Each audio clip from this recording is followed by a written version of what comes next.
Have your sports curiosity cured. Suzuki, trying to cut it.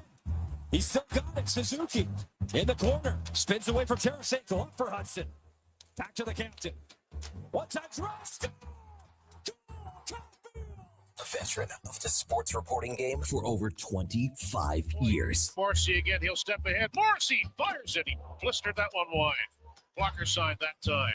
He'll poke it down. Shifley steps to the goal. Shifley rips and scores. Breaking down Edmonton's favorite teams. Turn to Bouchard at the point. Still 30 seconds. One steal. And the Devils may have something brewing short-handed. Here's Connor Brown's third pass. Shot. Robert. Here's Tony Glass. He's the most spectacular San Oiler. This is Sports 1440 and the Kevin Karius Show.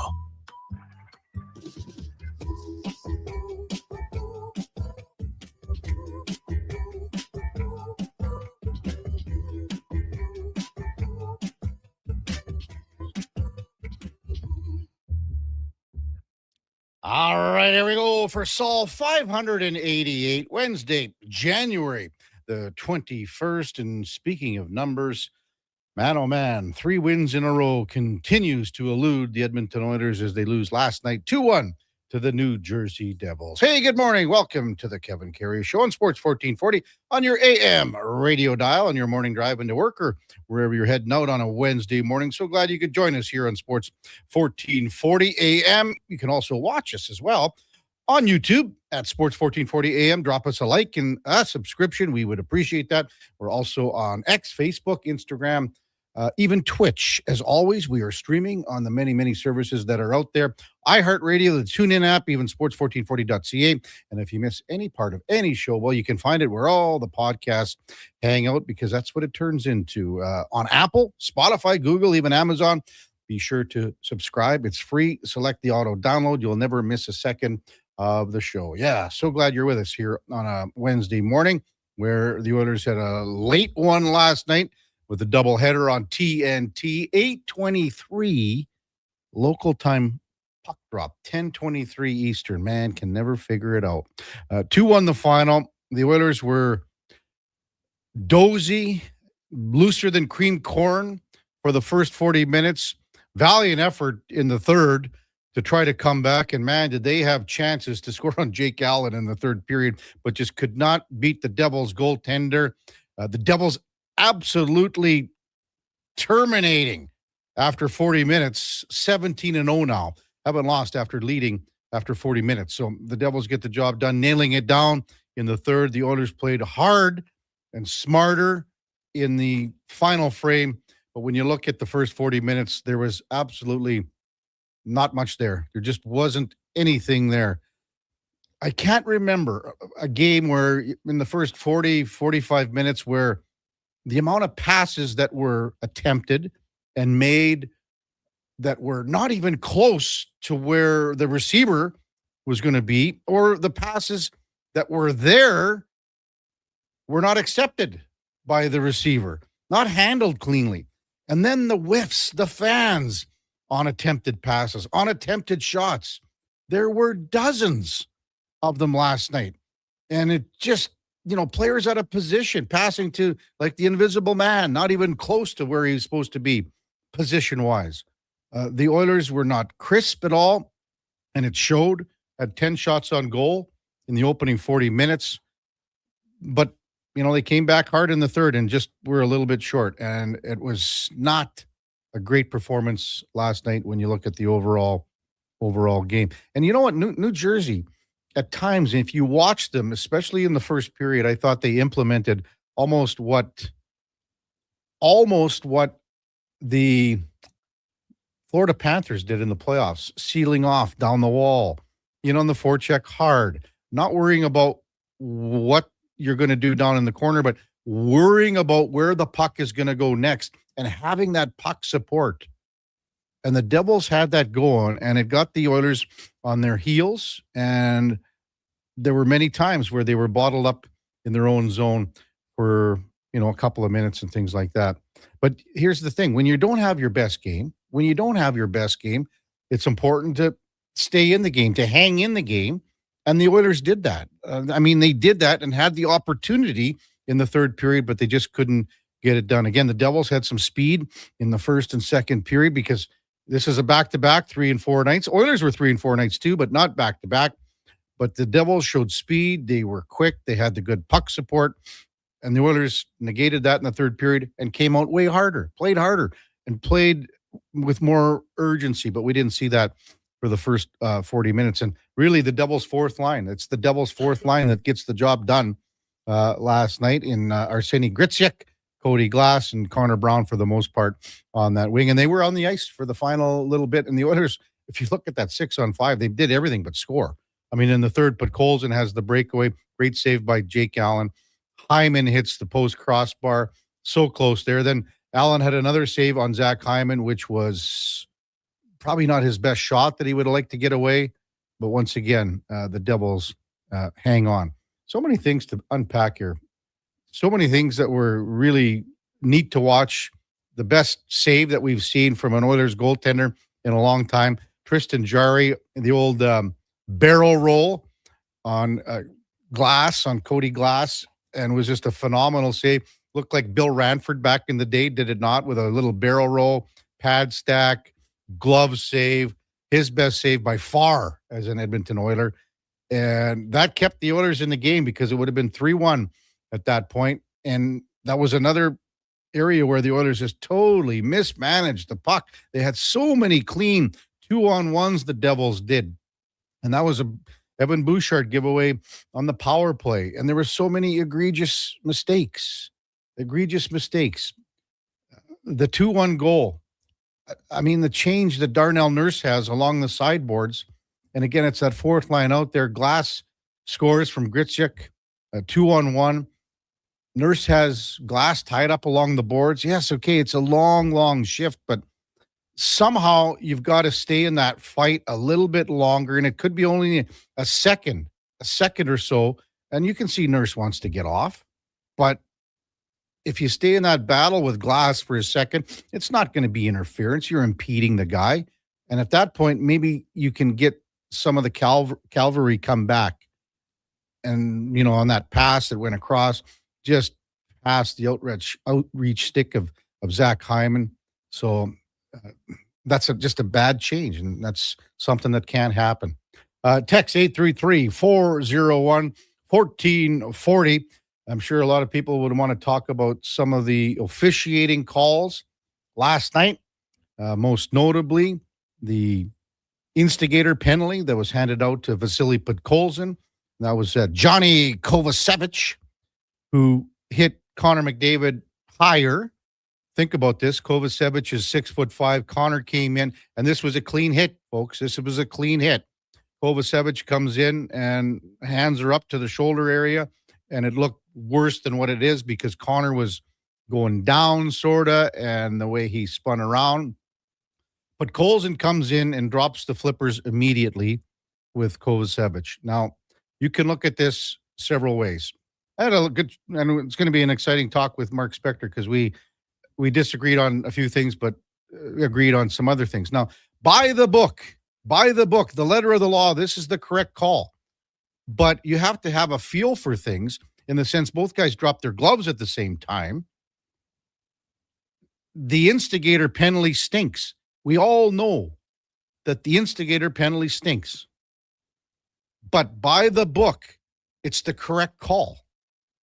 But when you have a feel for the game, and you look at how things unfolded there, because it was bang, bang, hit, fight within, a second, 2 seconds, it's probably fine to just go 5-5. But by the book, it's 2, 5, and then stupidly 10. Because what it did, the Oilers were at 11 forwards as it was, and now you put Colson out for 17 minutes. Connor McDavid, again, even in the second period, there was that stupid holding and interference. It wasn't embellishment, other one. That call was not embellishment. It was holding. Connor Brown got interference. Connor McDavid got holding. But that's coincidental. Connor McDavid was in the box for 3 minutes or so. basically down to 9 forwards, it seemed, for quite a while. Pods finally came out, for that last power play. And in the second period, he was on the ice. Wallman had that attempt. And then, they made the change and put Coles and went in there because that's what they were looking at. I'm sure a lot of Texers are going to talk about that 2, 5, and 10, maybe the holding and the interference, and just how the Oilers played in the 40 minutes to start the game. We'll get to those texts. 833-401-1440. 7-11 in Edmonton. Let's welcome in the Duke of Delburne. And another late night for the Duke. This is, again, 8:23 stupid times. 10:23 start time for the Devils fans. Give me a break already.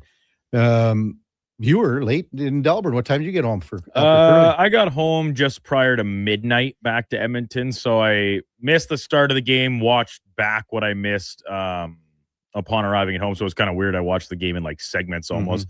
Caught a good chunk of the middle portion of it in the lounge upstairs, the Delburne Curling Club, and then listened to the last third period plus on my drive back to the city. So another late one.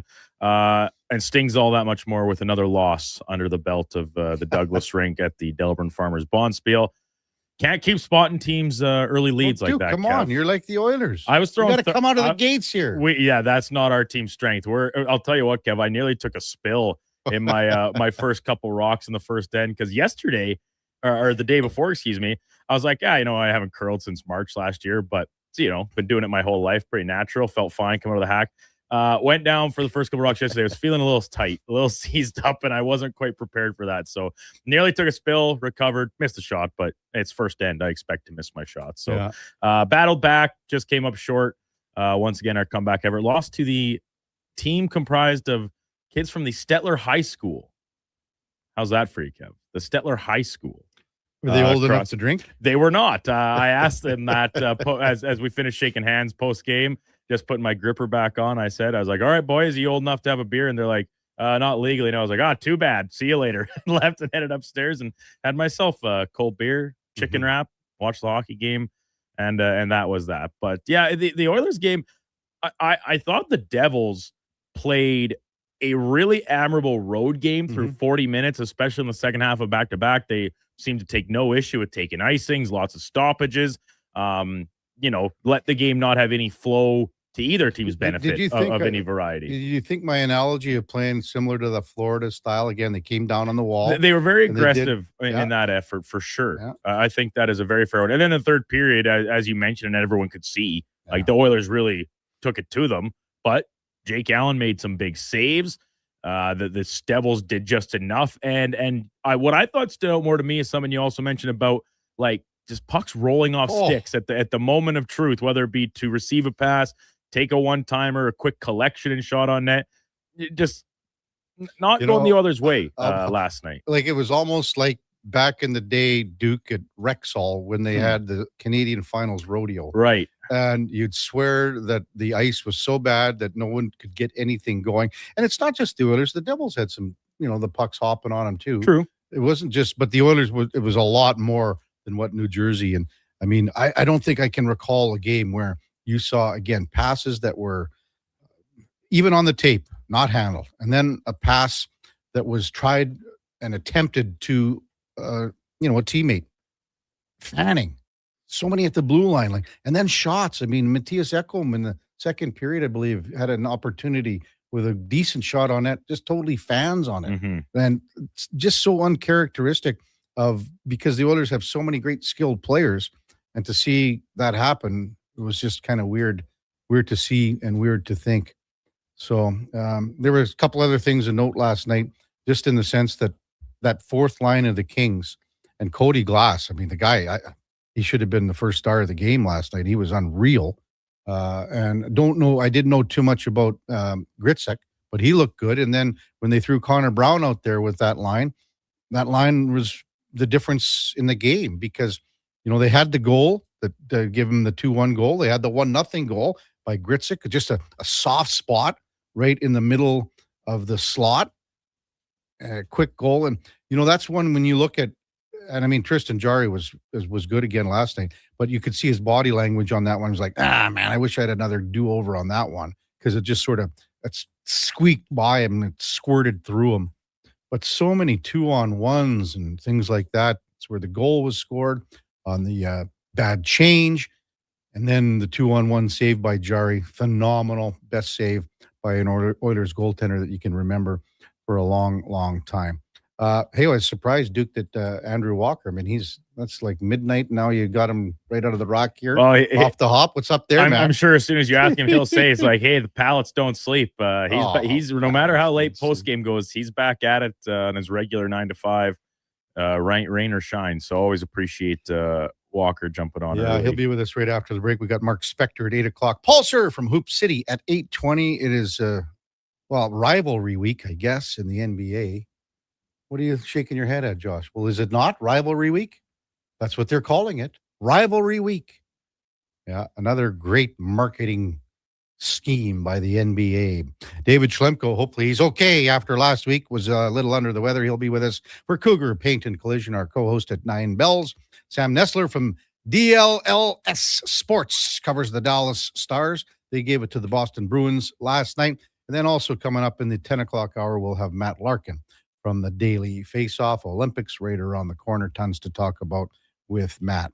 When we come back, it'll be Andrew Walker, our Sports 1440 pre- and post-game host. That's straight ahead on the Kevin Karius Show with the Duke of Delburne, Josh Fenwick, and Mackenzie the Intern on Sports 1440 AM radio. We're also streaming on YouTube, X, Facebook, Instagram, and Twitch. Hi, Mike here from Northgate Chevrolet Buick GMC. Happy New Year. I just wanted to take a moment to say thank you. Thank you for everything in 2025. With your help and your support, we fed almost 500 families. We donated to various charities in the Edmonton area, and we're going to do it again in 2026. Please stop in and see us today, 13215 97th Street, or visit us online at northgategm.com. You're in Northgate country.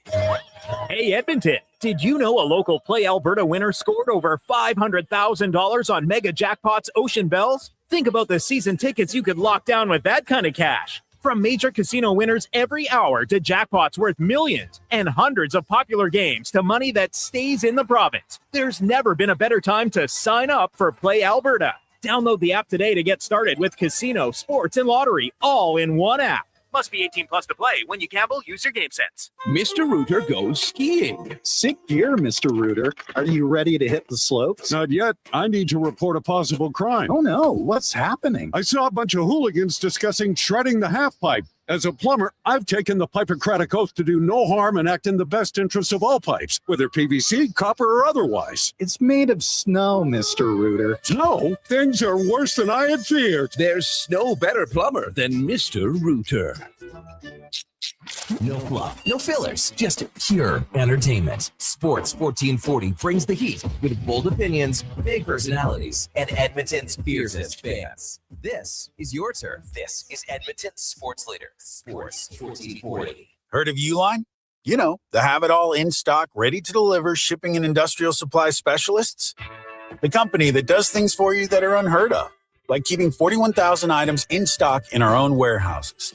With customer service reps on the line to get you what you need, when you need it, 24/7, 365, every time.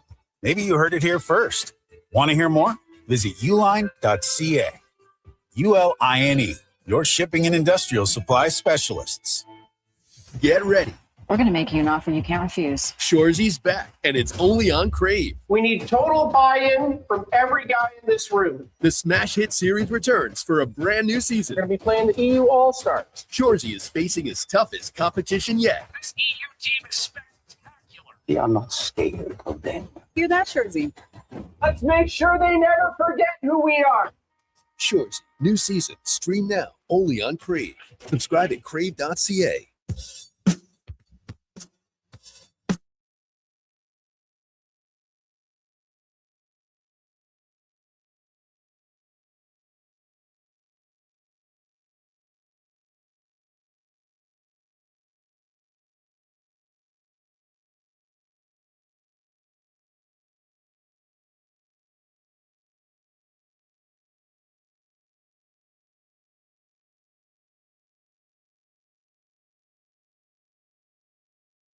Have your sports curiosity cured with the Kevin Karius Show. This is Sports 1440.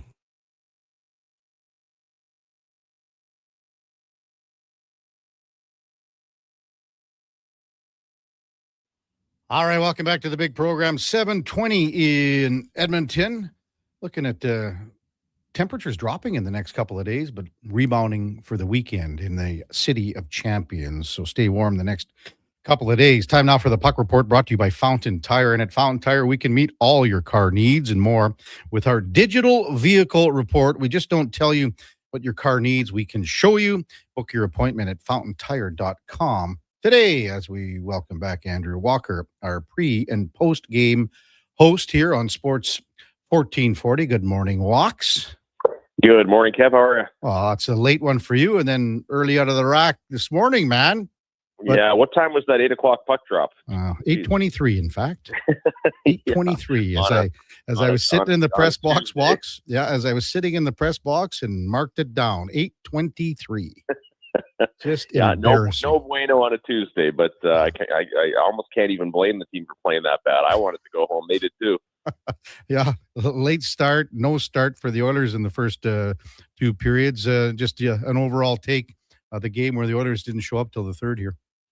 Yeah, just flat, and I mean, listen, I think the defense and the goaltending continues to be pretty good. They're not giving up a whole lot. I thought Jari was decent again. Obviously, he made the highlight save off Cody Glass there in the second period. But yeah, I don't know if they just had been reading their own headlines a little bit, or the 11-7 threw them off. Obviously, you can't live forever with no Leon Draisaitl. I thought they missed a game breaker last night, but yeah, it just wasn't there. It wasn't even like the Islanders game, because I thought they were the better team throughout. Last night they were just kind of waited for the game to come to them. It really didn't. In the first 40, New Jersey was happy to clog it up, and then I thought they were great in the third period. But listen, you got posts and a goalie there, and you can't play one period and expect to win in this league. So they probably still should have pulled that game out. I'll be honest; it was very reminiscent of the third period against the Islanders, but. Yeah, it's tough. It's just been a win two, lose one, which is not bad over a long course of the season. I know everyone wants to see this team really get on a run here, and last night felt a bit like a missed opportunity, that's for sure. Well, they had an opportunity, as you say, to move into a first-place tie with Vegas in the Pacific, albeit with Vegas holding 3 games in hand. So not winning 3 games in a row after 51 games, how big of a concern is that to you? It isn't. I think it's aesthetics. I'll be honest. I don't think there is some mental block or anything like that. I think that I would take. I'll take a win two, lose one season every year, because that means 55 wins, 110 points, and you're competing for the President's Trophy. A couple of years ago they had to save their season with a 17 game winning streak or whatever it was, or save their season with the 8 or 9 game winning streak. I think it's coming, right? I don't think this team's going to kind of do this win 2, lose 1, win 1, lose in the shootout. I don't think they're going to do that all year. They're picking up points, which is important. They have points going into last night. It was 7 of 9. Obviously now it's 7 of 10.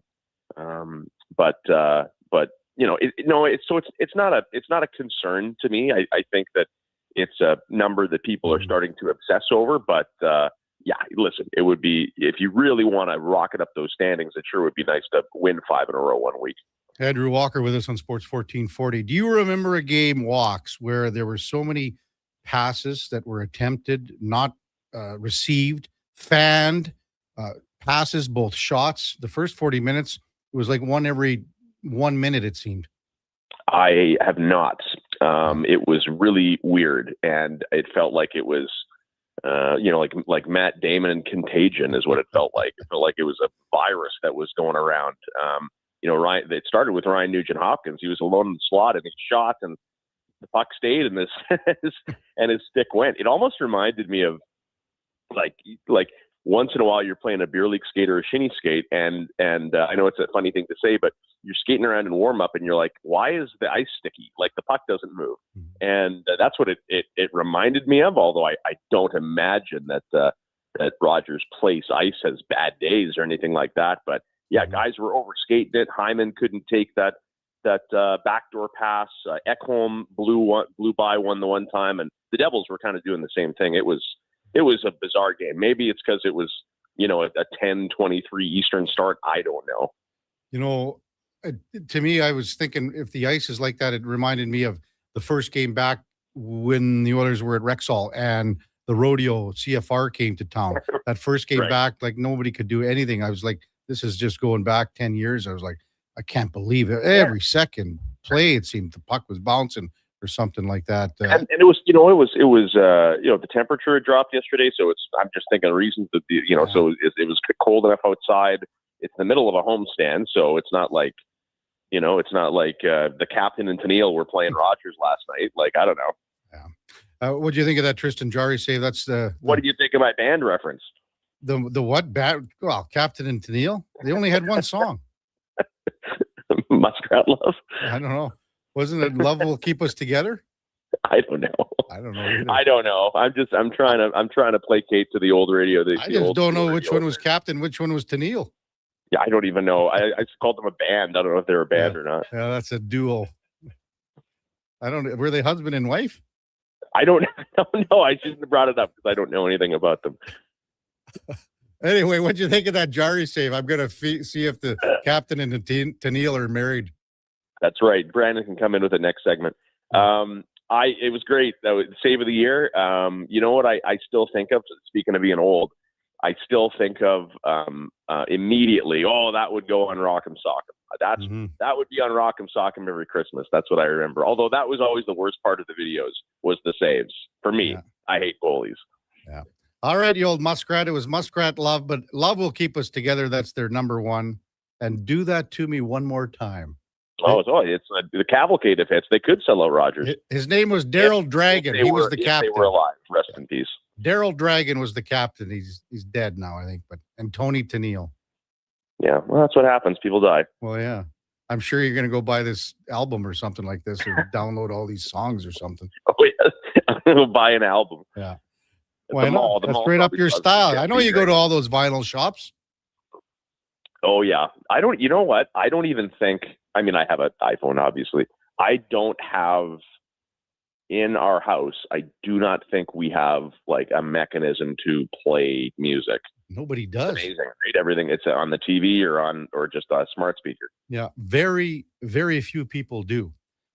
There was a lot of talk last night in the press box after the first period with the Podkolzin Kovacevic fight, and there was the 2, the 5, and the 10.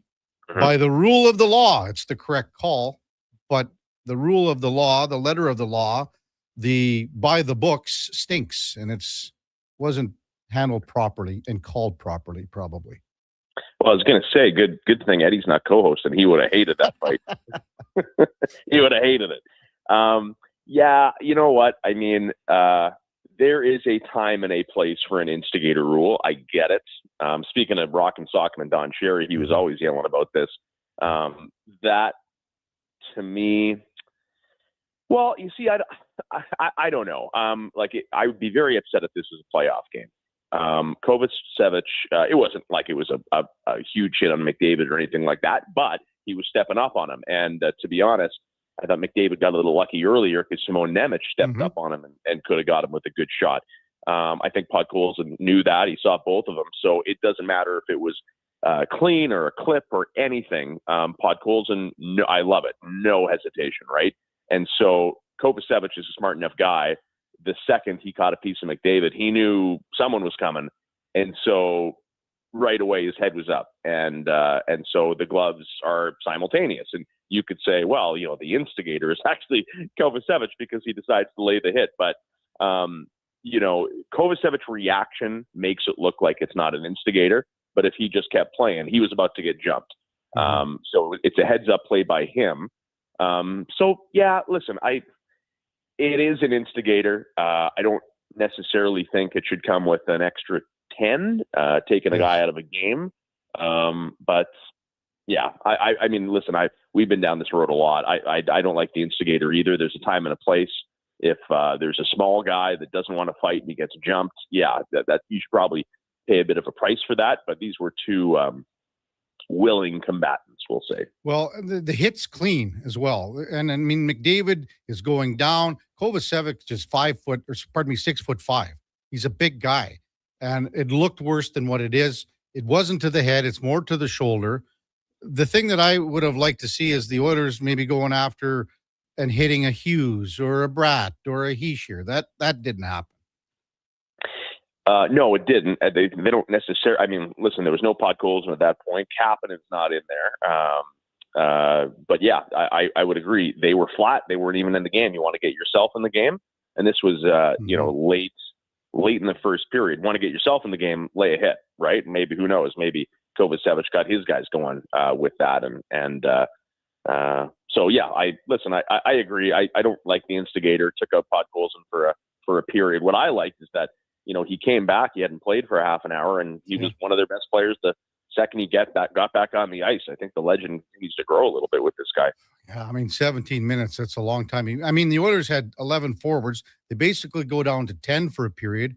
And then even Connor McDavid walks. He took that. There was another BS call, I thought, with the holding and the interference all the same. And Connor didn't like the call. Tough night for Connor there, yes. And he's in the box for 3 because it was, they played after, there was a coincidental. They ended up playing another minute before the whistle went.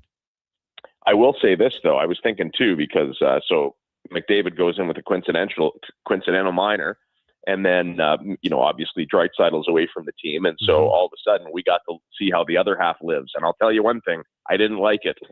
Yeah. I don't like watching a normal power play that has to dump it in on his own entry. We're pretty lucky. Well, at that point, too, and when you think about it, there was that opportunity where they had a power play walks, and Connor and Zach Hyman, and I think Nuge was out with them at that point, were on the ice already. Penalty comes, they were sent back out. I mean, right there, you're just screaming for the second unit to start a power play. Yeah, I mean, you're not wrong. It's a good a time as any. Good a time as any. It was just, everything was just a little disjointed and didn't go their way last night. And that might include deployment too, and especially in a game like that where I thought Savoy. I always hate doing this, right? Like I make my little notes, and I'm like, you know what, Savoy looks good tonight, and then he scores. And so then you look like a lazy analyst in your post game. You're like, oh, Savoy was great. Well, yeah, he scored the only goal. But I truly did. I thought Savoy had a lot of jump. I think he's getting way more comfortable. And I mean, listen, throw Howard into that mix too. And Wallman is fine on that second unit. So I'm with you. Their second unit is nothing to sneeze at. They just never get on the ice. Yeah, I mean, Roslovic had some really good shifts with Howard and Savoy, as you mentioned last night. So just a thought, maybe moving ahead, Pittsburgh. I mean, Pittsburgh's playing tonight. We'll be back-to-back again. It'll be 3 and 4 for them. And the Oilers aren't taking advantage of these teams coming in here on back-to-backs and playing 3 out of 4. Well, we talked earlier about, why, can't they get on a roll and why does this, third win in a row seem to be a bugaboo? So that's the negative. They haven't gotten on a long winning streak. The positive is, for me, it's okay. Like I'll give you a game, right? You don't have a great game. It sucks. We hate watching it.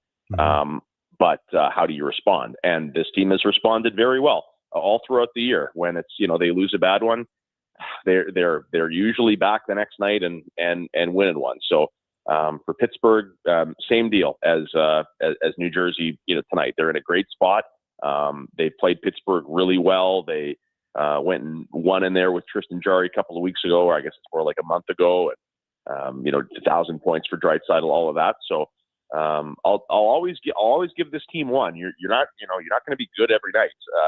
We're not going to be good every day or every show. But how do you respond the next one? So yeah, Pittsburgh's a big one on Thursday. Yeah, and Pittsburgh plays tonight in Calgary. Washington's here on Saturday. It's a long homestand.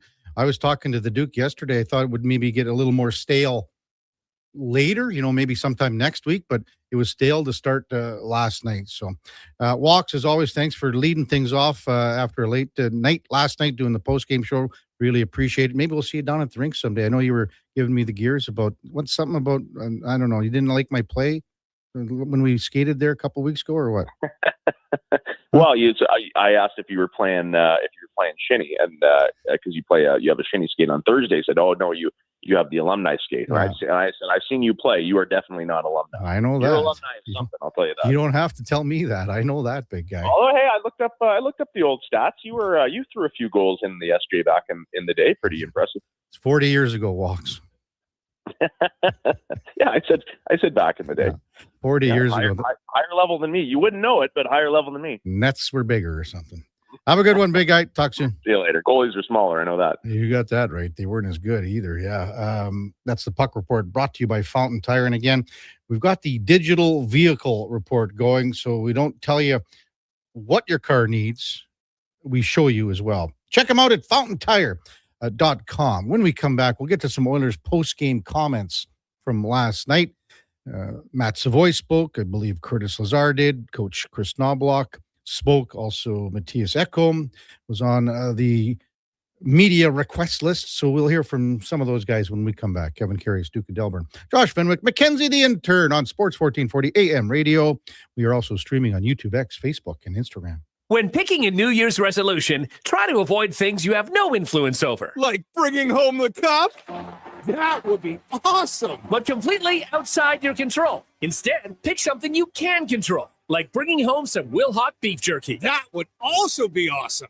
But what if we brought the cup home to Canada and it was filled with Wilhauk beef jerky? Okay, I'll allow it. Wilhauk beef jerky, only available in Leduc. Get yours today, because you don't win cups with salad.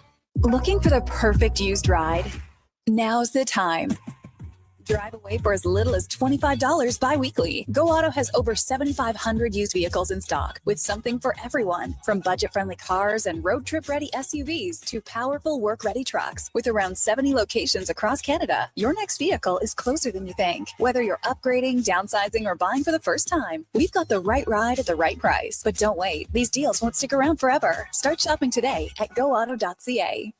This hockey season, before every game, check out the pregame show with Andrew Walker on Sports 1440. It's brought to you by Titan Supply, your only source for rigging, lifting, and hauling products. Visit titansupply.ca. This Sunday, it's high-impact family fun that's second to none. See Oil Rumble 3, an afternoon of wrestling in Ice District. Catch all the slap shots and suplexes as your Edmonton Oil Kings battle the Saskatoon Blades. It's family fun Sunday with face painting, bouncy castles, plus pregame and intermission Love Pro Wrestling matches. And Calma Kids food combos are $10 or less. Value that hits harder than a steel folding chair. Edmonton, Saskatoon, family fun Sunday, and Oil Rumble at Rogers Place. Great seats at Rogers Place start at only $20 at oilkings.ca.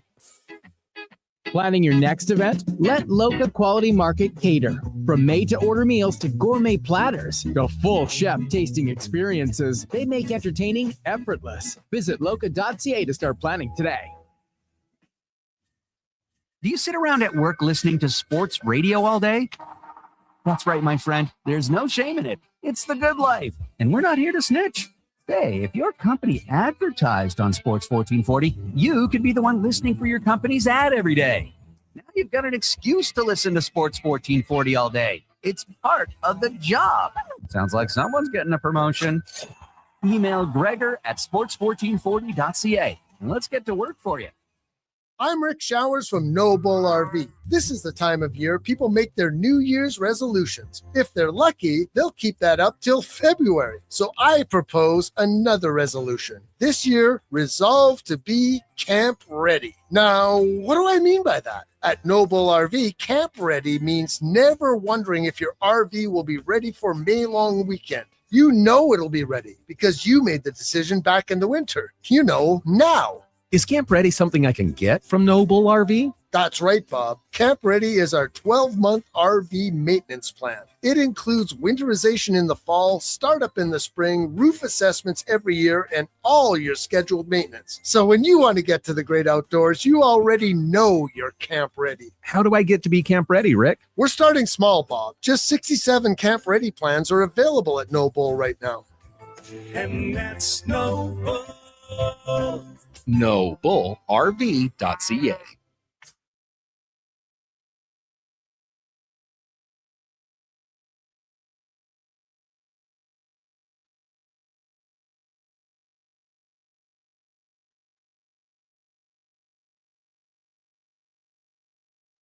Just in time for the morning skate. This is the Kevin Karius Show on Sports 1440.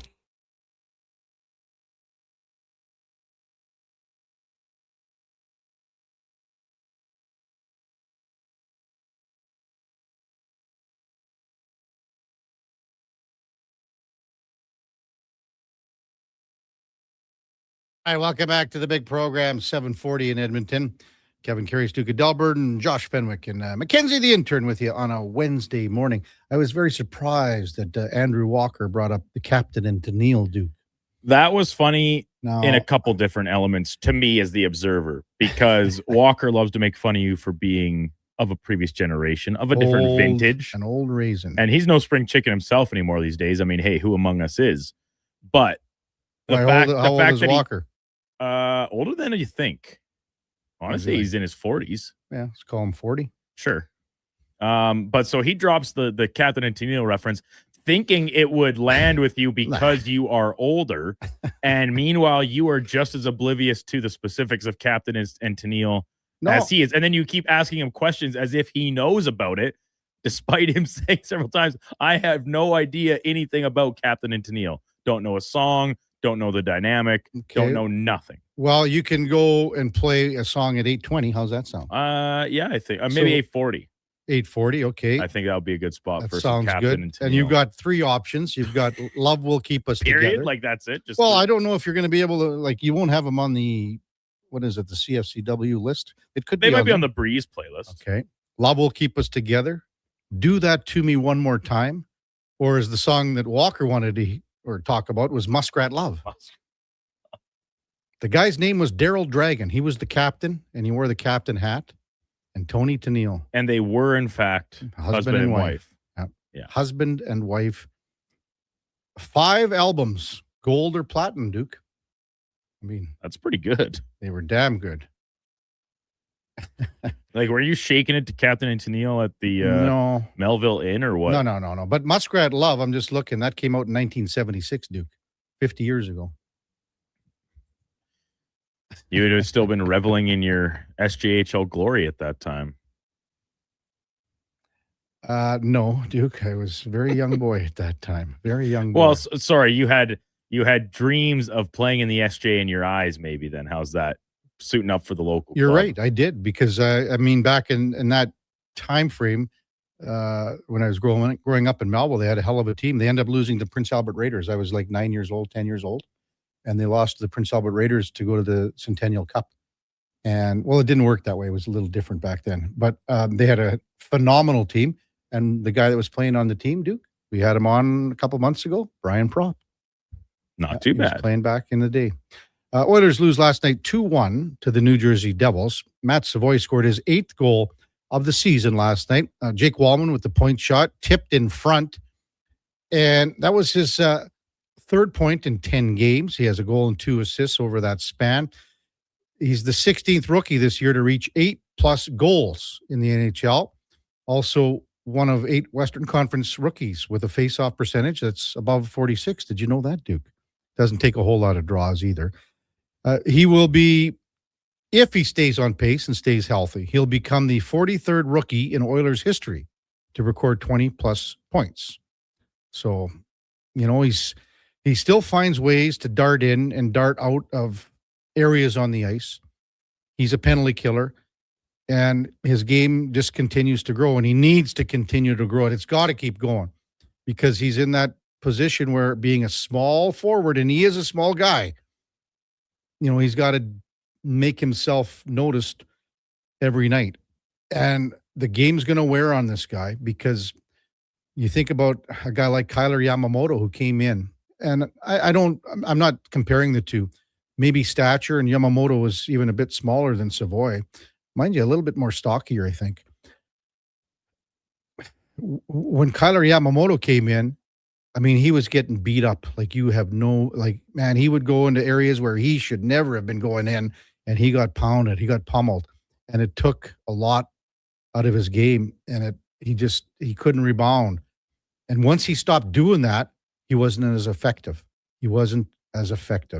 But Matt Savoy, just a young guy, still trying to find his way, trying to contribute, getting some ice time.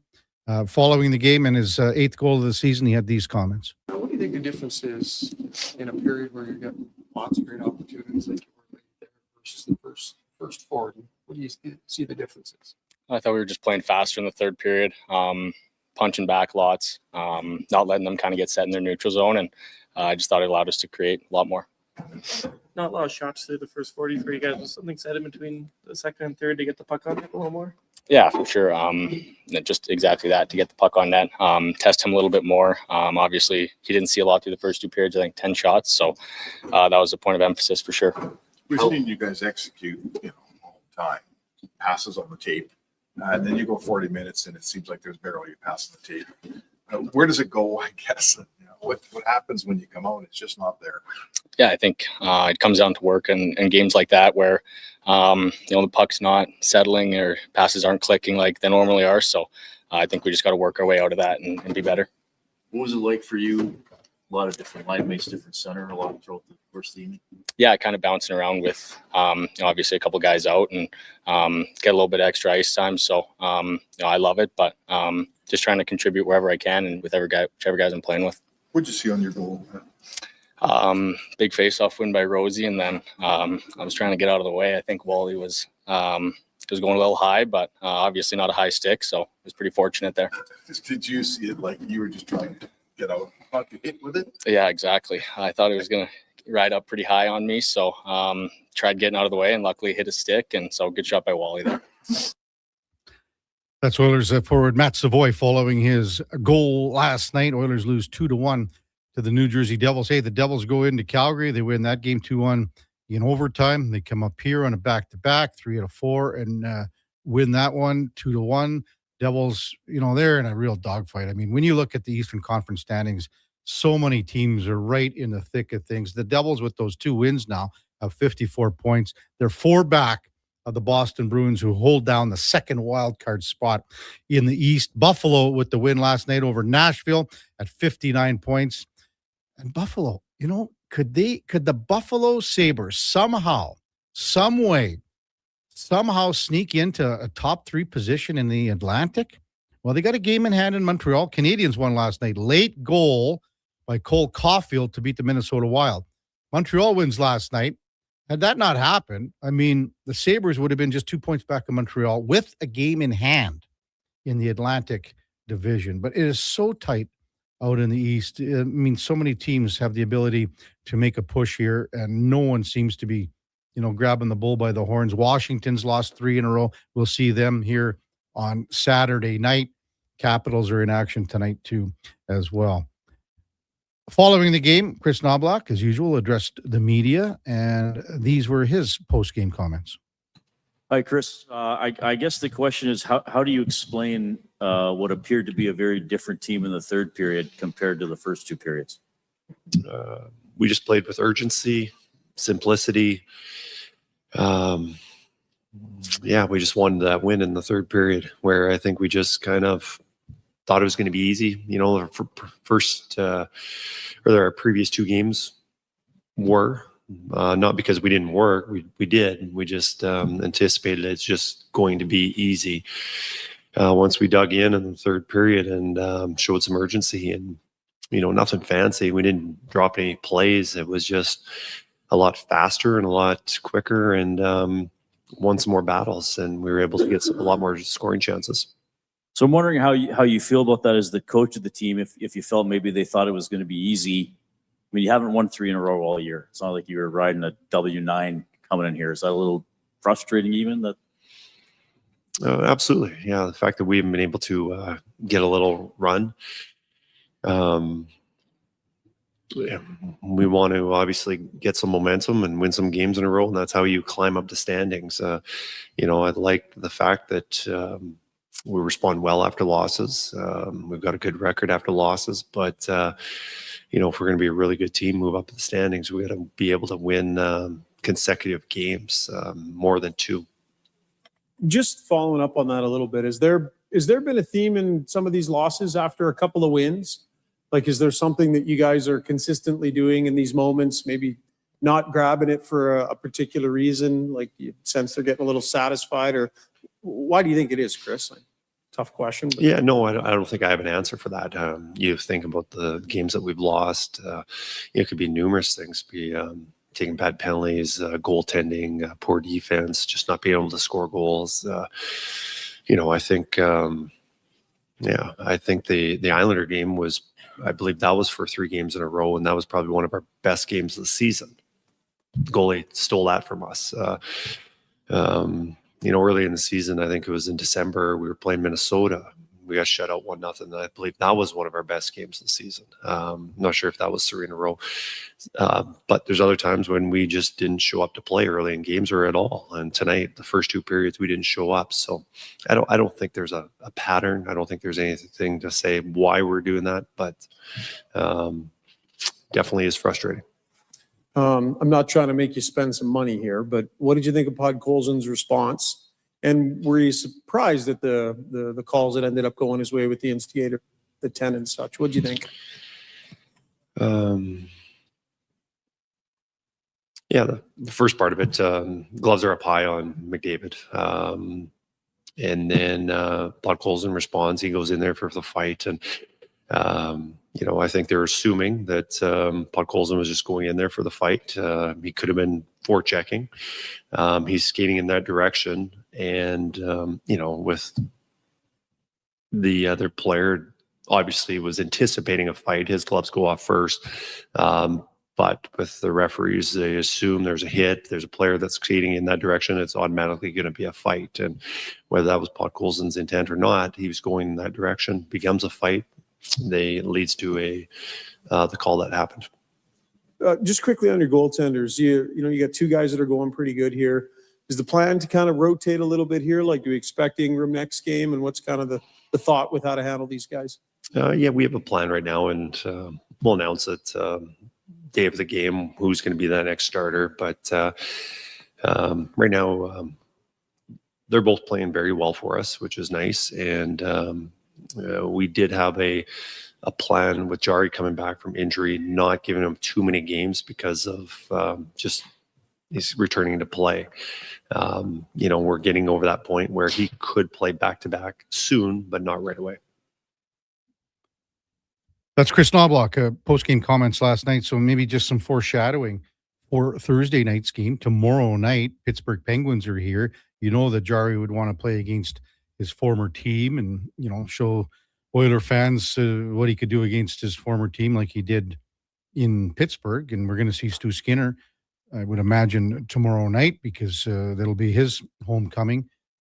He will, last night they had a quick acknowledgement of Connor Brown, similar to what they did with Corey Perry when the LA Kings were here. I think tomorrow night you're going to see a video tribute for Stu Skinner. I think that's probably the right thing to do. They had one in Pittsburgh with Tristan Jarry, so I think that would probably be the right thing to do. But when you listen to the coach speak there and about the starting goaltenders, about maybe not sure going back-to-back with Jarry here in the immediate future, well, that means does he go with Connor Ingram tomorrow and then go back to Jarry on Saturday night? Is it just keep going back and forth here? Because, again, the Oilers don't have back-to-back games on consecutive nights here for quite some time. So there's an opportunity here to ease Tristan Jarry back into where, well, if you want to look at a 2-1 split, but again, the way that Connor Ingram is playing, out of the 9 games that he started, he's had 8 quality starts. And the same can be said with Tristan Jarry since he's arrived. He's played very well. The goaltending has been excellent for the Oilers. Keep in mind here on the weekend, Who were the Oilers playing? They played probably the two worst teams almost in the Western Conference in St. Louis and Vancouver, two abysmal teams, and you saw where things went there. Coming up at the top of the hour, we got Mark Spector from Rogers Sportsnet. We've got kind of a different show here with David Schlemko coming in at 9 o'clock in the sense that we'll have a couple of NHL guys to talk with Schlemmer in the sense of the Dallas Stars and Sam Nessler at 9:20, and then Matt Larkin from the Daily Faceoff. Sandwiched in between, we will check in with Paul Sir from Hoop City to talk about rivalry week in the NBA. Josh Fenwick's giving the thumbs down. Come on, man. Rivalry week. The Raptors beat Golden State last night.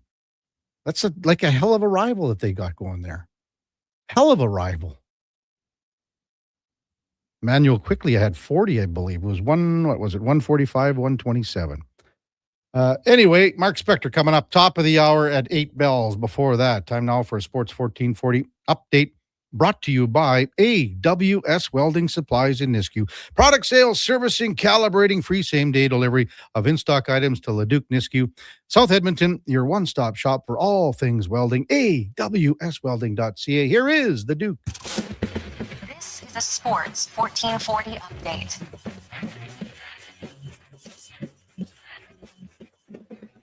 For the ninth time this season, the Oilers failed to win a third consecutive game, losing 2-1 to the Devils last night at Rogers Place. Matt Savoy scoring the lone Edmonton goal. Tristan Jarry, 15 saves in the losing effort. 7 other games around the NHL. Ottawa beat Columbus 4-1. Cole Caulfield netting the winner for Montreal. Get past the Wild 4-3. Jets topped the Blues 3-1. Tampa Bay remaining red hot with a 4-1 win over the Sharks. And the Kings beat the Rangers 4-3. But goaltender Darcy Kemper exited the game due to injury in the first period. Pair games in the PWHL. Ottawa winning over New York 4-3 in overtime, and Seattle gets past Toronto 6-4. On the hardwood, Emmanuel Quickly scoring 40 off of just 13 shot attempts lifts the Raptors to a 145-127 win over the Warriors. Elsewhere, Rockets beat the Spurs 111-106, and Denver lost to the Lakers 115-107. From the MLB offseason, the Mets have acquired center fielder Luis Robert Jr. from the White Sox in exchange for infielder Luis Angel Acuna and right-hander Truman Pauly. And the Baseball Hall of Fame announcing that Andrew Jones and Carlos Beltran have received the required votes in the Writers Association ballot, will join second baseman Jeff Kent in this year's Hall of Fame class. Kent was elected in December via the Contemporary Era Committee voting. From the NFL offseason, former Dolphins head coach Mike McDaniel reportedly set to join the Chargers as the team's new offensive coordinator. McDaniel fired back on Black Monday following the conclusion of this season. Coming up in hour 2, the Kevin Karius Show will be joined by Sportsnet's Mark Spector and Paul Sir of Hoop City. I'm Brandon Douglas at your Sports 1440 update. Sports 1440 in West Edmonton Mall and Wetaskiwin. CKJR is a Stingray radio station. Download the free radio player app and listen wherever you go. Hear ye, hear ye. Dragon fruit has returned to Booster Juice. Prepare thyself for the legendary alchemy of the Dragon Slayer smoothie, Pink Dragon Booster Mixer, and Dragon Booster Ball. Yeah. Does the dragon taste like chicken? Nay, Booster Juice uses only delicious tropical dragon fruit. No dragons are harmed. Get thee to Booster Juice before dragon fruit vanishes once more. Booster Juice, Canadian-born, blending since 1999. What sports talk on the go? You can listen to 1440 on the AM dial or stream us on your mobile device through apps like Radio Player, iHeart, and Stingray Music. Edmonton sports fans, turn to Sports 1440. 1440. Come for Canada's largest trade shows, the biggest names in entertainment, exhilarating sporting events, and more. And stay for the experience at the Edmonton Expo Centre. Looking for the perfect place to host your next big event? From trade shows to galas, meetings, and concerts, the Edmonton Expo Centre has the space, event expertise, and service to make your next event unforgettable. With over 522,000 square feet of flexible event space, in-house catering, and operational expertise, they bring your biggest vision to life. Learn more at EdmontonExpoCenter.com today. The new double cheesy melt at McDonald's. We're talking 2 juicy, mouth-watering 100% Canadian beef patties, 2 slices of cheesy goodness, with even more melty, cheesy sauce on top. Topped with pickles, then crispy and grilled onions. The way it all comes together, you don't just eat it, you melt into it. The double cheesy melt, only at McDonald's. For a limited time only at participating McDonald's restaurants in Canada. Get ready We're going to make you an offer you can't refuse. Shoresy's back, and it's only on Crave. We need total buy-in from every guy in this room. The Smash Hit Series returns for a brand new season. We're going to be playing the EU All-Stars. Shoresy is facing his toughest competition yet. This EU team is spectacular. They are not scared of them. Hear that, Shorzy? Let's make sure they never forget who we are. Shoresy, new season, stream now, only on Crave. Subscribe at crave.ca.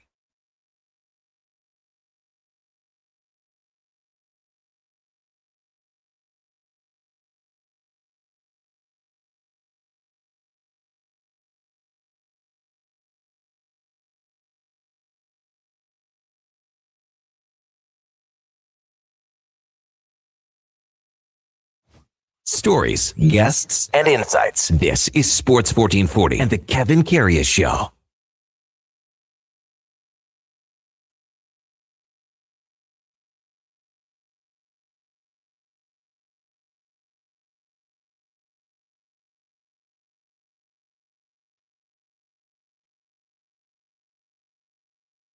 All right, welcome back to the big program. 8 o'clock in Edmonton. Time now for On the Mark, brought to you by Northgate Chevrolet Buick GMC, where Mike and the crew would like to thank you for all the support in 2025 and also wish you a great 2026. Together, we fed almost 500 families with the promotion that we had going on, and we're going to do it again sometime this year. You betcha we are. Thank you from Northgate Chevrolet Buick GMC as we welcome in Mark Spector from Rogers Sportsnet. Good morning, Spec. What's happening, Kev? We were talking about a lot of things. First of all, that like 8:23 puck drop on a Tuesday night. Just, how much, it just drives me nuts. I don't know. Do you care about him or what? I don't know. I don't know. I mean, I don't love walking out of the rink at midnight. I would say that, but I guess I'm getting used to it. And as the season goes on, there's just going to be more of them. Yes. You know, think of it this way. Vancouver's not making the playoffs. Calgary's not making the playoffs. Winnipeg's not making the playoffs. Edmonton's going to be the late Canadian game always throughout the playoffs. I think that probably means we'll have more 8-20 starts than less this spring. I will beg to differ with you, Spec, and we discussed this once already. I think Winnipeg is going to come back and charge here and make the playoffs this year. No, hopefully. I'm not saying that's what I hope for, but that's what I'm banking on. Exactly. Never mind. But 3 in a row, and I can't find anywhere if a team, many teams have never won 3 in a row. I think the last team of note that did not win 3 in a row was back in 16-17. Cal Pickard was playing for them. Colorado Avalanche never won 3 in a row. They only won 21 or 22 games all year. But I don't know. And I mean, there's lots of runway left here. Could you imagine making the playoffs without winning 3 in a row? Well, it's quite a possibility. I mean, think about it. If you take like a 667 team, so what's that? What's your, 50, if you look at win ballpark. Right. So I'm looking at the standings right now, and in points percentage, if you're a 667 team, you are 3rd in the NHL. Mm-hmm. Yeah. So I don't care. Win 2 out of every 3. Right? If you win 2 out of every 3, you're the 3rd best team in the National Hockey League. So who cares if you won 3 in a row? I mean, that's, to be honest. And if you get a loser point out of the odd 3rd game, you're even better than that. So there's a bit of a flaw going on, and there is something, it's a bit of a concern, but to me, it's pretty minor. Okay. How about this then, Spec? This is the first time that I maybe saw Chris Knobloch a little frustrated about it last night. Well, he's frustrated because his team played very poorly. They played an awful hockey game last night. They rolled out 20 minutes of hockey. If they'd have played 40 minutes of hockey, they'd have won. Jersey can't score. Jari was more than good enough. He held them to 2, gave him every chance to win, held his team in while they barely threw their gloves over the board in the first 40 minutes. I mean, that was an awful, awful outing by the Oilers, and that's whatever. They've been good, and they're winning most of their games. But if we're focused on last night, that was a half-assed, toss my stick out in the ice and hope something good happens game. Like, you can't play like that to win. And there's not a guy in the room that tell you they can. Like, that was just not enough guys showed up to work. A whole bunch of freeloaders in one place last night for the Oilers. They were brutal. It was bad. The passes that were attempted and not completed, and the fanning on either passes. Like were 6-foot passes. It's execution, and execution comes from concentration, and bearing down and putting the work in and not just kind of thinking it's going to happen by itself, because guess what? It doesn't happen by itself. You got to work at it. And there was no work ethic last night. It was a very poor outing for the Oilers. Mark Spector with us on Sports 1440. Hey, we had a nice little conversation about the whole Vasily Podkolzin, Johnny Kovacevic fight and the hit on Connor. Yeah. Okay, by the letter of the law, it's the correct call. But the letter of the law, by the book, by the rules, I don't know, it doesn't apply in that situation. But by the book, that's the right call. By the book. I mean, come on. Well, it is. Like the refs call everything by the book and the letter of the law, right? Well, is that not the truth? I don't know. If there's 100 fights, how many instigators get called? I know you went through this, but again, that's the letter of the law. Somebody starts every fight. The fight doesn't happen, Spec, if the hit doesn't happen. Well, we're not talking about the hit. We're talking about the fight. The instigator's about the fight. Yeah, but right? It's because of what happened with the hit.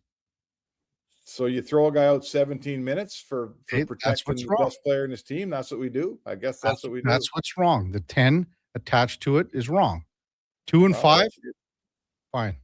Sure, 2 and a 5 would be fine. 17 is far too much for a guy who did a job that every single coach out of 32 wants his guy to do. Every 32 GMs would request that their player behave exactly like Podkolzin played. He got a standing ovation in a building where everyone who shows up there knows the sport and understands that he did his job to a T. Every teammate applauded him, and we throw the guy out of the game for 17 minutes for a good hockey move that we all love and respect and demand, and you get a 17-minute penalty for it. Like, what? It's wrong. What's next? We're chucking guys out for scoring a goal, or we're going to do that next too? When he came back with about 5 minutes left in the second period. He was probably one of the better Oiler players for the rest of the way going. Sure. So what's that got to do with anything? Well, he just sat for half an hour, Spec. Stayed in the room, probably was on the bike a little while by the time he got I guess. box. I don't know. Like, it's just needless to me. I don't, to me, an instigator occurs, in my opinion, an instigator should be called when the fact that a player started the fight, instigated the fight, he gets a jump on a player and he lands 3 or 4 before the guy even knows he's in a fight. That, to me, is what the instigator should be for. It should be to punish a player for taking advantage of another player by jumping him. Right? When Kovacevic got his gloves off and dukes up well before Podkolzin arrives, not only does it tell you that he realizes that he's probably going to be in a fight quick, he's ready for it. There was no advantage gained. Like, I don't care. This isn't me being an Oiler fan. I could care less what team gets the penalty. It's just what are we doing throwing a guy out for a play that everyone in the league wants to happen? Like, what the hell are we doing here? Well, again, the 10 drives me nuts. Hey, Spec, the save that Tristan Jarry made on Cody Glass. I was just thinking. The Bill Ranford save. I just said it was Ranford-esque. Ranford-esque, yeah. Unreal. Hey, Jerry was really good last night. Yeah, I didn't love that one that snuck through his legs. Okay. But he was really good. Made tons of big saves. He kept a sleepy team in the game all the way to the end, right? Never let the third goal in. I mean, I'm not asking for any more out of my goalie than he gave me last night. Jake Allen was better. Jake Allen just was out of his mind good. The only goal the Oilers got was total fluke. Matt Savoy said I was trying to get out of the way of the puck. Thought it was going to hit him in the face. And it somehow hit his stick and went in. So, it might have been a high stick, might have not. But Jarry was excellent. And Jake Allen was better. And Jake Allen was only tested for 20 minutes. Maybe if you test him for 40 or 45, you win. Yeah. We just got a text in, and we discussed this off the top about the second goal. and that's the bad change. Darnell Nurse, he's got Cody Glass He had a bad against change, the yeah. boards. Really bad change. So I don't know how much was that talked about. I guess maybe, there was really no discussion, I don't think, post game about it. Was there, Spec? No, I didn't see any. I mean, I don't. You know what? I mean, because you kind of never know. It's easy to look at that change and say it's the long change. So, Nurse pins Glass in front of the Devils bench, and then he's got to make the skate up to the Oilers bench to make a change. And the puck is deep. The puck gets shot into the Devils zone. So, you got to change at some point, right? Yeah. I'm not into ganging up on a guy who makes a split-second decision and somehow that puck goes ding, ding, ding, and it's a 2-on-1. I mean, we'd be all over Nurse if he stayed out for a 4-minute shift and got scored on because he should have got off the ice. So stuff happens, man. It's hockey. You know what? It's hockey. Big deal. What do you think of the even the defensive play, Spec, that I was talking about even at the start of the show? There were times last night where I thought that New Jersey took a page out of Florida's page book and playbook. And I thought, I thought Florida, the way they played in the playoffs last year, and the Oilers, we discussed this ad nauseum. I mean, holy smokes. We've talked about it. I saw a lot of that in New Jersey's game last night. Well, I think the way to execute against that, particularly it's a smaller New Jersey team. They're not the Florida Panthers. You have to execute. You got to make 3-4 passes in a row. Guys have to be close to each other. You got to make, you got to put a few passes in a row on each other's tape, and then you're fine. You'll exit the zone, no problem. But when you can't put two together on each other's tape, when every puck's in the skates, when you're missing guys like crazy with passes, when guys, it takes 3 attempts to make a zone exit, that's what happens. That's the definition of an Oilers team that wasn't sharp. Their execution was very poor, right? They looked at each other, made a pass, and missed the guy's blade by 3 feet or a foot or in your skates. Yeah. And that's just not how good hockey's played. The Oilers, we all watch the Oilers when they're playing well. Boom, boom, boom. The puck's up the ice and it's gone. Guys handle passes. Zach Hyman, who handles passes and puts them in the net as good as anyone, had a couple in the scoring range that he never even got a shot off because he couldn't handle the pass. Somehow it was bouncing, or I don't know what's going on, but I'll give Jersey credit. This isn't all on the Oilers. Jersey played well, but if you can't execute and you can't pass like an NHL team, you're probably not going to beat another NHL team, and that's what we watched last night. Yeah, New Jersey dynamite when locking it down 17-0 after a 40-minute lead. Yeah, give them credit. Yeah, so the Oilers had to go 11-7 with Leon in Germany and Kapanen out. And then basically they're down to 10 forwards for, a whole period with Colson out. So have you heard anything as far as Leon? And I know Kapanen was discussed and it's going to be about a week here, Spec? Yeah, Kapanen is supposed to be about a week, and Leon, I think they're expecting him back on the weekend. Now, does that mean he plays on Saturday night against Washington?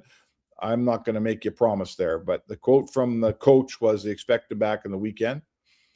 So, he's missed 2 so far. He's going to miss Thursday's game. That's 3. Will he miss the Washington game?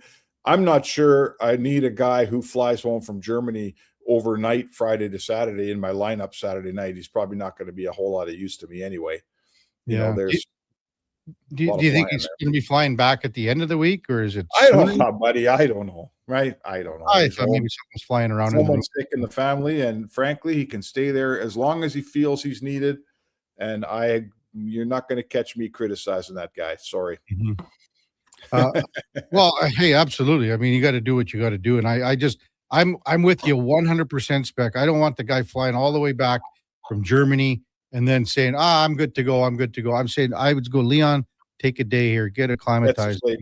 Yeah, be good for me on, what do they play? Monday?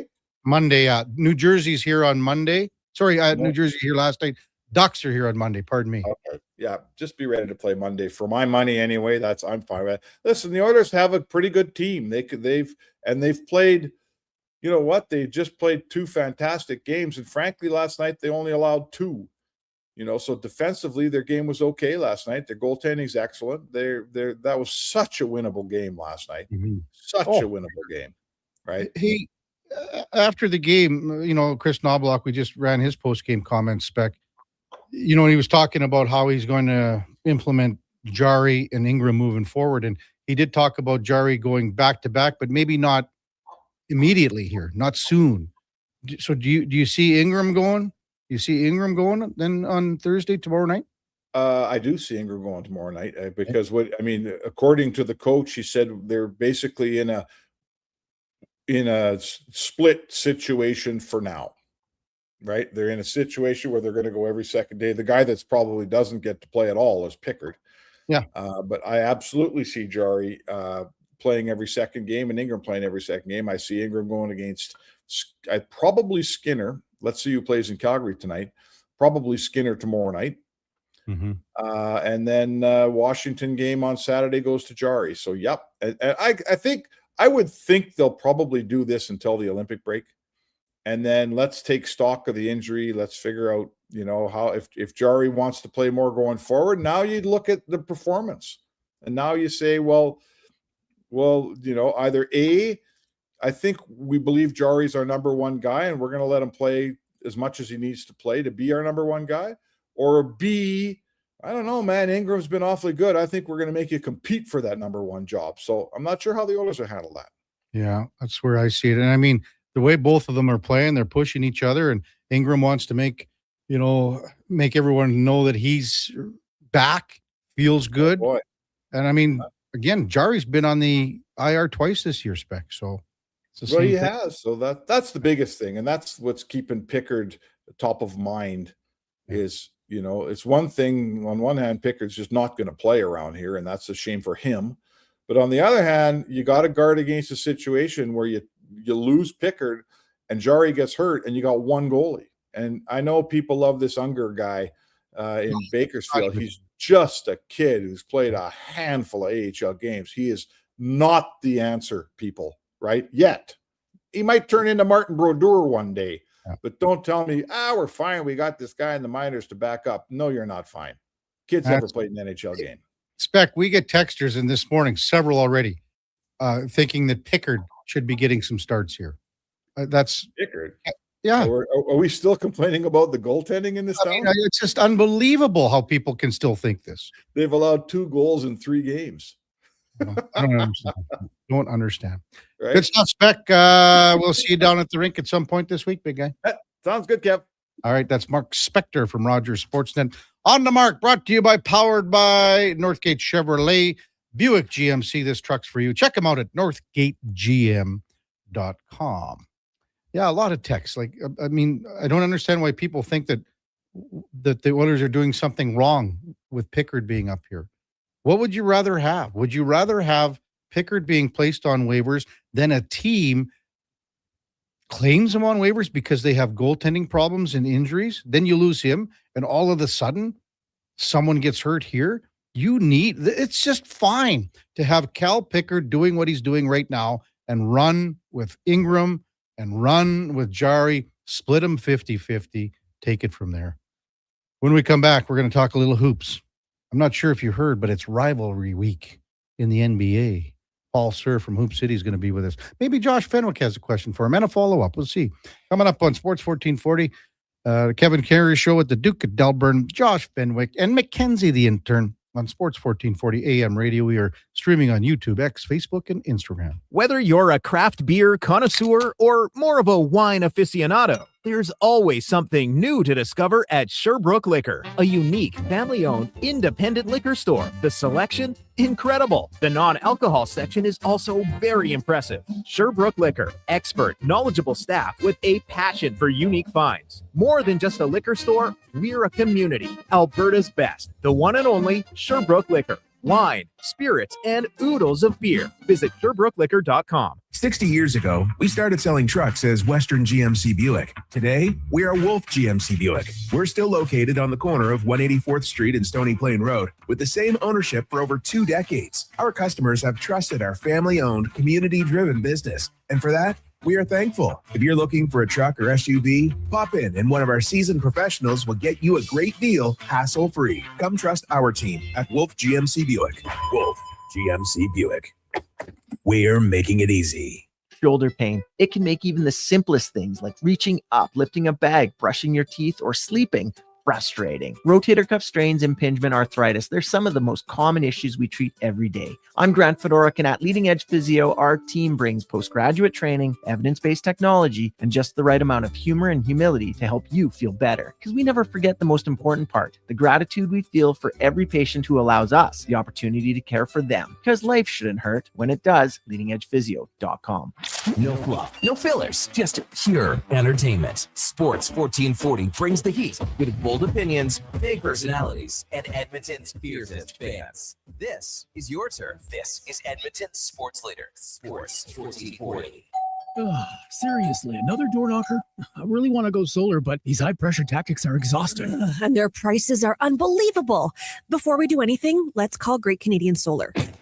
There's a better way to go solar. Great Canadian Solar provides honest advice and fair pricing to save you from overpaying. They're easy to deal with and will never put pressure on you to buy. As a trusted local business for over 15 years, Great Canadian Solar will support you in your solar journey. Visit greatcanadiansolar.com and call today to get started. From the local rinks to homes and businesses across the province, Alberta's rural natural gas utilities are here to fuel life affordably, reliably, and safely. We're members of the Federation of Alberta Gas Co-ops, providing natural gas to keep our rural neighborhoods warm and connected every day. It's local, dependable, and it's ours. To learn more about the Federation of Alberta Gas Co-ops and our members, and how natural gas fuels your community, visit fedgas.com. Alberta's energy. Game on.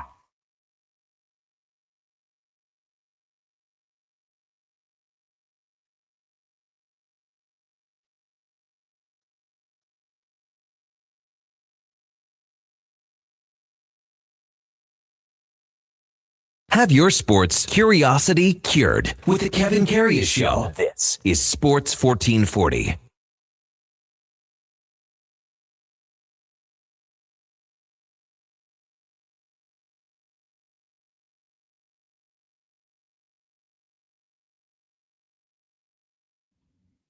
All right, welcome back to the big program, 8:21 in Edmonton. Time to break away from hockey talk and talk some hoops with our headliner of the day, brought to you by Mr. Reuter Plumbing. You know what? Draining clogged pipes like three-pointers. For all your plumbing needs, go to mrreuter.ca as we welcome back Paul Sir from Hoop City. You hear him every Saturday from 10 to 12. Right here with Josh Fenwick on Sports 1440. Good morning, Paul. Thanks for jumping on Sports 1440 again, big guy. Really appreciate it. Always glad to be here, Kevin, and I love that draining at pipes like three-pointers. That was tremendous. That is great radio. I'm not sure if you heard, Paul, but it's NBA Rivals Week going on. I said it about 6 times already this morning, and I look over at our buddy Josh Fenwick, and he shakes his head. He shakes his head. He doesn't like it. He just hates it. I don't know. It's just another one of these NBA things that they're trying to make something out of nothing, or what? I mean, what have you thought about the Raptors rivalry with Golden State over the years? I don't know. I mean, they had a final where Kevin Durant tore his Achilles and Klay Thompson was injured, and the Raptors won a championship. That was great. There's no other rivalry I'm aware of.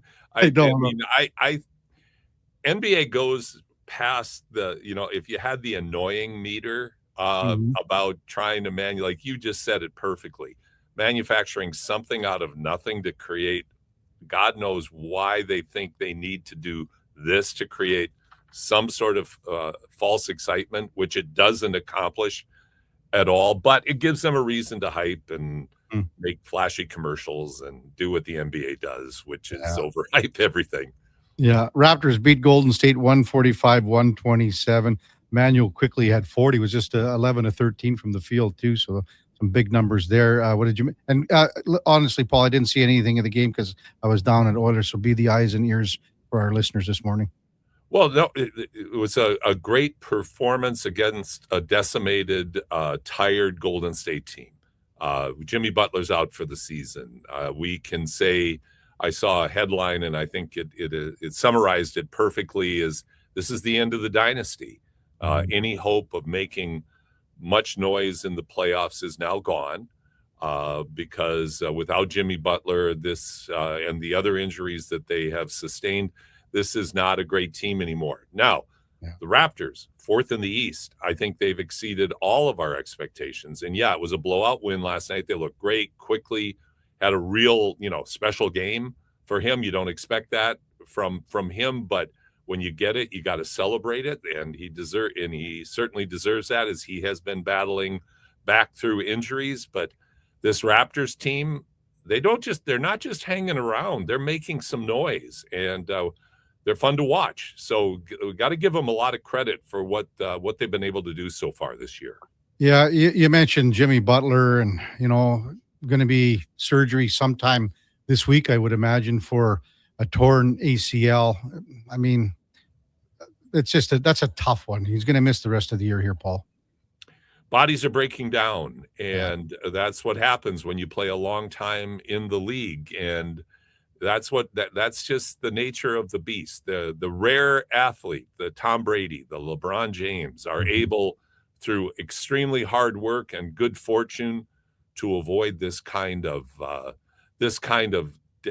just very disappointing ending to a season and a threat to a career that has been stellar on the part. I'm referring right now to Jimmy Butler, of course. But Golden State rolled the dice. They're very old. And Steph Curry, who's going to be starting deservedly in the All-Star game, has had a marvelous, marvelous year. But it's just not enough on a team with just not enough in terms of talent and depth. And what a shame. What a loss. Yeah. Hey, we got to get our question in from Husks. Hey, Husks. To Paul. Hey, KK, wondering what Mr. Sir thinks of Denny Avdia's game. He's such a sound ball player. 4 years, $55 million deal is a steal from Husks. Husks, you are right on the mark, as you always are.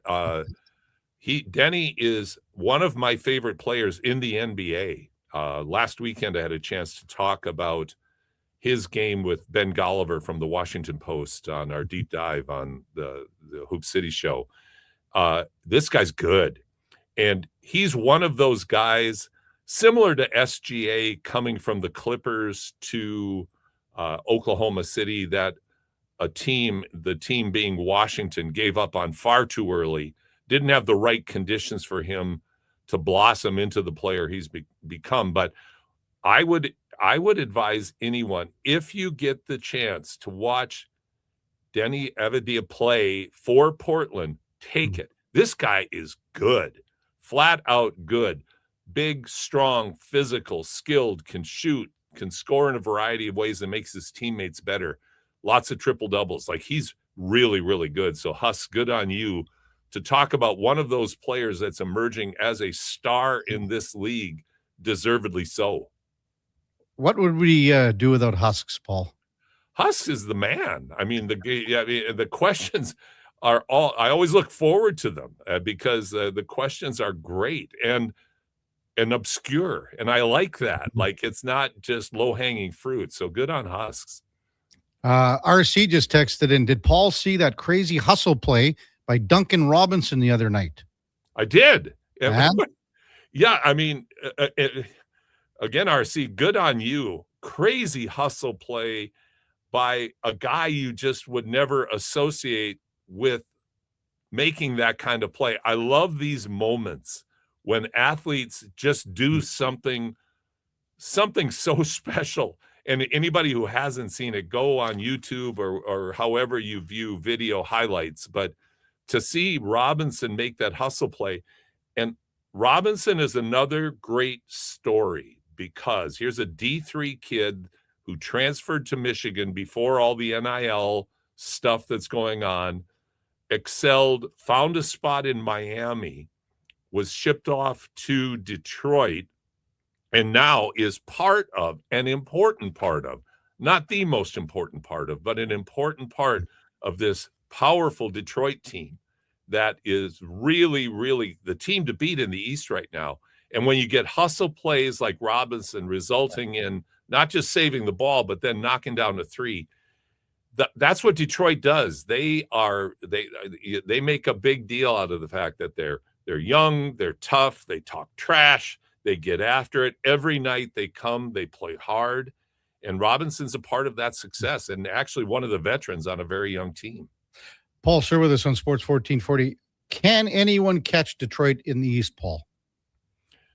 I don't think so. I think if they stay healthy, they're the best team in the East right now. Boston has been marvelous, and that was a wonderful game the other night between Boston and Detroit, coming down to Jaylen Brown's attempt at the buzzer to try to win it. Detroit ends up winning 104-103. Right now, they're the team to beat. If Tatum, who just had a 1-hour workout filmed for everybody to watch the other day, if Tatum comes back before the end of the season for the Celtics, maybe the Celtics can make a run, particularly if Detroit has some injury issues. But right now, Detroit is clearly the team to beat in the East, and I think that's fantastic because 5 years ago or 2 years ago, you would never have thought you would ever utter those words, much less 2 years later. Detroit's comeback has been seriously fantastic. You know, when I was just looking at the Western Conference standings, Paul, one of these teams, Houston, LA, the Lakers, Phoenix, or Minnesota, is going to finish outside the top 6. One of these teams is going to be in that 7-8 hole somewhere in there. Yeah. Which just shows you how competitive the whole conference is. Well, you're absolutely right, Kevin. And the Wolves right now they have the same record as Phoenix, but they're outside of the top 6 because they've dropped 3 in a row. And it's not like they've played horribly, although the loss to Utah last night, although this kid, another kid along with Denny over at Portland, the Utah kid, George, is amazing. Like this kid all of a sudden is like, holy smokes, where did this guy come from? Another example, stick with the kid, go through the growing pains, don't throw the towel in, give up on him early, let him blossom. And man, has he blossomed. But he had a marvelous game last night to beat the Wolves. But you're right, the West is tough. And a good team or teams are going to finish outside of the top 6 this year. And right now, there's about 4 or 5 of them, like you mentioned, that could figure into that. So any kind of a losing streak, any kind of an injury bug, anything like that could affect a very, very good team and their ability to get a lock in the playoffs when they come. Paul Sir with us on Sports 1448. Paul, I got to bring in your sidekick, your running mate on Saturdays in Hoop City, Josh Fenton. We had what was it, RL? Is that our guy? That just gave us his text. Now we have to have JF. So we got to go with initials today, KK. I look at, but when I think about you and Josh, I think about you driving the motorcycle, and I think of Josh like an Artie Johnson in the sidecar, you know, with that helmet on. That's what I picture, Josh. Now, does Josh know who Artie Johnson is and the reference that you're making to Laugh-In from the 60s? No clue. I don't have a sniff. I knew you would get a kick out of it, though, Paul. So, Josh, you got a question for Mr. Sir? I do. Hey, Paul, how's it going? Great, Josh. Excellent. So, glad you're carrying Kevin again. So, yeah, well, you know, just another day at the office. Yeah. All-Star teams announced earlier this week. Tyrese Maxey named as a starter. Is the process over in Philadelphia? Have they found their new guy? Sure hope so, because the process has been processed, and I think Joel Embiid has gone from the meat to the whipping cream, because if you can get a good 20 to 40 games out of Embiid now through the course of the season, you got to plan on that, because his body has just betrayed him so badly. And Maxey is the guy. So yeah, I think the process is definitely, I wouldn't say it's over. I think it's switched. They are still in the process, but they don't have the process anymore. Maxey is part of a team that's better.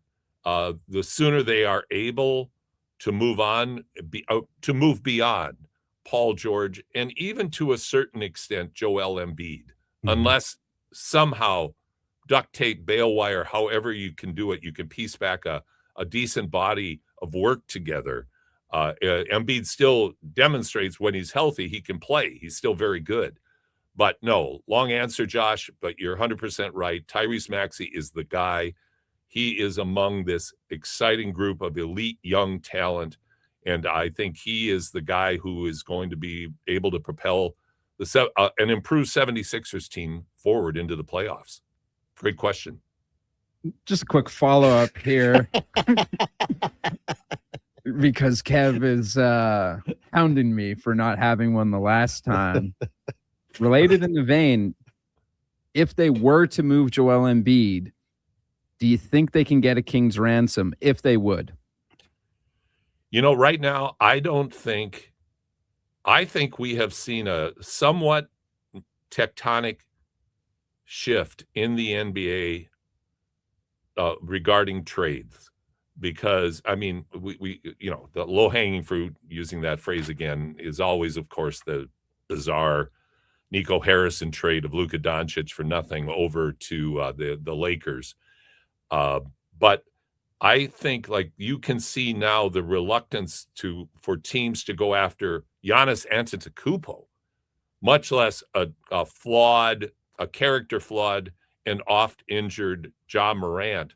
We're not seeing the anxiousness among teams right now for, as you correctly put it, offering a king's ransom to bring in a highly questionable, oft-injured Joel Embiid. Look at how this has worked out for Dallas. Mm-hmm. I mean, AD was literally walking off the plane and he almost had his first injury. And when he plays, he's marvelous. He just never plays. So I think for a team to offer a king's ransom for Joel Embiid, not going to happen. Teams see the wisdom of what's going on in OKC, what's going on in San Antonio. Why start a process of rebuilding and then shift it out and then have to continue rebuilding? Washington, you send away a guy who's now an NBA superstar to Portland, and you continue the rebuilding process. I don't see that happening. Great follow-up question there, Josh. I mean, there's a future for you in this business. And you just mentioned him too, Paul, but the real Duke texted in. Paul, will any team touch Ja Morant with a 10-foot pole? A team might, but I think it'll be a question of what is Memphis willing to not get for him to get him out? Like, how badly does Memphis want him out of Memphis? Mm-hmm. I think that's how the shift has now happened in NBA trades, is if you got a problem child in your organization, and Ja Morant is kind of a 2-for-1 in terms of a problem child because he's injury prone. He does not have the NBA body that is going to be durable enough with his superb athleticism. And don't get me wrong, watching Ja Morant when he's healthy and when his head's right, he's unbelievable to watch. He's fantastic. But they're not going to give – it's just a question, like I said, how badly does Memphis want to get him out of there? Mm-hmm. Because you've got the double whammy of often injured and a head case. And so do you really want to bring that into your culture? Because still to this point, Morant does not look like he's remorseful enough that one day he still might be walking into a club with a gun like he's done before. Like, he is just prone to doing stupid stuff. And so to bring that into your culture, when culture now is become more and more important in the NBA, gee, what a novel idea. But now it's not just talent, it's actual having people of character in your organization. And Morant is very questionable in terms of what he would bring to a team. Jordan just texted in, had a chance to connect with Paul over the week, last Jordan. week or so. Stand-up guy, and want to give him a shout-out. Love the basketball talk from Jordan, Paul. There you go. Thanks, Jordan. That's awesome. Too early to discuss what you got coming up on Hoop City on Saturday. I know your producer really doesn't do anything with the show until about Friday at midnight, Paul, but anything you can help us out with there? I'm working on a couple of guests for the deep dive right now. I have a very unique interview with the Minister of Tourism and Sport from the province of Alberta, Minister Andrew Boychenko, because I thought it would be real good for our listeners to hear from the minister about how passionate he is about supporting sport in our province. So he and I pre-recorded a conversation yesterday, and he's a great guy. He really wants to be part of the solution and part of driving investment in sport for youth and really for people of all ages, with supporting events, supporting facilities around the province. So we had a real nice conversation, and I think hearing that is really important. And we're going to talk about local basketball, all the cool stuff that's going on locally. And if I get one or two of these guys for the deep dive, well, it's going to be a lot of fun. So great stuff as always. Great stuff as always, Paul. I'll get Josh looking for his. Wake him up. Wake him up. But I'm not. I'll get him to check out Artie Johnson, because to me they're almost like, they're not a doppelganger, but they're like twins to me. Oh, and believe me, Josh, that's very flattering. When you see Artie, you'll see how flattering this is. So he's not. He just gave you the double middle fingers over here, Paul. What was that? Very good. That is very good, Kevin. What was his main line? He had a famous line. I got to think about it here. Oh. Very interesting. Very interesting. That's it. Very interesting. Great stuff. Boy, Paul. are we dating ourselves? Oh, are we ever? Great stuff. Quick question though. Oh, sure. Which famous female movie star also got her start on Laugh-In? Goldie Hawn. Goldie Hawn. Very good. Man, you really did watch it. No, I never really did, but I know there was a couple good skits with that. That just I ended up seeing them later on some other shows, or maybe roasts. He did some of those Dean Martin roasts too, didn't he? He did. He did. Artie Johnson, very funny. I think he was in Blues Brothers too. So anyway, we digress. Yes, well, no, that was Henry Gibson. I don't think Artie Johnson was. So anyway. We digress. Josh Fenwick is a new guy that he can look up to for sure. Thanks, Paul. Thanks, Kevin. That's Paul Sir from Hoop City. You hear it right here on this program, Sports 1440, on Saturdays from 10 till 12 with Josh Fenwick. That's the headliner of the day, brought to you by Mr. Reuter Plumbing, the true goat of local plumbing. That's mrreuter.ca.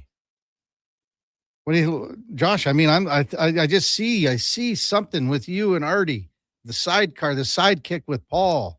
I mean, it's right there. If I ever come into work wearing glasses like Artie Johnson was wearing, kick my ass. Jerry just texted in the shot of him where he did the very interesting, and he has the war helmet on, and I'm looking at it right now. Awesome. Thanks, Jerry. Should mention one hockey note with a couple of injuries that happened last night in the NHL. Anthony Cirelli left the Lightning game. Darcy Kemper, guy came under the crease, and Kemper's been knocked for a loop a few times this year already. Left with a concussion last night, or they didn't say that, but he did leave the game. Both guys left the game. Pierre LeBrun reporting that both guys are okay. The situation is expected that will not affect anything with their Olympic standing. Cirelli should play next game. Kemper sounds day-to-day, but more tests done today to make sure. But again, you think about where the goaltending is. We saw Binnington here again the other night. Logan Thompson's not playing as well right now as he was at the start of the year. I mean, Canada's not looking good in the crease here going into the Olympics.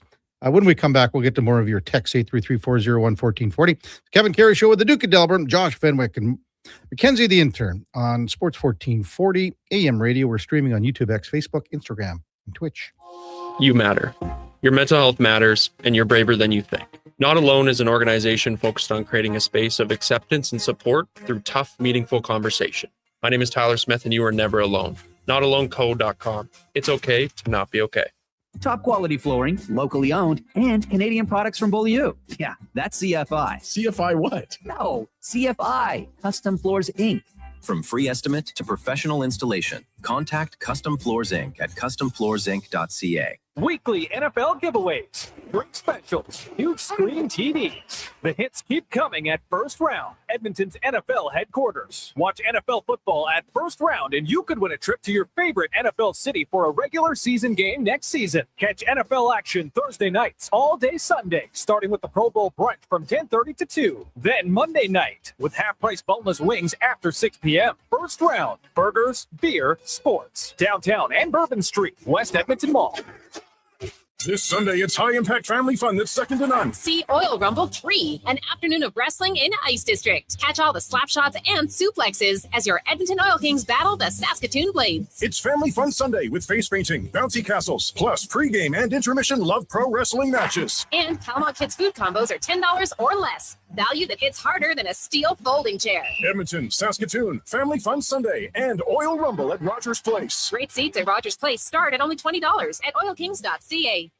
Vinny and Don in Hockey are dedicated to skill development for all hockey players. If you know a student athlete interested in growing as a person and a player, register for a free shadow day. Beginner or experienced, this program develops a student athlete skill in a supportive environment. It's a great opportunity for prospective student athletes entering grades 3 through 12 to see what Vinny and Donnan have to offer. Visit vinnyridge.epsb.ca or donnan.epsb.ca for more info and to sign up. This hockey season, before every game, check out the pregame show with Andrew Walker on Sports 1440. It's brought to you by Titan Supply, your only source for rigging, lifting, and hauling products. Visit titansupply.ca. Welcome to Uncommon. Welcome to Subaru. Engineered for Canadian winters, built for real-life confidence. Tackle the ice and snow with Subaru's symmetrical all-wheel drive, delivering the power, control, stability, and grit you need. And when the temperature plummets, you'll cruise in comfort with heated seats and heated steering wheel. All this plus peace of mind with Subaru's top safety pick status for 19 years running. This winter, it's time to get you into a Subaru. Visit Subaru.ca today. Diablo Boots sells only Canadian-made work and biker boots made by Canada West. No American or boots made in China, so no tariffs. All of Diablo's boots have replaceable soles and heels for longer life. Sizes 6 to 14 Triple E. Buy quality, buy Canadian. And support Canada West and Diablo, the two best names in the boot business. So save on boots by Save On Foods. That's Diablo Boots, 3340 Gateway Boulevard on the east side of Save On Foods. Buy Canadian. They're terrific.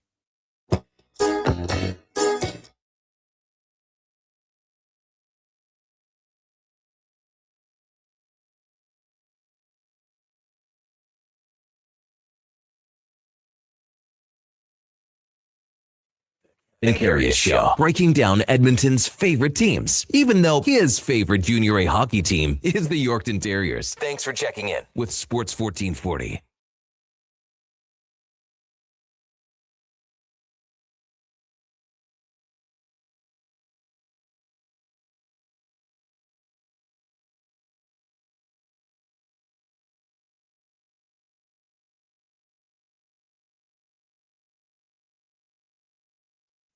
See, Duke, it's got some jump to it, a little snappy tune. Captain and Tennille. Oh, yeah.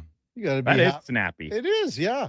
And so like, I've heard that song. Oh, I'm yeah. familiar with it. Yeah. But if you'd asked me at any point in my life who sings that, I would not be able to answer Captain and Tennille. And similar to Walker earlier, at any point would you say, name one Captain and Tennille song, I would be incapable of doing so. Mhm. But now I'm wiser. Just another day in this program where I learned something, Kev. And she's got a great voice, and he's playing the piano. He's doing his thing. Oh, yeah. He's got the captain hat on. What more do you want? Text 833-401-1440. Beerman says, I met Artie Johnson in the early 70s. He was here for the telethon. My dad took me down to meet him. It was the 1975 ATC telethon. So he was in Edmonton. Artie Johnson. Alan says, do you remember the Artie Johnson, Bobby Hull, Hudson Bay TV commercials during the 72 Canada-Russia series? Well, no. Now I got to find these. Like, Josh, this is big time for you. Artie Johnson, I never thought that the comparison would be here. Will says, good interview with Paul. LOL, you guys will make a basketball fan out of me yet. Well, Paul makes it very easy, Will. Paul makes it very exceptionally easy. KK, Connor must be flying high with the Chargers hire of Mike McDaniel from Husks. Is he, Duke? I mean, that was coming out yesterday. Did you guys talk about it at all? The possibilities? Connor's had that name dialed in before McDaniel was even fired. Okay. Like going back to it looked like a possibility mid-season with the Dolphins, the way their year was going, and then they kind of turned things around a little bit at the end. But no, this is a name that it's been circled. It was obviously kind of confirmed-ish reports a little bit later last night. So I'm sure Connor will be coming in beaming this morning with the idea in his mind of McDaniel replacing Greg Roman, who not very many people were very fond of in his time with the Bolts. Josh Fenwick just constantly Googling Artie Johnson videos and everything. Coach Al texted Ruth Buzzy. Used to hit him with his purse, says some other things. Ruth Buzzy was quite a popular comedian back in the day. Josh?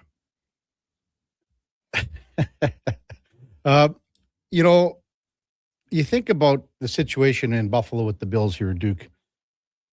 So this morning, they had a media availability with Brandon Beane and the owner, Terry Pagula.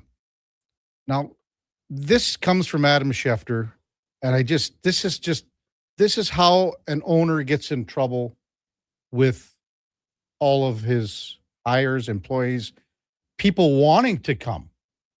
He's still looking for a coach here. Is this what you want?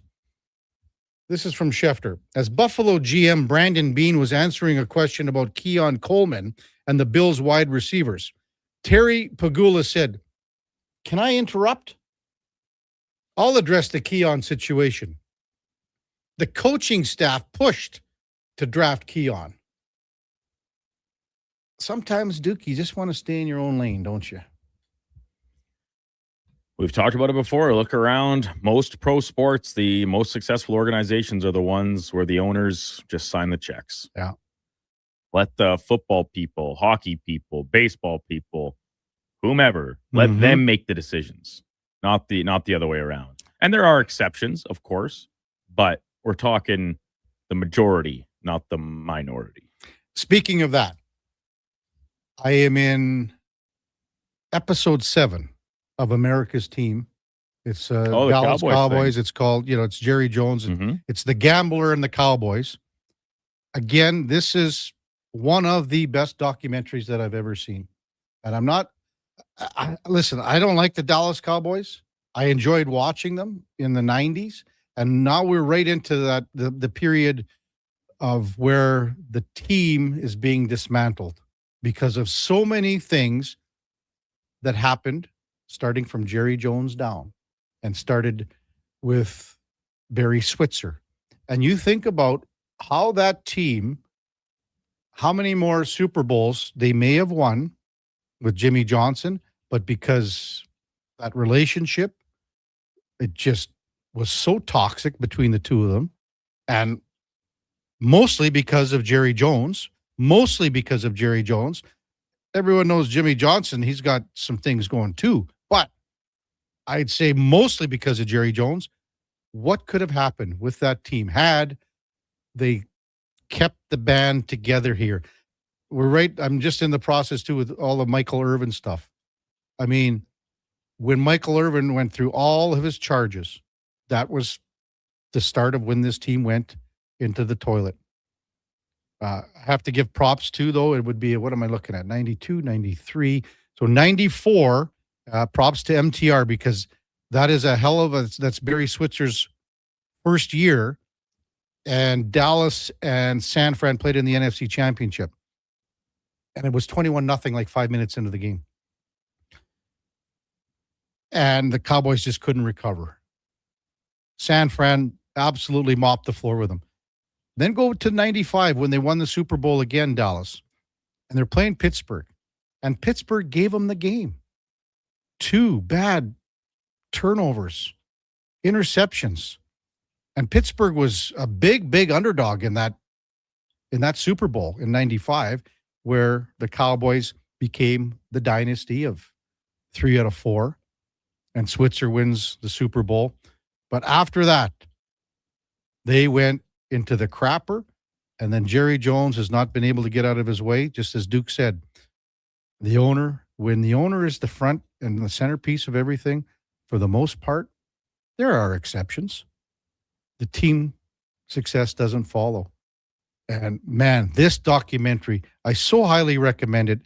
And even if I'll tell you what, even at MTR, I know you're probably listening, even Roddy. Hey, both you guys come pick up your booze, by the way. It's here in the station. If you really appreciate that era of football, just watch this documentary and watch exactly how the team was assembled. And it's so intriguing about Jerry Jones and how he bought the team, because he was going to buy the San Diego Chargers. That's where he was. That was on the radar for him. He was in debt so bad, could have lost the team. And then what happened after? Some of the more fascinating things. Jerry Jones went against the NFL right in the middle of their success and started bringing in their own advertisers and sponsors, like Pepsi over Coke, American Express over Visa. And the whole league went bananas. They were so pissed off at him, they filed a $300 million suit. Jerry Jones countered with a $750 million suit against the NFL. Now, I got to give credit to Jones, because the way he looked at things and tried to market the league, he was a little ahead of his time. But honestly, if you haven't watched it, check it out. America's Team. It's on Netflix. It's an incredible documentary. Top of the hour, we got David Schlemko for Cougar Paint and Collision. Also in the 9 o'clock hour, we'll check in from Sam Nessler from DLLS Sports in Big D. Dallas, the Stars beat the Boston Bruins last night rather convincingly. In the 10 o'clock hour, we got Matt Larkin from the Daily Faceoff. Before that, time now for a Sports 1440 update. Brought to you by First Round, and Sundays will be hopping at First Round. Hey, we gave away 1 table for 6 as well. We'll be doing another table this week, and then a couple more next week as well. A table for 6 for the Super Bowl party at First Round right here in the mall that has it all. This weekend, they'll have the NFL helmet and the jersey to give away, plus the Pro Bowl brunch, only at Edmonton's NFL headquarters, First Round, downtown, or right here on Bourbon Street. Here is the Duke. This is the Sports 1440 update.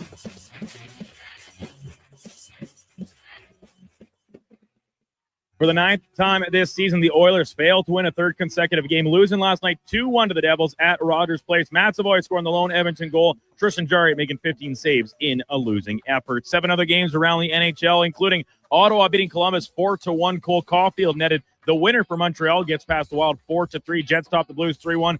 Tampa remaining red hot with a 4-1 win over the Sharks. And the Kings beat the Rangers 4-3, but lose goaltender Darcy Kemper to injury in the first period.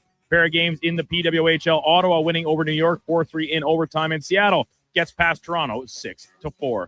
On the hardwood, Emmanuel quickly scored 40 off just 13 field goal attempts, lifts the Raptors to a 145-127 win over the Warriors. Elsewhere, Rockets beat the Spurs 111-106, and Denver lost to the Lakers 115-107.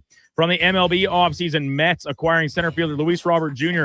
from the White Sox in exchange for infielder Luis Angel Acuna and right-hander Truman Pauly. Baseball Hall of Fame announcing that Andrew Jones and Carlos Beltran have received the required votes on the Writers Association ballot to will join second baseman Jeff Kent in this year's Hall of Fame class. Kent was elected back in December in the Contemporary Era Committee voting.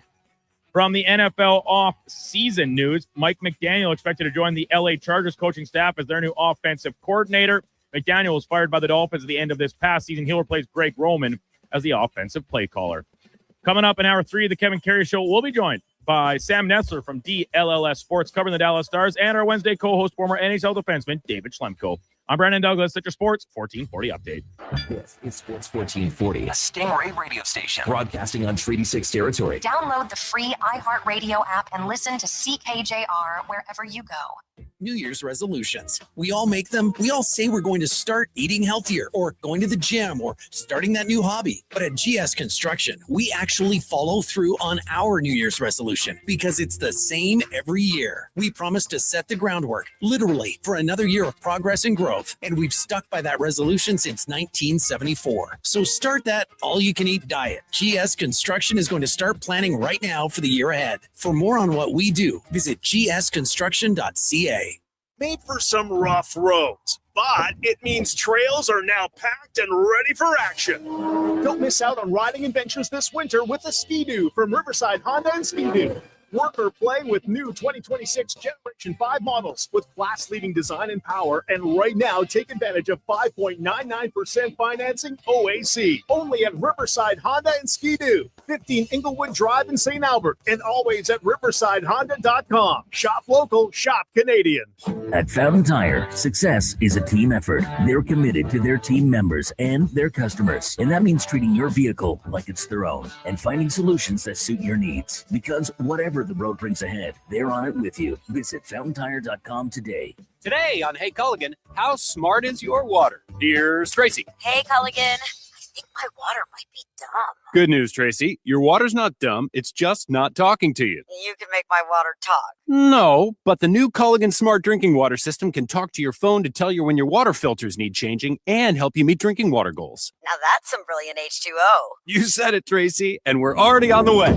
Let us help you out with a free in-home water test from a local Culligan water expert at culligan.ca. You wanted local sports on weekends. Saturday mornings at 9, check out the Saturday Sports Setup, where we'll tee up what's happening on the weekend sports scene. Tune in Saturday morning at 9 on Sports 1440. The Hockey Super League is proud to launch its 9th season, delivering independent, borderless hockey. This year, over 125 teams will compete across Alberta, Saskatchewan, and for the first time ever, Colorado, USA, with showcase-style action, cross-province rivalries, and a strong commitment to player development. The HSL is the premier destination for families seeking balance and athletes chasing the next level. The Hockey Super League. Hockey without limits. For athletes born in 2013 to 2018. Visit hockeysuperleague.com to learn more. Exciting news from St. Albert Dodge. The all-new 2026 Jeep Gladiator Sport packages have arrived. They have a great selection and a bunch of colors to choose from. And if you've checked out the Sport, you know it comes in some fun colors. Rugged capability, practical off-road features, and you can get behind the wheel for as low as $49,900. That's right. Put yourself in a brand new Jeep Gladiator Sport for less than $50,000. What more can you ask for? Time to head up the trail and see how easy it is to do business at St. Albert Dodge.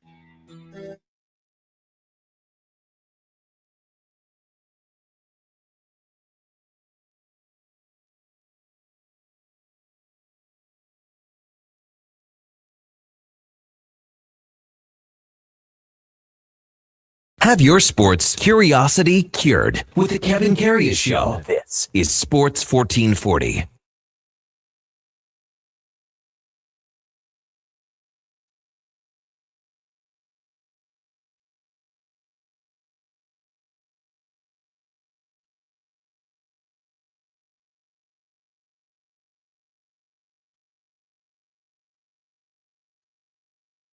All right, welcome back to the big program, 9:02 in Edmonton. Kevin Karius, Duke of Delburne, Josh Fenwick, Mackenzie the intern with you here in our Sports 1440 studios at West Edmonton Mall. And time to welcome in our Wednesday co-host, David Schlemko, powered by Cougar Paint and Collision. Our family helping your family for over 40 years, part of the Napa Certified Auto Body Program. Check them out at cougarcollision.com. Good morning, Schlemmer. Morning, KK. Feeling a little better last week under the weather? Oh, much better. Yeah, much better. That was a tough week. Yeah. Got me and the wife down for Everybody, the counts all week. Kids too, or? I feel like the kids are starting to get it now, so really? that's not great. You never but know what you're going to pick up anymore, right? There must be something going around, but it's good to be back. There's always something going on. Hey, you know what? I forgot to tell Duke this too. I was in the press box last night, and I talked to the play-by-play man who's been on the show a couple times with us, Matt Laughlin. Yeah. And Matt and I had a quick look because he's got to get back, and he grabbed a couple quick pieces of pizza. Got to get back, and he was doing the show with Chico Resch. Anyway, Chico. So this is Matt that I always talked to, And then he goes, hey, well, look, there's Chico Rush is over. Chico's talking to his nephew, and I believe it was his nephew's girlfriend. And they kind of sit where Cam Tate was. Okay. And anyway, Matt says, yeah, I was just talking. The nephew said, yeah, I heard you on the radio this morning talking about Chico and everything like that. And I was like, oh, that was kind of cool that they were listening. So Perfect. yeah. A couple new fans. Well, yeah. Matt's a great guy too. He is a good dude. Chico was, they were telling stories like back. Matt told the story when Chico was playing goal for the Islanders. Yeah.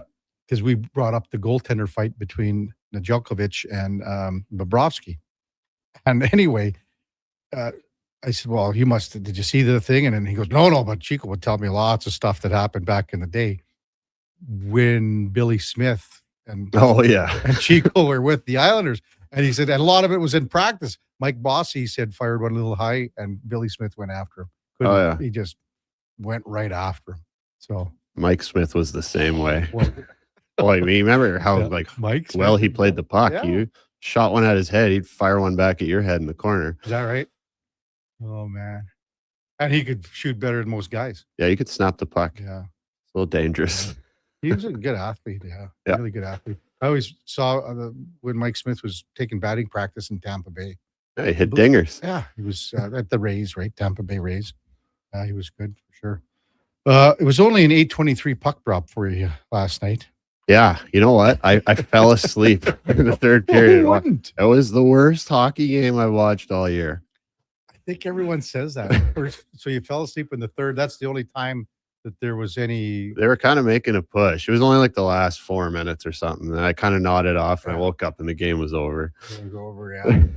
I mean, I don't recall for the first 40 minutes plus not being able to make a pass, accept the pass, fanning on passes, fanning on shots. Just an absolute lack of execution everywhere. And I think Mac T touched on it before the game. He was saying, for Knobloch, as a former coach, this is a game that stresses you out, makes you nervous. You've had a couple big convincing wins and, now you're stressed out. What do I have to do so the team doesn't sag tonight? And then, you watch that first period. It's exactly what happened. So what is it? Is it like, again, they played St. Louis and they played Vancouver on the weekend. Those two teams aren't that good. Nope, definitely not. New Jersey had some jump. They came out with some jump. You're right. They're quick, but they weren't executing either. I mean, they're buzzing around the ozone on the outside a little bit. I think the shots were like 2-2 after 12 minutes. It was bad. It's just a brutal hockey game. Yeah, it was bad. And again, I was saying, if it's almost like they had the rodeo and the CFR was there and the ice was so bad. The first game after the CFR was always like, what are we doing here, man? You don't see Nuge fan on that one in the slot. Connor, it was everybody to a man. It was except who I thought had a good game was Ty Emberson. Okay, and I got to say that because I've been pretty hard on him. I honestly wasn't sure if he's going to figure it out. He's getting close to that 200 game mark, and man, has he really picked up his game lately. He's playing with a ton of confidence. Yeah. He's upped his physicality. He's moving the puck with confidence. He's moving it hard and quick and not taking as many big hits, using the middle of the ice. A lot of little details in his game I really like. I'm glad you say that because, as you said, you've been hard on him. Yeah. What is it? Not just last night. I mean, and you sort of unpacked a few things there. But is it just a guy, the 200 game mark, as you say? Yeah. I mean, he's getting close to it, or he's got to be around there, I think. He's about 2.5 years ish. Yeah. But he wasn't having any confidence with the puck. He's hanging on to it, and then moving it up the wall and getting smoked every time. And it's just like, when is he going to take the next step in his development? Play with a little swagger, move that puck with some confidence. And, confidence is, I think, the main thing there, right? I mean, you look at Regula a month ago and he was playing well and getting lots of ice, confidence. And he's making plays at the blue line and dancing around. So confidence is a big thing for a young player as well. But, Ty has it right now and he's using it. Played just under 15 minutes last night. Darnell Nurse, we'll get to that pinch in a moment that you probably saw. Let's just go there right now. And I mean, It's the end of a shift. It's this long change. But would he have been able just to hang on to Cody Glass for half a second more? Yeah, I mean, that's I don't it's know. a tough play. I hate to rag on Darnell on that one because I rag on him all the time too. But I got to give him some credit too. He's been playing real well. You know, he's been hard to play against. He's been physical. He's been shutting down. He hasn't been turning pucks over or having, his usual little gaffes. That's a play where I think he thought the puck was getting in deep. Mhm. And he made a little mistake there. And if he knows the puck isn't going deep, he's not changing there. Yeah. So, yeah, and again, it was so close because he's got to wait just a split second more. And if he just impedes, it's not going to take a penalty if he's just standing sort of in front of Glass and, Yeah. engaged a little bit. But he's trying to get off the ice. He's trying to get off. But the other thing, too, is the fact that other second allows the guys to get back quicker that are coming. Because, I mean, Right. Hyman barely, he just missed the pass coming across, True. Yeah. to Cody Glass. So. I mean, by the time, Darnell's on his knees and he's got to get up and get there, and whoever changed for him had no chance. No, I mean, I was talking more about a forward. With the forward coming like a back. forward trying to come Yeah. back. What'd you think of that Jari save? Unbelievable. Yeah. Old school, baby. Yeah. Loved it. Yeah. We said it was like, last night, even I said in the press box that it was, Billy Ranford-esque. Yeah. And that's not like, I don't know I don't know much about goaltending and all the technical stuff, but to me, he looks like a guy that doesn't usually make that save. He's Mhm. very kind of calm in the net. He looks like very technically kind of proper modern age goalie. So I didn't expect to see that pad stack out of him. Yeah. And then he kind of the barrel roll and get it in the glove. And I mean, that was, it's 2-1 at that point. Oilers are on a power play. That's a save. Bouchard giveaway. I mean, I don't know how many giveaways they had, probably 18, 25, 20. I don't know what it was total. He had his fair share. There was a lot, and everyone. I mean, it was a turnover, just pucks left and right, every zone. And I was just going to say, it's everywhere too. Yeah. It's not just the D zone for chances. It's the offensive blue line. It's missing passes from below the goal line that are Mhm. going the other way. Matt Savoy, your buddy, gets a goal last night. And, He needed that. yeah, he was trying to get out of the way. I think he said too. Yeah, that's all right. They don't ask how. Yeah, he needed to get off the schneid, and he wasn't having a great game before that either. So You mentioned Emberson. I wanted to kind of bring up Jake Wallman here. So he had an opportunity. So he was on the power play and had a good one-timer. I mean, Jake Allen came across quick, snuffed it out, but it's a good save. But I know myself, and I'm sure everyone in that building was thinking, if that's Leon, that's in the back of the net, right? So it's an experiment they've had to try here, though, absolutely, because with Leon not being here. and I don't think he's done a bad job in that spot either. I do think it was pretty funny once Connor got his diving penalty and they tried to go and execute on the power play. That was pretty ugly to watch. So they should have just started the second unit there, no? I think they did at first. I don't know if on they the did. first one. Well, when they left, no, it wouldn't have been when Connor was in the box. I think it was the one before Connor. Oh, and they okay. were out there. They probably should have just went. Yeah, they should have. And, and Was it like the Bouchard late dropped the Nuge and they like ran into each other at the blue line? These are world-class players, man. Just goes to show you when that's not your normal spot or position. Yeah. And power plays, I mean, Devils were 0 for 1, Oilers were 0 for 2. So here's we've been talking about it all morning. We had a lot of texts back and forth just on the whole when Connor gets hit, and it's a clean hit by Kovacevic. It's a clean hit. He's 6'5". Connor's sort of going down. Yep. And the way he spins around, it looks worse than what it is. 100%. It looks worse than what it is. But great on put goals and going in there. Love it. It's how the rule gets implemented. It's terrible. It's awful. It's terrible. Why should a guy have to sit for 17 minutes after that? See, the way the play happened, I'm okay with the instigator, to be honest with you. Me too. Yeah, that's the rule. Because even though, and I'm listening to Louis on the call last night, and obviously Lou is a fighter, so he sees it a certain way. He's like, they drop their gloves at the same time. There should be no instigator. Yeah. Like for me, Podsy's coming at him. He doesn't have a choice. Yeah. Like he's fighting whether he wants to or not, whether he drops his gloves or not. If he doesn't, he's going to get punched.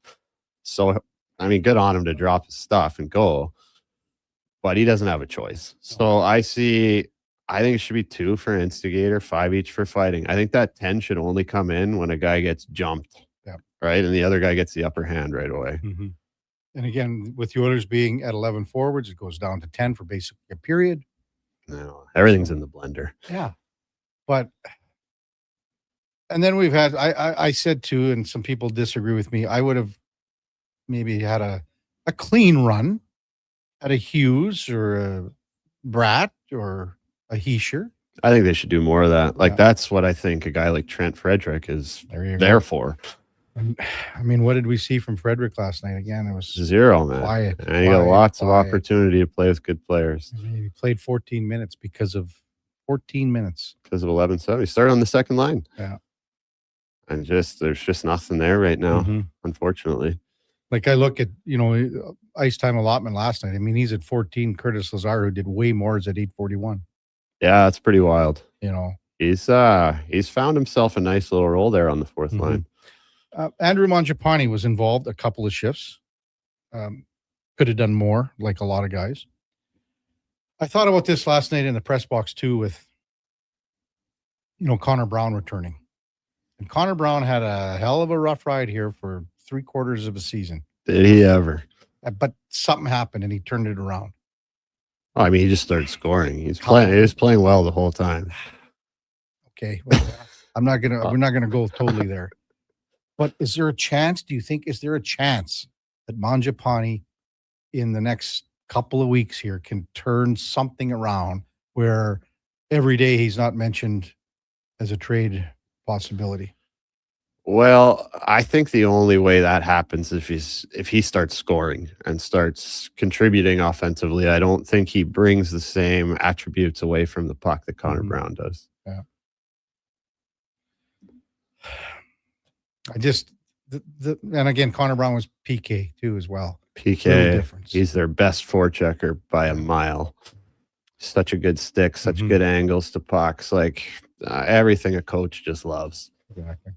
Coming up right after the break, we're going to head down to Dallas. Talk to Sam Nessler from DLLS Sports, covers the Dallas Stars. They beat the Boston Bruins last night. A fair bit to unpack in Dallas as well, as they're, trying to. Well, I mean, that division's just nutso. So Dallas has had some weird streaks this year, up and down. Yeah, really up a and lot down. In a row, back and forth, yo-yo. That's coming up right after the break. Kevin Karius, David Schlemko, Josh Fenwick, Duke of Delburne, and Mackenzie the intern, right on the board right now. Mackenzie the intern. Maybe Schlemmer can come up with a nickname for her. We're also streaming on YouTube, X, Facebook, Instagram, and Twitch. Wing Wednesday at First Round. Whether you're coming for the first round, the last round, or a few rounds in between, they've got you covered with half-price wings every Wednesday night. Half-price wings. Over 35 delicious flavors like Cajun salt and pepper, maple bacon, and Inferno wings, now half price every Wednesday night. Wash them down with a cold pint of Canadian or Coors Light for only $5.75. Half price Wing Wednesdays at First Round in West End and now downtown. First Round, burgers, beer, sports. This hockey season, before every game, check out the pregame show with Andrew Walker on Sports 1440. It's brought to you by Titan Supply, your only source for rigging, lifting, and hauling products. Visit titansupply.ca. Hi, Mike here from Northgate Chevrolet Buick GMC. Happy New Year. I just wanted to take a moment to say thank you. Thank you for everything in 2025. With your help and your support, we fed almost 500 families. We donated to various charities in the Edmonton area, and we're going to do it again in 2026. Please stop in and see us today, 13215 97th Street, or visit us online at northgategm.com. You're in Northgate country.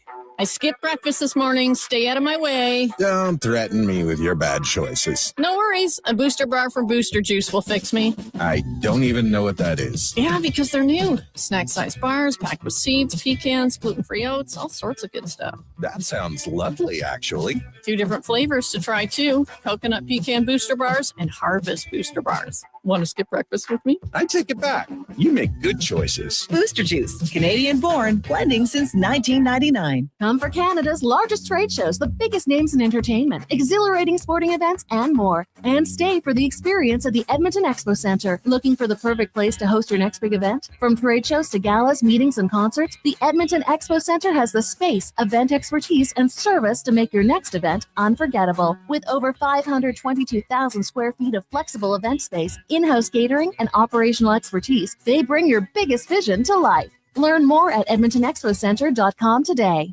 Whoa, I gotta put some money on the game tonight. We hit our monthly budget. Whoa, how did you get in here? I'm you, the responsible you. We're right. We'll play another time. Sounds more like us. If you gamble, use your game sense. Visit GameSenseAB.ca. From the local rinks to homes and businesses across the province, Alberta's rural natural gas utilities are here to fuel life affordably, reliably, and safely. We're members of the Federation of Alberta Gas Co-ops, providing natural gas to keep our rural neighborhoods warm and connected every day. It's local, dependable, and it's ours. To learn more about the Federation of Alberta Gas Co-ops and our members, and how natural gas fuels your community, visit fedgas.com. Alberta's energy. Game on.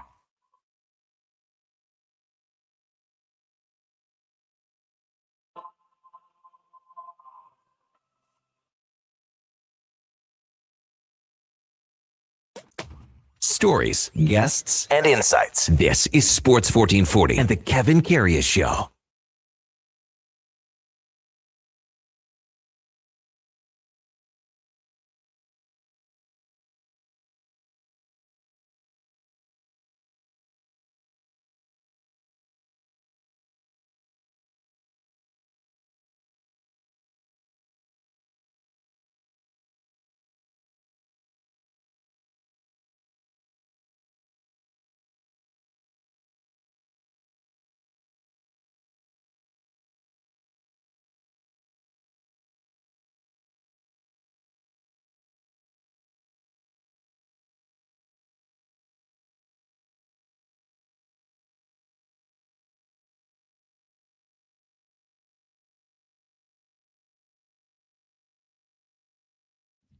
All right, welcome back to the big program coming up to 9:21 in Edmonton. Kevin Karius, David Schlemko with you here on Sports 1440. We're just hooking up with Sam Nessler from DLLS Sports.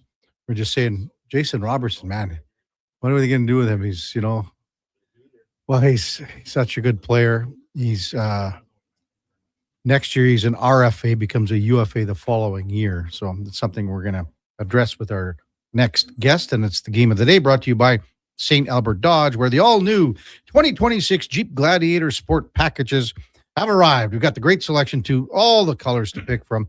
$49,900 gets you behind the wheel. Brand new Jeep Gladiators below $50,000. Can you believe it? StAlbertDodge.com as we welcome back Sam Nessler from DLLS Sports in Dallas. Good morning.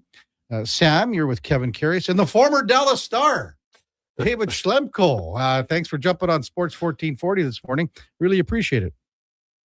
Yeah, it's an absolute pleasure. How are you guys doing this morning? We're doing great up here. A little kind of wacky after the Oilers game last night with the New Jersey Devils. But, hey, let's just touch on the Bruins and Stars game last night where Dallas seemed to have their way with the Bees. Just your overall take on that win last night, Sam.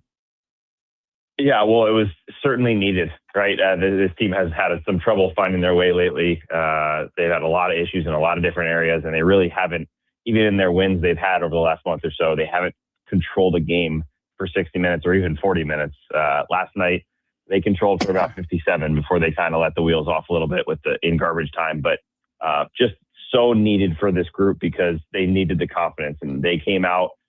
They took control right away. They were winning every battle.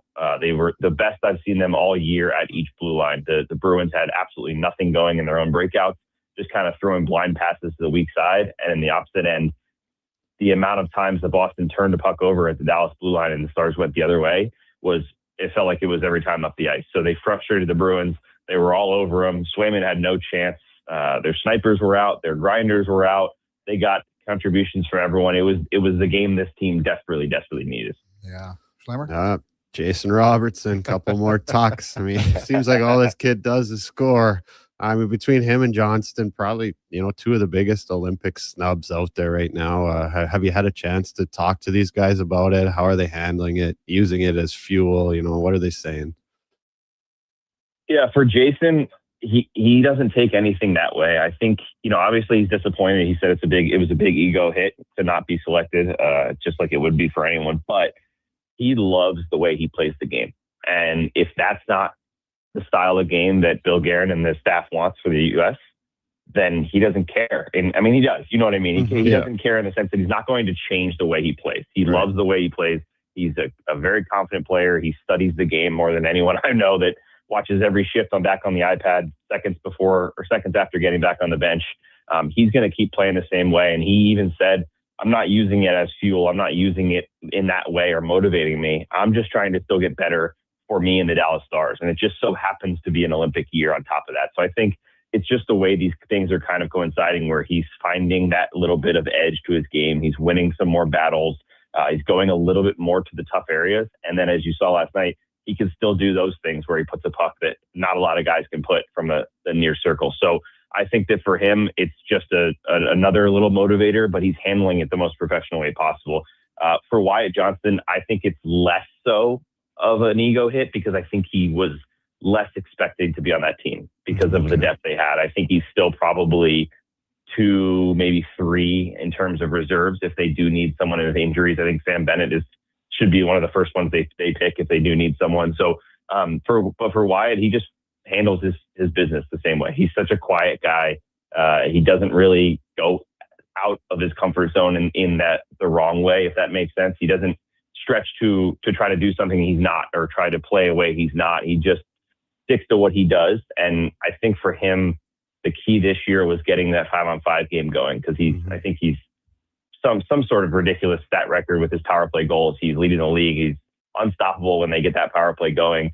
But the 5-on-5 game wasn't as strong. And I think they've moved him around a little bit, trying to find a good spot for him, a good spot for Matt Duchene. Where does Rope Hintz fit in? Where does Rantanen fit in? Who goes with them? And last night they actually had Johnston on the right wing with Duchene and Sam Steele because of Rantanen's absence, and it looked great. So I think finding the key spots is important for a lot of these guys. But for Robo and Wyatt, I don't think anything's going to change. Sam Nessler from DLLS Sports in Dallas, our guest. Kevin Karius, David Schlemko with you on Sports 1440. What's Jimmy Neal going to do with Jason Robertson here? I mean, he's going to get 40 goals again this year. He had 35 last year. He's hit 40 twice before. He's a $10 million player, is he not? I think he's a $12 million player. Okay, well. Yeah, I don't know how you pay him less than Mikko Rantanen. I think Jason Robertson and his brother Nick actually just switched agents a few days ago, switched over to Octagon from their former agent with Andy Scott. I think it's telling in a way, because they've dealt with, he represents Mikko Rantanen, Thomas Harley, Wyatt Johnston, 3 players who just in the last year signed massive 8-year contract extensions that were both fair for both sides. And that's the key for me, is that Dallas has always been a team that places people want to go to, right? They love the city, they love the organization, so it's easier to get them there than it is to less desired location. But they're still paying fair amounts. They're not trying to snub players. We had the assistant GM on our show, Mark Janko, a while ago, and he talked about you never want to win these contract negotiations. You want both player and organization to leave and feel good about it. And I think for Jason Robertson, I was going back and forth as this slump was going on, because a lot of people are saying, maybe this team does need to blow up a little bit with a trade like that to just change the norm. It's obviously a super successful team, but it's a team that's fallen short consistently in a few areas over these past 4 or 5 seasons. Maybe that's what they needed. Now, I'm not even buying into that. They're going to pay Jason Robertson. I'm imagining it's somewhere around that Mikko Rantanen $12 million AAV. But for Jim Nill, he has no stress about it. I'll tell you right now, or at least he doesn't show it. That's definitely the case. He knows what he has to do. They've done this before, and everyone said, how are they ever going to sign blank? And they've done it each and every time. So I think for that, he's going to get paid. He's probably going to be, maybe he's right at Mikko money, so they don't go over the superstars AAV. But with the cap going up, I don't think you can look at that as much as you used to of you're making more than blank because it's two years later. So they control his rights, obviously, with the RFA, not a UFA, which is huge. I have no stress thinking he's going to get signed, and I think it's probably going to be near that 11 to 12 million. Wow. It's a nice payday. I mean, I'm just looking at playoffs last year. I think he was coming back from injury, but really struggled to put the puck in the net. Is going into a contract negotiation. Do you think that that's something that he needs to prove in the playoffs this year? That was maybe a one-off, or has he done enough in the past to kind of prove that? Yeah, it's a great question because it's tough. I think the way he played before now, where he's starting to add those things I was talking about before, where he's a little more of a tough player to play against. I think he shied away to the outside a little bit in the playoffs. And you guys know as well as anyone, if you shy to the outside in the playoffs, you're not going to have success. It just doesn't happen. So for Jason Robertson, the way he's playing now, I believe translates more into playoff success. But last year was his injury. He's coming off, I think he was coming off the injury to start the year as well, with the removal of a cyst on his foot. So he missed time, missed camp, comes back, has a slow start. Then he's absolutely on fire. Then he gets hurt. Last game, that one still hurts a lot of Stars fans. You got Jason Robertson out there in a meaningless game in the last game of the regular season, and he takes a weird bump and he's out for the playoff series. So I think that him coming back from that was kind of the excuse, if you want to use that word. Right. I don't think they're too worried about it because he has had some past success before, but it certainly would not hurt if this thing drags out and it becomes a summer conversation, which I could see it doing. If he's able to put in, let's say they play 2 rounds, which in the Central, who knows if you can make it 2 rounds, but let's say they play 2 rounds this year. If he can put up some numbers that show he can play that style, it's only going to help his cause. But I don't get the sense from the team and the organization that they're worried about that either. Yeah. Mikko Rantanen, just an illness. He's okay. Nothing major there. Yeah. So it was weird. They actually told us it was a maintenance day. They had practiced the day before. I said it was a maintenance day. There was illness running through the team now for the second time in a month.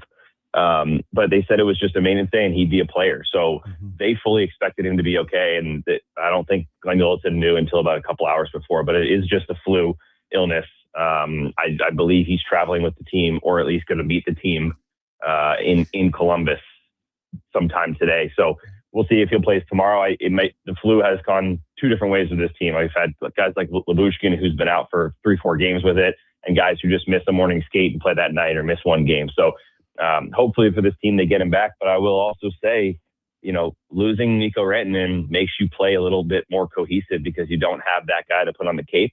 And the 2 games he's missed, the one for the suspension earlier, you guys know, against the Edmonton Oilers, and the one last night, they looked like one of the best games they've played all season because they had to find other guys. So I don't think it was the worst thing in the world for them to miss him last night. Yeah, guys stepping up. Love it. What about some trade targets? Rasmus Anderson, Kyle Sherwood, both off the board now. I've been hearing that the Stars were interested. Where do they look now? I'm hearing Blake Coleman up front. Not sure on the back end. What do you think? Yeah, the big one, Blake Coleman for sure.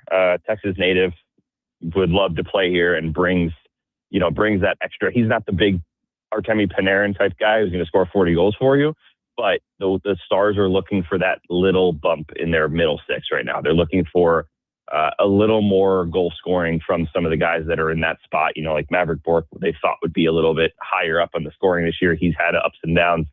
So I think Blake Coleman would be a perfect fit somewhere in that 3rd to 2nd line, because right now they basically have 5 top 6 forwards.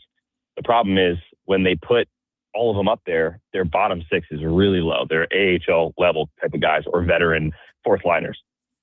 On the flip side, when they try to spread the love out, they put Matthew Shane down on the 3rd line. They got 4 of the best centers in the NHL up to top to bottom, but he's got no one to play with because he's playing with guys like Sam Steele or a 4th line player because they just don't have it. And Jamie Benn has taken a step back to that 4th line, 3rd line type of role. So I think Coleman would be a great fit. If they're going to take a big swing, I don't personally know how they do it with them. They have no money and they have very few assets to give. But the guys like Kadri, guys like Panarin, if they can make that big swing, they have to go for it because the Rantanen trade, everything they've done, you can't take a step back. You can't pass over a trade deadline and say, let's punt it to next year. They have to go for it. And I think that needs to happen up front. At least someone like Blake Coleman, if not one other guy. And then on the defensive side, I love Justin Falk from St. Louis. I know Anderson was the big target, and I think they were really heavy in on him. Just couldn't do it. There's no way they could have paid what Vegas paid. But they need a top 4 defenseman. They really do. They are basically playing with 3 guys with Thomas Harley, Esa Lindell, and Miro Heiskanen. And Thomas Harley has not been himself this year on top of that. So it's even kind of been 2 that have just carried the load. They really need someone stable, physical, battle, preferably a right shot because they don't have many of those. And Justin Falk, to me, fits the bill really well. And Sam Nessler with us on Sports 1440. Hey, you threw Sam Steele's name out there. He's a local guy. I've known Sam for a long, long time. He's probably going to get his career high in goals this year if he stays healthy. Every time we talk to someone down in Big D, Sam, they just rave about how much he means to this team as a role player. What have you seen from him this year, Sam? Yeah, it's a great point. And it's funny when you ask people, fans down here, you're probably not going to get that answer because of where he's been forced to play, right? Sam Steele is exactly what you just said. He is a great bottom, maybe middle 6 guy, but he can play up and down when they need him. He's got the first round type of skill. He's fast. He's responsible. He kills penalties. Does all those things to be a really good third liner. But because of the depth on this team, he's been shoved up to that top line with Wyatt Johnson and Mikko Rantanen, and that's not a fit, right? That's not where he is going to thrive. Mm-hmm. We've seen a ton of plays where he's just not able to keep up with the pace and creativity of those players, and that's expected, right? That's why I get a little frustrated with it because it's not that he's doing anything wrong. It's that he's not built to play in that spot. You put him in the right spot, and he's going to excel, and he has been so good in every area of the game when he's in his role. The thing that impresses me most is that this is now 2 coaching staffs that he's completely won over. You know, there's a reason why he's the one that's elevated. He's the one that's out there late. He's the one that's going to center a line instead of the other guy. It's because he can do it all. I think Glenn Gulletson even said last night that he was a Swiss Army knife, and that's the perfect way to explain it. It's just that they need to find his role, and that goes with what I just said. You find someone like Kadri or Blake Coleman or whoever that's maybe a step above in offense, then Sam Steele can slot in center or left wing on a third line. He's going to be probably one of the better bottom 6 forwards for your team and around the league. It's just unfortunate around here that he's taken on some heat from fans because he can't score at the same level as Mikko Rantanen. Yeah, duh. That's tough. That's pretty tough. Not many can. Any chance that Tyler Seguin can get back in the lineup this year, Sam? I don't think so. Okay. I think the best case scenario is Western Conference Final. I don't doubt Seguin in terms of recovery. He has beaten every single recovery timeline he's ever had against them. He's one of the most dedicated people in that. Unfortunately, he's had to go to that well way too many times in his career. But when you look at everything, even if we say best case Game 1 Western Conference Final, you got to get there first. Mm-hmm. And this year, above any else, I think the Stars are a 92% chance to play the Minnesota Wild in the first round. That's a really good team. Let's say you beat them. Okay, great. Here come the Colorado Avalanche, who are not only the best team in the NHL, but want nothing more than revenge against this Dallas team who's had their number for quite some time. It's a really hard time to just say, you know what, let's punt this along, wait for Tyler to come back at 30, whatever he is, 34 years old, after another significant long injury, and then hope he's going to be able to make an impact from day one. That's happened before. He was great after his injury last year when he did come back. He had a good playoff. It would be a really big, probably mistake for the Stars to bank on that and say, let's not use his money. I mean, that's another $6 million or so that they get in the cap if they do put him on the season-ending LTIR. I think you have to use that money and say, for not only for the team, but for the athlete himself, look, Tyler, let's get you ready for next year. Next year's a contract year, a big one for him.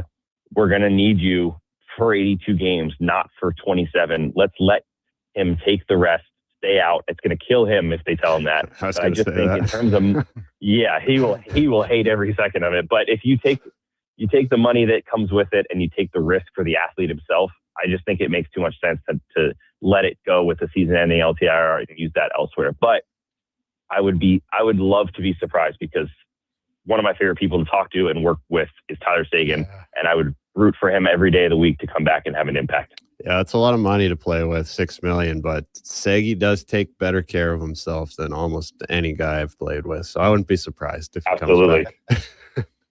Sam, thanks so much for your time this morning.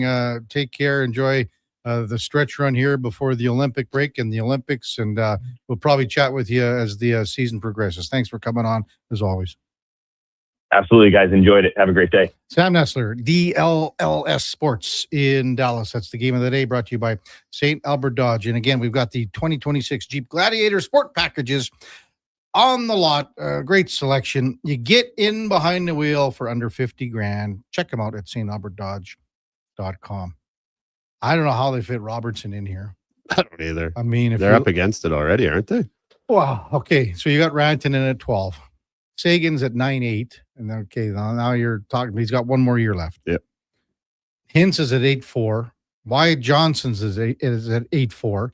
Also next year, Harley's 10 million kicks in. I don't know where it's coming from. What's Heiskanen's got to be up there too. 8.4. Yeah. That's a lot of big deals. Mm-hmm. Yeah, it's a lot of Roshi. Even Lindell's got to be over 5, I would think. 5.25. Yeah. He's super underrated. Mm-hmm.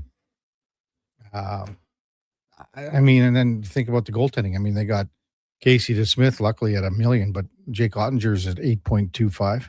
Yeah. I mean, they got a lot of. I mean, again, and he's saying 12. I just put 10 out there just because I thought, well, I'm putting him in where he's below Rantanen, ahead of Hintz, and ahead of Johnson. Yeah, you're just making a guess. And not 12. It's going to cost you a little more than that. Sorry, pal. When we come back, we'll get to some of your text 833-401-1440. Maybe we'll ask Schlemmer if he thinks that Matthias Ekholm could be an injury replacement for Sweden. Maybe Zach Hyman for Canada at the Olympics. That's straight ahead. Kevin Karius, David Schlemko, Duke of Delburne, Josh Fenwick, and Mackenzie the Intern on Sports 1440 AM radio. We're streaming on YouTube, X, Facebook, Instagram, and Twitch. The Junior Prospects Hockey League's fourth season is now underway. The JPHL offers elite athletic and academic opportunities for players in the 14U, 15U, 17U, and 18U divisions. All games are broadcast live on Silent Ice TV, featuring a showcase-style schedule and competitive matchups across Western Canada. Players work with experienced coaches, trainers, and elite hockey personnel. Learn more about Western Canada's fastest-growing elite hockey development stream at juniorprospectshockeyleague.com. When the ground freezes, you wonder how anything can get done. And instead of staying outside in temperatures that would make a polar bear cry, you head inside where it's toasty and warm. But that's not what GS Construction does. Because while the ground freezes above, we plan below, rebuilding and revitalizing the systems that keep our communities working year after year. Now, don't worry. GS Construction promises to do everything safely and efficiently, and we'll wear our extra warm clothing outside. For more on what we do, visit gsconstruction.ca. At Fountain Tire, success is a team effort. They're committed to their team members and their customers. And that means treating your vehicle like it's their own and finding solutions that suit your needs. Because whatever the road brings ahead, they're on it with you. Visit fountaintire.com today. A Saskatchewan boy who grew up loving and playing sports. At least we think he grew up. Listen to Kevin Karius weekday mornings from 7 to 11 on Edmonton's home for sports, Sports 1440. Remember 2025? That's so last year. But seriously, St. Albert Dodge needs to clear some 2025 models off the lot to make room for new inventory. So they're having a huge clear out of all the remaining new 2025 Jeep Wrangler Saharas. The Sahara package is the best seller, so they have a great selection to choose from and priced from as low as $59.9. I don't have to tell you, these are going to go fast. So get there before they are gone. Just head up the trail and see how easy it is to do business at St. Albert Dodge.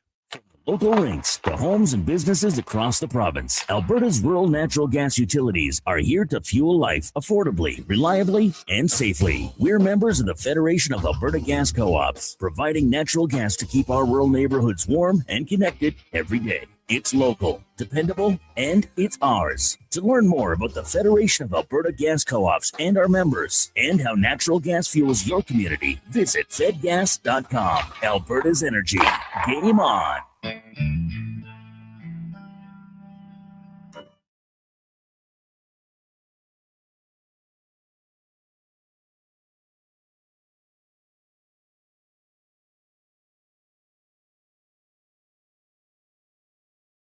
Just in time for the morning skate. This is the Kevin Karius Show on Sports 1440.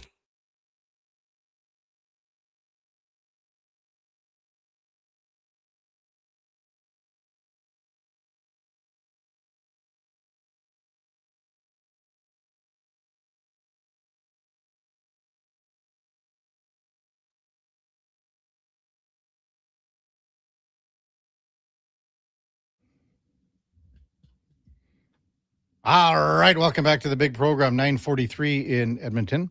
Kevin Karius, David Schlemko with you on Sports 1440. David Schlemko, powered by Cougar Paint and Collision, our family helping your family for over 40 years, part of the Napa Certified Auto Body Program.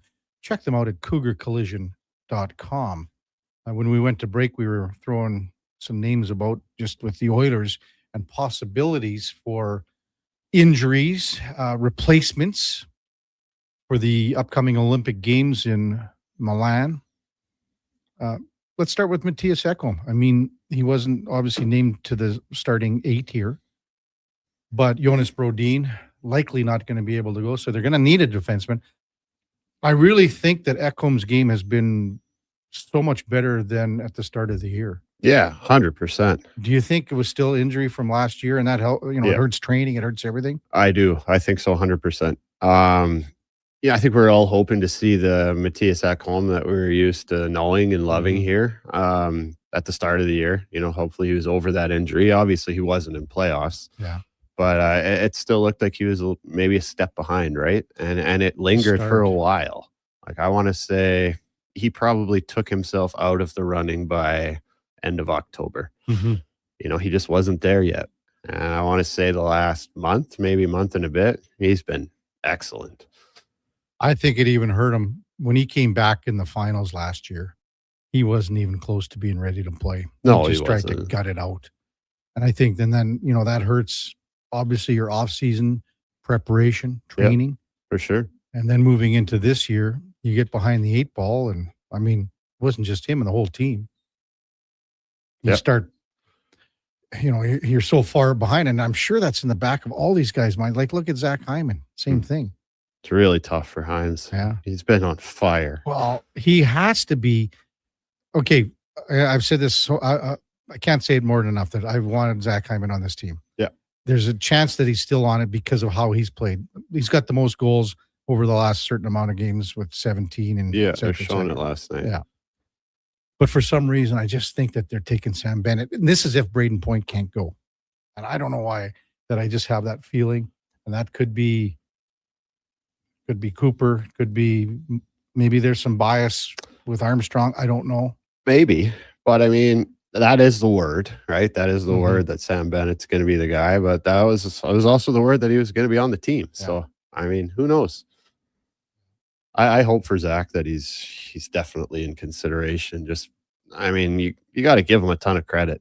He's been through a lot. That's a big injury. A lot of guys don't even come back or never the same after an injury like that. And he's done a great job. The defensemen that were on Team Sweden that were announced just earlier in the month, Rasmus Andersson, Philip Broberg, Jonas Brodin. So it looks like he can't go, but we'll see. Rasmus Dahlin, Oliver Ekman-Larsson, Gustav Forsling, Victor Hedman, and Erik Karlsson. Now it can run even a little bit deeper because there are other players that are injured right now, like Hedman. Erik Karlsson too. Yeah. So, I mean, they have a lot of decisions to make this depending on what happens here. So, Brodin wasn't on the Four Nations for sure. Ekman-Larsson wasn't. So those two guys are coming in. Ekholm was out. Who else was out? Who else is out right now? Who's from the Four Nations that is out now? Jeez. I'm trying to think of even other Swedish defensemen other than Ekholm that might be in the running here. They might need more than one. Mm-hmm. Again, just looking even at the forwards, like William Nylander's banged up. Yeah, he's banged up.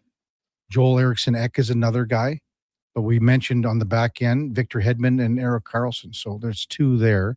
Karlsson would have been on Four Nations. Big ones. Yeah. I mean, very big ones. Yeah. Yeah. Big parts of your team there. So they have a few decisions to make. Eriksson Ek is a lower body. Landeskog is an upper body. And that was January 4th when he sustained that. So now we're looking at, that's 2 weeks ago.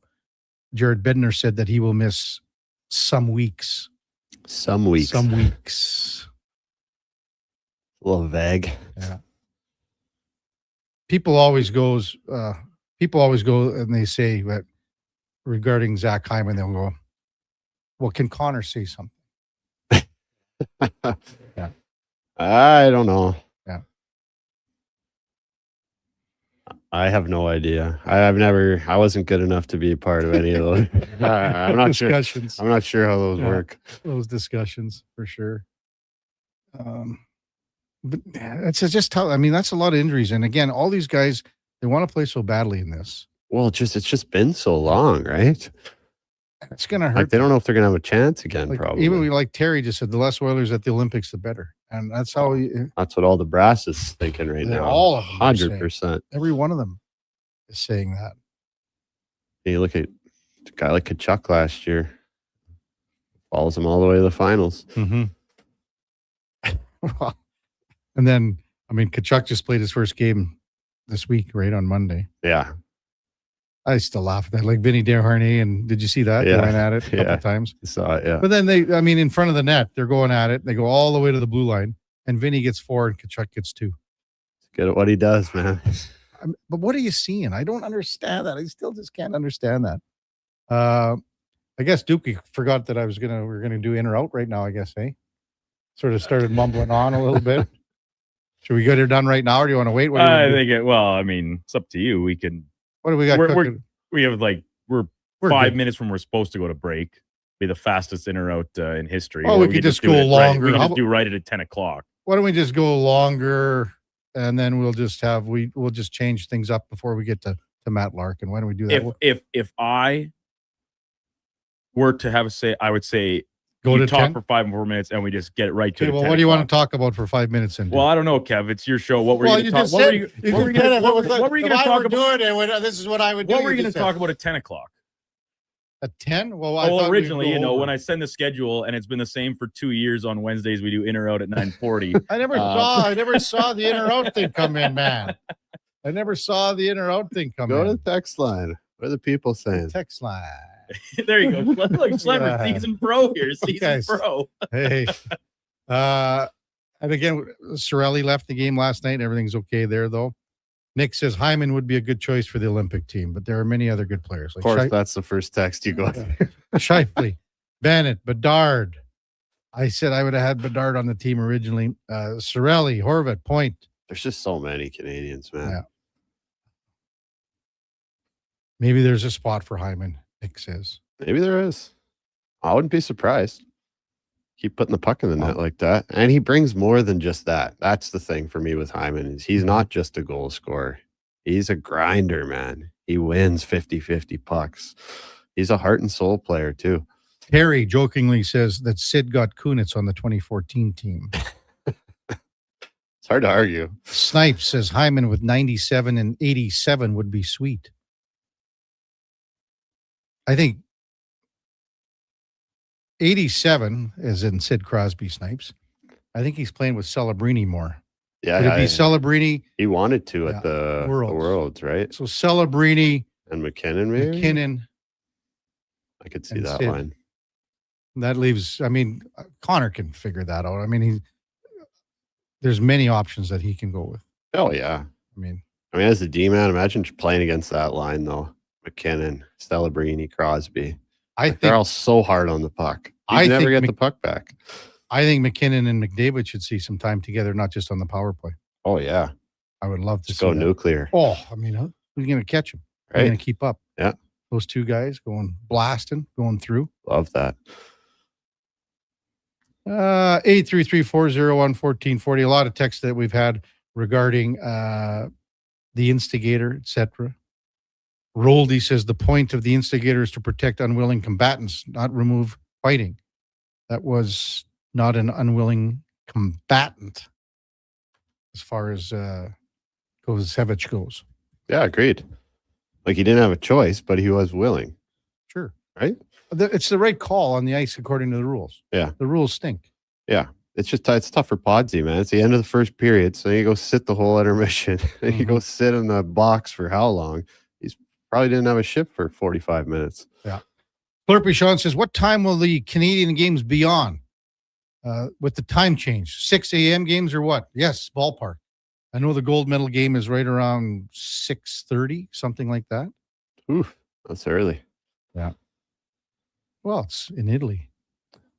A lot of things saying too, Schlemmer, that the rink's not going to be ready as far as all the other crap, like concessions and everything else. The rink will hopefully be okay. It's suck for everyone there as long as we can watch it on TV. Yeah, no kidding. They haven't been playing games there, right? Like they've had a few test games. Yeah. Jay in Victoria says to Schlemmer, injuries are due to how much hockey right now? When you played every other night, is it different now or different generations? I mean, you guys had injuries too, but the condensed schedule. I was just going to say the schedule this year is the biggest difference. I remember I had one Olympic break and it's brutal. It's brutal before, it's brutal after. Yeah. Kyle says the gold medal game's at 8:10 a.m. Is that Eastern though, Kyle? I have no idea. Haven't checked yet. Greater Man Jay, be prepared for 24-hour bar service for 2 weeks. I was told by my local watering hole. Well, same thing, fans with World Cup of Soccer. Yeah. They would, I mean, that gets wild. Italian Center, the German, wherever. Yeah. German club, that's what's going on there. Okay, Duke, did I stretch it out enough for you? Is that okay? Everything fine? It's your show, Kev. Yeah. It's your world. I'm just living in it, man. Stop it. All I do is just, you talk about Josh being Paul Sir's sidekick in the sidecar of the motorcycle. That's essentially what I am to you as well, just without the glasses. You're no Artie Johnson. No, but I strive to be, right? That's all I want. Very interesting. Just to serve you as best I can. When we come back, we're going to go in or out with David Schlemko. Before that, time now for a Sports 1440 update brought to you by Riverside Honda, 59 years and counting. As St. Albert and surrounding areas' premier Honda and Can-Am dealer, it's your dream. Ride it at riversidehonda.com. Here is the Duke. This is a Sports 1440 update.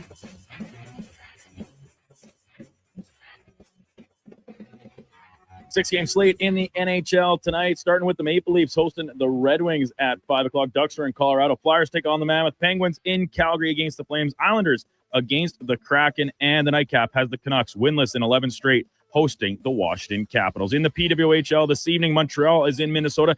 And the Edmonton Oil Kings back at it on home ice tonight when they host the Regina Pats. Puck drop just after 7 o'clock.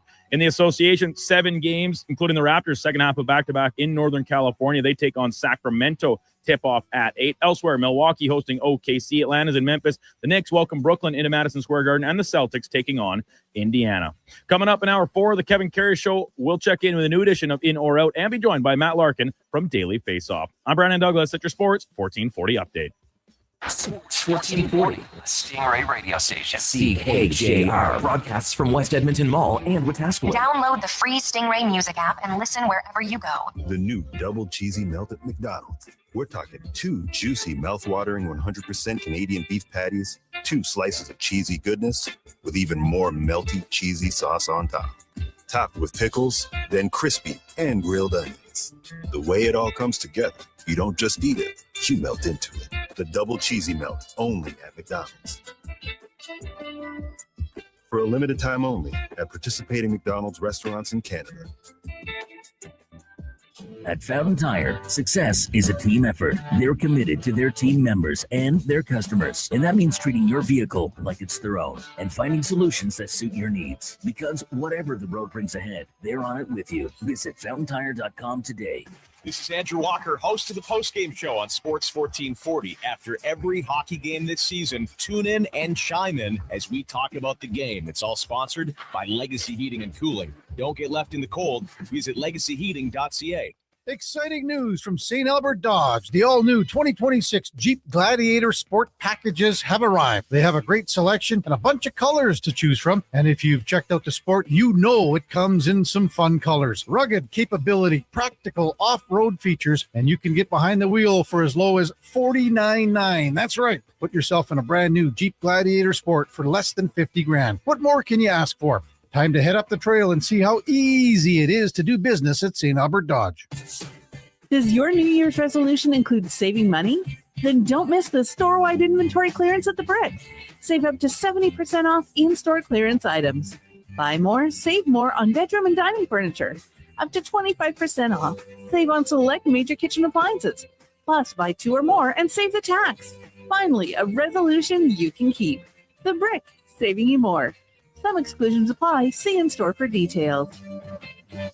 At Cougar Paint and Collision, family incorporates everyone. I mean, the staff at Cougar are the cogs in the wheel. If you've got 1 or 2 wheels that aren't rolling with the other one, then you're not going to have a smooth operation. Everybody that we have at the shop really enables us to continue to help Edmontonians. We just try and help people get their cars back on the road, and it's the people that work for you that are going to allow you to be successful. Cougar Paint and Collision, our family helping your family. From the local rinks to homes and businesses across the province, Alberta's rural natural gas utilities are here to fuel life affordably, reliably, and safely. We're members of the Federation of Alberta Gas Co-op, providing natural gas to keep our rural neighborhoods warm and connected every day. It's local, dependable, and it's ours. To learn more about the Federation of Alberta Gas Co-ops and our members, and how natural gas fuels your community, visit fedgas.com. Alberta's energy. Game on.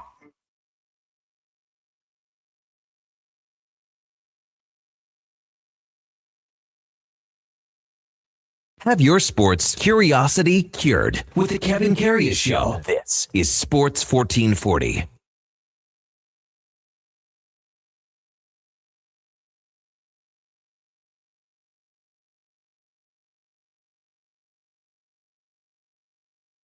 All right, welcome back to the big program. 10 o'clock at Edmonton. Kevin Karius, David Schlimko. No one even noticed anything. It was all good, you guys.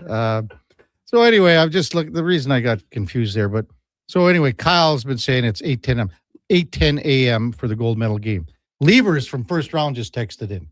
He said it's 8 o'clock Mountain Time. He said first round's going to be open for the gold medal game. According to the website from the Olympic schedule, Sunday, February 22nd, 8:10 a.m. Eastern Standard Time for the gold medal game. There you go. No comment, Duke, or what? I trust your research, Kev. Well, I'm just reading it off the Olympic Winter Games site. I'm looking at the exact same thing. And what's it say? 8:10, right? Sure. Eastern Time. Good. Well, speaking of time now for in or out. Okay, you know what? Moving too fast. Bottom line, are you in or you out? In or out of what? No time for questions, just action. In or out? Well, then I'm out. I'm sorry, Jet. Actually, you're already in. Are you in or are you out? On Sports 1440. I thought you would go, I'm in, Bob. We would have had a really cool moment, but you kind of ruined the whole thing. All right, Duke, Letterbuck. The Edmonton Oilers losing last night at the hands of the Devils 2-1 for the 9th time this year, failing on an opportunity to win a 3rd consecutive game. There is real reason to be concerned about this team's inability to accomplish such what appears to be a minor feat. You know what? Well, Speck said he's not concerned about it. I know. I disagree. I think I'm going to be with you on this one, Duke. Although then we had many texters. If you win two out of three games the rest of the year, you win the Stanley Cup. Right. But the chances my counter Speck said the same thing, right? He's like, oh, if you have a 6.66 win percentage, you're 3rd in the NHL right now. Yeah, that's great, but you don't win 2 out of every 3. You do lose a couple in a row at times. And I do believe the Oilers will win 3 games consecutive. But the fact for a team with the talent this roster has, as you know, we do know the team still has flaws and underperformance. That's all fine and good. We're approaching the end of January, and you are one of 2 teams. The other team that has not accomplished that is the second last place team in the conference. It's bewildering. It's flabbergasting. And I think it's a little bit, I don't know if embarrassing is the right word, but it's tough to comprehend at this point of the year. I mean, honestly, for me, like, who cares? This is such a media narrative. Like, who's making these 9 games must wins? Like, the media. This is not a thing in the Oilers dressing room. They are a veteran team. They always peak at the right time. They've done it the last 2 years. Enough. I just find it funny, like 2 years ago when they won 16, 17 in a row and 8 or 9 in a row or whatever it was, people were just all over the long streak. Mm-hmm. And they're all over it now again because it's at 2. They might still win 8, 9 in a row, and well, they better do it here pretty quick here. And the other thing too, if they're winning 2 out of 3, there's a pretty good chance that they're not going to catch Vegas for first in the Pacific. Could be. I understand where you're coming from, Schlemmer, and to an extent, I do agree because the team is good enough that they will win 2 out of 3 more often and probably have at least a 4 or 5 game stretch here in the back half. But we talked about the condensed schedule, its impact on players. If the team decides to do a little bit load management at some point, either right before or right after the Olympic break with its best players that are going to be in Italy, like every game matters. How tight the standings are this year. And the Oilers are a playoff team. I don't doubt that. But all of a sudden, if you do lose a handful in a row and you can't win a handful in a row, that will really impact where you come in as whether a divisional playoff team, a wildcard playoff team, and all of a sudden you're staring down some pretty tough matchups potentially in the first and certainly the second round. No, I get where you're coming from 100%. But yeah. I don't think that this is a thing in the Oilers room like it is in the media. No, I don't believe that this is some sort of like mental block that is like lurking over this team in the room or anything like that. I firmly don't believe so. But at the same time, it's like just win 3 games in a row. How about How hard is it? Fair. How about in the Stanley Cup final, Duke, when it's 2-2 and all they needed to do is win 2 out of 3 games and they couldn't do it. And they needed to win 4 in a row the year before that. Now, this is against the team that went up winning 2 straight Stanley Cup championships. So a little bit of a tougher opponent. But last night was there for the Oilers for the taking, as it has been other times this year on these 2-game streaks, if you want to call them that. And they haven't been able to execute. So it's a little bit disappointing. Curtis Lazar, name mentioned already a couple times this morning, playing his 600th career game last night. Not too as much fanfare as, the accomplishments we've seen for Ryan Nugent-Hopkins most recently and other point totals by like Connor, Leon, whatever the case. When you look at Lazar's career path, yes, he was a first-round pick, very successful junior career, but it hasn't been a linear journey, right? Starting in Ottawa, back in the minors, kind of scrambling a little bit. Here he lands in Edmonton on a essentially like vet minimum type deal. Like it's $1 million. A bottom 6 player hitting, let's just call it 500 games played, I think is equally as impressive as the star players that get to 1,000. Go ahead, Schlemmer. Oh, okay. This is a hard one for me a little bit because I don't want to take anything away from Curtis Lazar because I think he's awesome role player for the Oilers. And like you said, like he went down to the minors, he come back, like that shows a lot of character. But just the fact that he was a first round pick changes a lot for me. They get a lot of rope. Right. You know what I mean? So like if he wasn't a first round pick and he doesn't pan out and he's down in the minors, maybe he doesn't get that shot to come back. That's the only thing. That's a very fair point. I know Ryan Whitney always said, and he obviously had quite a bit of success early this year, but at a certain point, teams start looking at you. When do you turn from prospect to suspect? Right. That's a line he used all the time. And first round picks get, as you said, Schlemmer, so much more rope on that. Even if you're 29th overall, as opposed to the guy that maybe goes 39th overall, just 10 picks later. You were that first pick. Yeah. You were their first pick. Yeah. I remember when he was drafted because we covered the Oil Kings extensively. Yeah, they were the best team. When they won the Memorial Cup. And then when he was captain of the World Junior team, every person out there said he is the most NHL-ready player on Team Canada, on the junior team, and whether it be at the Memorial Cup or whatever, because of how he played the game. And I agree with you, Schlemmer. He got a lot of rope at the start. And maybe he wasn't totally ready. Maybe he should have played a year in the minors. But he ended up playing 2 full seasons in Ottawa before things went south for him. Yeah, I mean, he's a high character individual, high character player. Like I said, I don't want to take anything away from him. I love the guy for 10 years, 12 years here. But last night, even too, you look at it, there was a shift in the second period, and 2 guys ran past their checks. He was the only guy that stayed on and finished his check. Yeah. because he realizes that's what he has to do. He's got to be responsible. So instead of a Frederick peeling off, Lazar is smart enough to know that's what he has to do. Just a great accomplishment. I mean, you know, there's a chance if a guy like this finds his game, he's only 30 years old. You know, guys like that, he's going to play for $1 million for a long time. Oh, yeah. On a lot of teams. He could get to 1,000 games. He could. And that's to my next point. Yeah. What really gets impressive is when these bottom 6 role players do crest these even higher accomplishments like 1,000 games. Like Matt Cullen played over 1,300 games in the NHL. Was he ever a top 6 player? I know, like, he had a lot of success, don't get me wrong, and he like was a role guy, penalty killer, face-off, all these things. Did he ever outside of spot duty on any team that he played for? And he played for a lot of teams. Was he ever a top 6 player? It's an incredible accomplishment. The only reason I stick on this, and I'll finish on it, is bottom 6 guys, even if you're a first-round pick, however, a couple years previous, you're looked at as replaceable. But by the next first-round pick that's trying to cut his teeth and the next veteran player that's coming off of a down year or something, to be able to last that long as so replaceable, I think that makes it that much more impressive.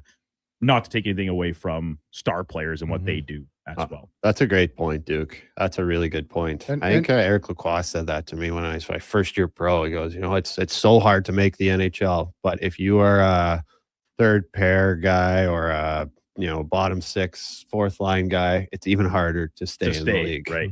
Yeah. Vasily Podkolzin sitting 17 minutes in the penalty box last night after he steps up for his teammate, Connor McDavid, line mate, hit by Johnny Kovacevic.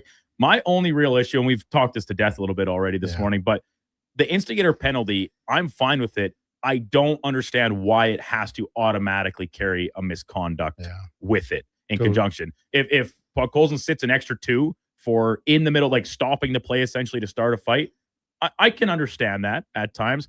But there was nothing egregious. It's not something that I think we need to really try and eliminate from the game. The 10-minute misconduct is so unnecessary. Yeah, totally in. I mean, it sewers a guy for a whole period here. Come on. Yeah, basically the game. Yeah. Your game is toast there, man. Like your leg, how heavy are your legs after sitting in the he was box one of the better guys in the third period too, so credit Pods, man. He came out and had the great chance. Allen made the great toe save on him when the Oilers were obviously pushing, as they did for virtually the entire third period, to get that tying goal. A lot of credit to the Devils for hanging in there.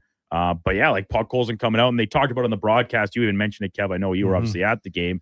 That like he for the first half plus of the period, he was still in the dressing room. Yeah. And it was, I'm sure, boots off on the bike, trying to keep the legs moving at some point. So good for Podkolzin, who continues to play really well and impress in a lot of different elements. But it's so stupid that was required of him to do that and try and that misconduct should be saved for a guy that eats a punch with his gloves on. Yeah. Right? Yeah, I would agree. Absolutely. Or like I said, in circumstantial, like if it's end of game scenarios where games are out of hand and it's just like fights every second shift, then start handing them out, like send messages there, manage the game. They was in this spot, totally not relevant. Around the rest of the NHL, and New York Rangers, continue to slide. They lost last night to the Kings. They sit at the bottom of the Eastern Conference standings last week with Laddie. I think it was, we talked about Artemi Panarin and his big final year of the contract as a potential trade piece for the Rangers. I look at this team's roster. I look at the contracts they've got. I think they're stuck in purgatory for at least the rest of this season. None of their biggest trade chits have tradable contracts. Man, they're bad.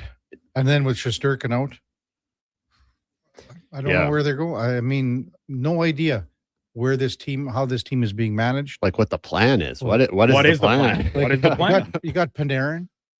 I mean, he doesn't want to go anywhere. And why do you want to stay there? He's having a good year too. I don't know, man. The Russians, they just love New York. I know. Florida. He'll probably get dealt to Florida. I mean, the same thing, Duke. I mean, I just don't understand the direction of this team. It's been like that for a while. I'm with you. Because if I'm looking at the roster, obviously the top end guys, all but Lafreniere, have trade protection. Yeah. Lafreniere's making too much money for too long to even there's no way the Rangers are retaining 50% on that contract through 2032. So you just got to ride that out with him. And I still believe that there's a player there. Might just be a symptom of the environment, and the whole team kind of stinks right now. But Zibanejad, Miller, doesn't look like they're going to be looking to move either of those guys here. Trocheck, same type of deal. It's a couple more years remaining with trade protection. All of a sudden, you get to Will Cooley. That's like the one player. Why would the Rangers want to trade him? Right. Yeah, he's 23 years old. He's had success. Just under $4 million for next year as well before he's an RFA again. Like that's your best trade piece, but he's the one that you don't want to move on from. Zero direction right now for this team. A lot of talent still there. If they just ride this one out, maybe get a pick. I don't even know what their draft capital's looking like this year. Come back next year, try hopefully with a refreshed mindset and approach to this. Hey, Duke, have to mention your buddy Jackson Lacombe, named to the U.S. Olympic team now for Seth Jones. Oh, baby. Wow. Jones going to LTIR, and your buddy Jackson Lacombe is the replacement. He's really good. Even in this last month prior to the current little 4-game streak the Ducks are on, Lacombe is still like, when I watch him, he impresses me every single night. And shout out Frank Saravalli when we were talking about right after the New Year when the American roster was named and everyone making us think about Adam Fox not being on the team. Frank said, he's like, I would have had Jackson Lacombe on this team over a number of these guys that did make it. So good accomplishment for him. Fortunate for the other Duck, Leo Carlson, who looks like he's going to miss the Olympics due to injury. So too bad. Yeah. Finally, going back to one of our favorite topics with Schlemmer, traffic and the like and how to behave out there. This is relevant for me. I've been driving back quite late at night the past couple nights coming from Delburne after curling. In the right scenario, and that is important here, even if it's a non-emergency, I think it's okay to drive through red lights. You just try to stretch the log in, Duke. I'm in, dude. So here's I'll give the exact prime example where I have done this. I didn't have to do it last night because sometimes I get lucky and the light actually turns when I get there. I'm exiting off the Henday onto Collingwood or 62nd Avenue because that's the way I'm coming from the south. I go home. Yep. You come up the ramp and it's a T intersection. Now it's a main road, Collingwood, but it's 12:30 at night, 1 o'clock in the morning, something like that. There's very little traffic. You treat it like a 4-way stop. That light can take forever to change if you catch it the wrong time. I you look, check. I'll drive right through it. I don't care. Not a 4-way stop. I'll make the left turn through it. And to me, if you're just turning the corner like you come to your stop, even if there's red light cameras on it, you're going slow enough. I don't think it registers that you're going through it and it won't bang you. You can't get a red light ticket on a left turn. Is that true? Yeah. Wow. Cool. So it's only going straight through.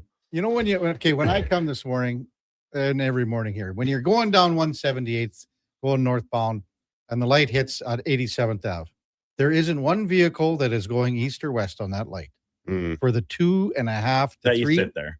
Minutes that you sit there. Yeah. There isn't one vehicle going east-west on 87th Avenue, but people sit there. And there's plenty of lights and it's a little bit of like an anarchist type mindset to think is like, I'm not going to let it control me, right? We're living in a society. There are rules and rules of law, but at the same time, and it was in the Unabomber series, like a dramatized version of the Unabomber or whatever, where after Kaczynski talks to the FBI guy about how we're just little ants marching, Dave Matthews reference, that he's sitting there at the light and it's like all of Kaczynski's thoughts are starting to make sense to him. He's like, why am I sitting at this red light? There is no one for miles around. Why am I sitting here for 4 minutes waiting for the light to change? I'm in, Duke. I'm in. I hope you guys both get red light tickets. I thought you were going to say, I hope we both get hit by cars across red lights. Something's going to happen, yeah. Well, like I said, use your head. You're not trying to dart out in the middle of traffic to try and save 30 seconds in the middle of the day. Are there any traffic lights in Delburne? No, just stop signs. Yeah. Are they all four not way? all 4 ways, but there are quite a few 4-way stops, yeah. Well, there you go. And guess what? I stop fully at those every time. Attaboy. Law-abiding citizen. Attaboy. Fully. Attaboy. Good stuff, Duke. When we come back, Matt Larkin from the Daily Face-Off. We'll probably start things off talking about Jackson Lacombe being named to the American Olympic team. Didn't know he was American. What's that? I didn't know he was American. Yeah, well, he was at Minnesota with Faber, and he was ahead of Faber, playing power play time, depth chart, everything. Interesting. Yeah, and signed a big contract too here just recently, just like Faber. That's straight ahead. Kevin Karius, David Shemko, Duke of Delburne, Josh Fenwick, and Mackenzie, the intern. And I love one of the names that came in on the text line for a nickname. We're streaming on YouTube, X, Facebook, Instagram, and Twitch as well. Hi, Mike here from Northgate Chevrolet Buick GMC. Happy New Year. I just wanted to take a moment to say thank you.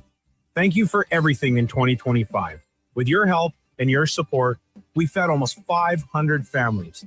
We donated to various charities in the Edmonton area, and we're going to do it again in 2026.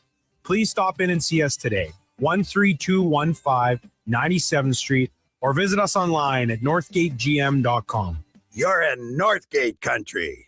This is Andrew Walker, host of the postgame show on Sports 1440. After every hockey game this season, tune in and chime in as we talk about the game. It's all sponsored by Legacy Heating and Cooling. Don't get left in the cold. Visit legacyheating.ca.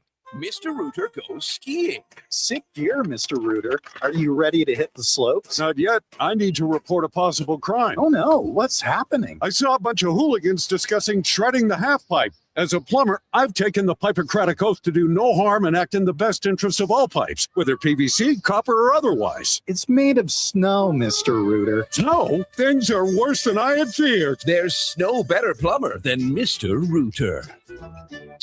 The job won't wait. Why should you? At AWS Welding Supplies and Repairs, conveniently located in Nisku, we've got everything you need to get it done. From product sales to servicing and calibrating machines, we're your one-stop shop. We're a proud, locally owned and operated business, committed to serving our community with a proven track record of customer service. Don't let a broken tool slow you down. We offer fast repairs and free same-day delivery of in-stock items to Leduc, Nisku, and South Edmonton. AWS Welding. We make it happen.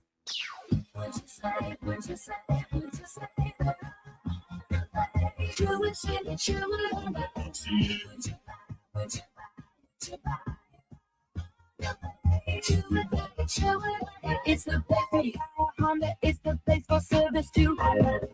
I love Honda place. Would you buy? Would you buy? Would you buy?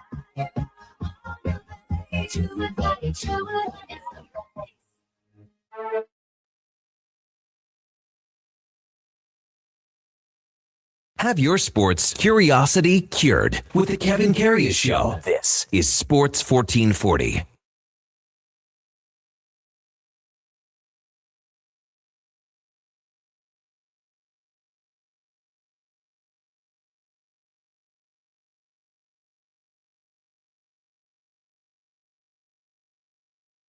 Come back to the big program, 1020 in Edmonton, and Kevin Karius, David Schlemko with you on Sports 1440. Time to welcome in our final guest of the day.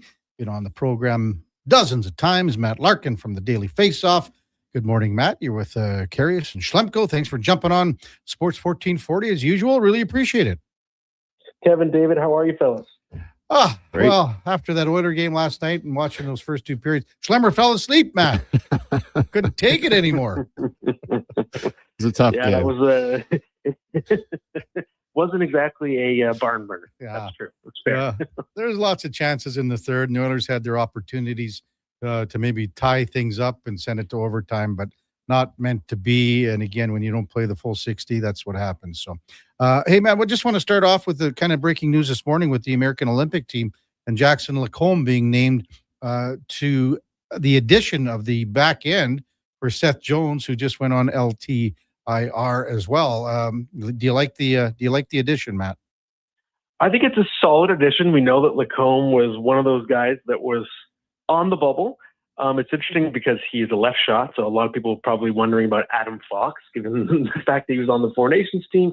He's still been great this year. He's Mike Sullivan's disciple on the New York Rangers, but obviously the health situation is too up in the air with Adam Fox, so I assume that's why they're going with Jackson Lacombe.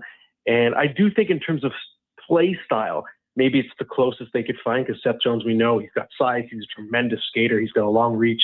And I think Lacombe, even though he plays the other side, in terms of what he brings, it's probably something somewhat similar, right? He's rangy, he's about 6'2", he's a really good skater. And I think that's why they went with him over, say, for example, someone like Lane Hudson. That's another name that's on the bubble. To me, Hudson is someone, if it was Quinn Hughes that was hurt, for example, then Lane Hudson is the direct replacement, right? But in this case, I can understand the logic with Lacombe. Yeah, that makes sense. What about looking over at Sweden? They got a bunch of injuries going on. Looks like Jonas Brodin and Leo Carlsson likely out. Any insider news on who may replace them? It's frustrating, right, with Sweden, because we already know, of course, Finland missing Alexander Barkov, and Russia's not participating in the tournament. It's like we really want this best on best, and now we're seeing some of the contenders get weakened. I think that Sweden is a team, to me, that is probably top 3 on paper going into the tournament. So yeah, it's scary to see them losing important players already. Jonas Brodin, I think, is really underrated for what he brings as a shutdown defenseman. Agreed. To me, I haven't heard anything yet about direct replacement, but I think you have to look at Hampus Lindholm, if I remember correctly, he was snubbed, right, from the initial announcement. As a lefty who can play an all-around game, shutdown game. To me, that would make a ton of sense as a direct replacement. Yeah. What do you think about Matthias Ekholm's chances, or is it he just still like view it as maybe a little bit of a step behind with the injury last year? Yeah, and to me, at least from what I understand, it's not even about the injury. I think just based on merit and skill and talent and what he brings, he should be on the team. But I know that he spoke out about his deployment at the Four Nations face-off, and I think that the national program was not happy about that. So if you're someone who's close to being on the bubble, at least that's what I've been told. Yeah. Interesting. So in terms of if you're right on the bubble of are you going to be the 7 or 8, and then they're looking to break ties, and someone who maybe ruffled some feathers, what I was told just going into the season, and even by my colleague Lucy Bodin, who's based in Sweden, it's just that kind of burned a bridge, and if it's a close call, it's not going to work in his favor. Huh. That's I hadn't heard interesting that. stuff for sure. Yeah. And I mean, I always think back to that first goal that Canada scored against Sweden last year. I don't know if you remember it, Matt, but I mean, it was basically Ekholm sliding towards the crease, and the puck goes between like a hole the size of a puck under his shin pad and his skate, and then McKinnon scores. And I always thought, like, I mean, I talked to Matthias about it, and it was a lucky goal for that pass to get across. So maybe from after that, the deployment didn't suit his liking. I don't know.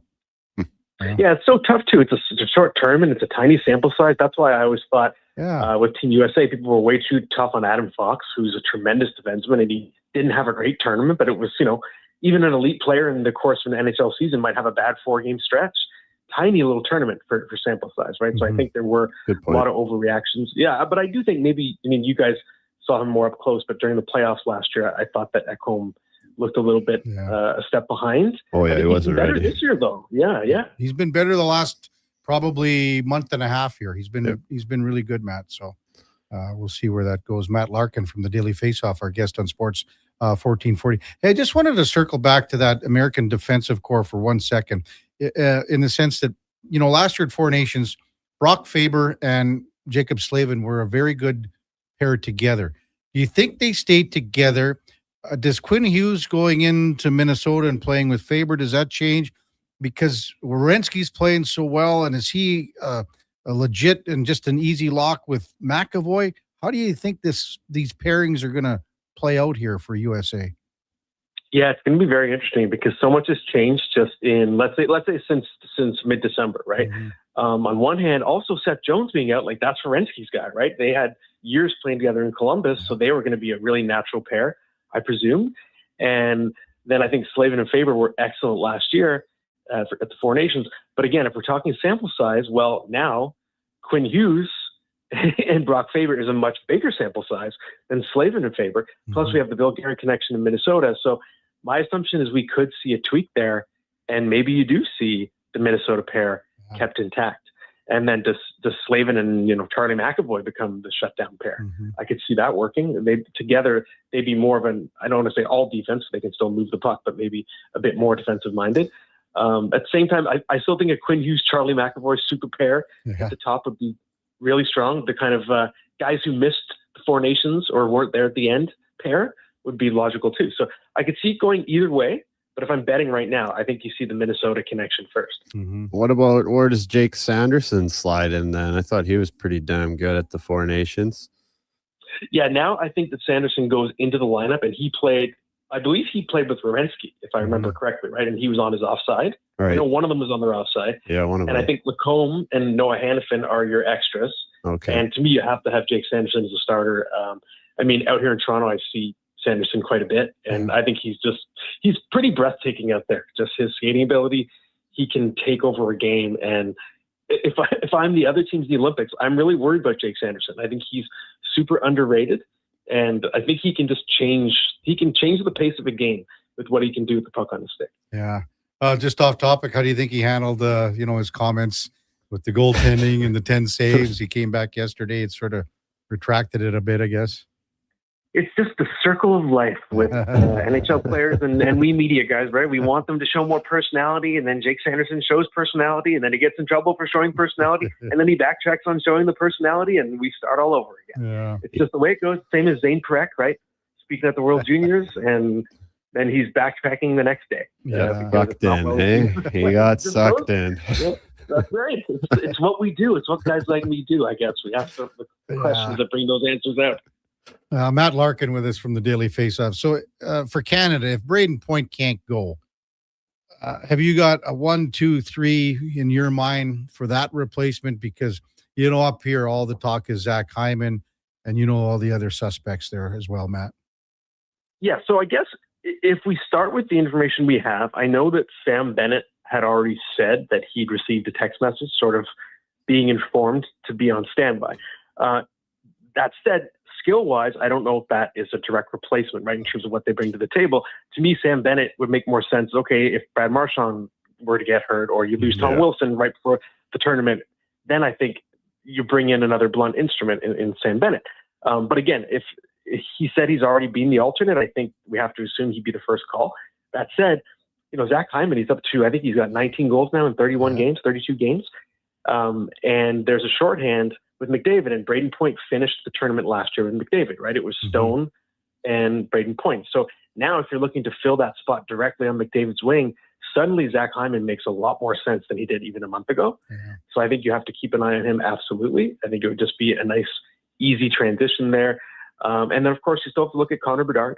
Maybe because Braden Point is a goal scorer, and he's a goal-scoring center who can play the wing, I think you could argue that's also a decent direct replacement. Obviously, Point's better in his own end, but there are so many good defensive forwards on this Canada team. I don't think that's a major concern. No, Matt, do you think that it helps Zach Hyman's case that he can play up or down the lineup in multiple roles, or do you think that would just be that direct replacement right onto McDavid's line, and that's where they want him? I think it helps his case for sure.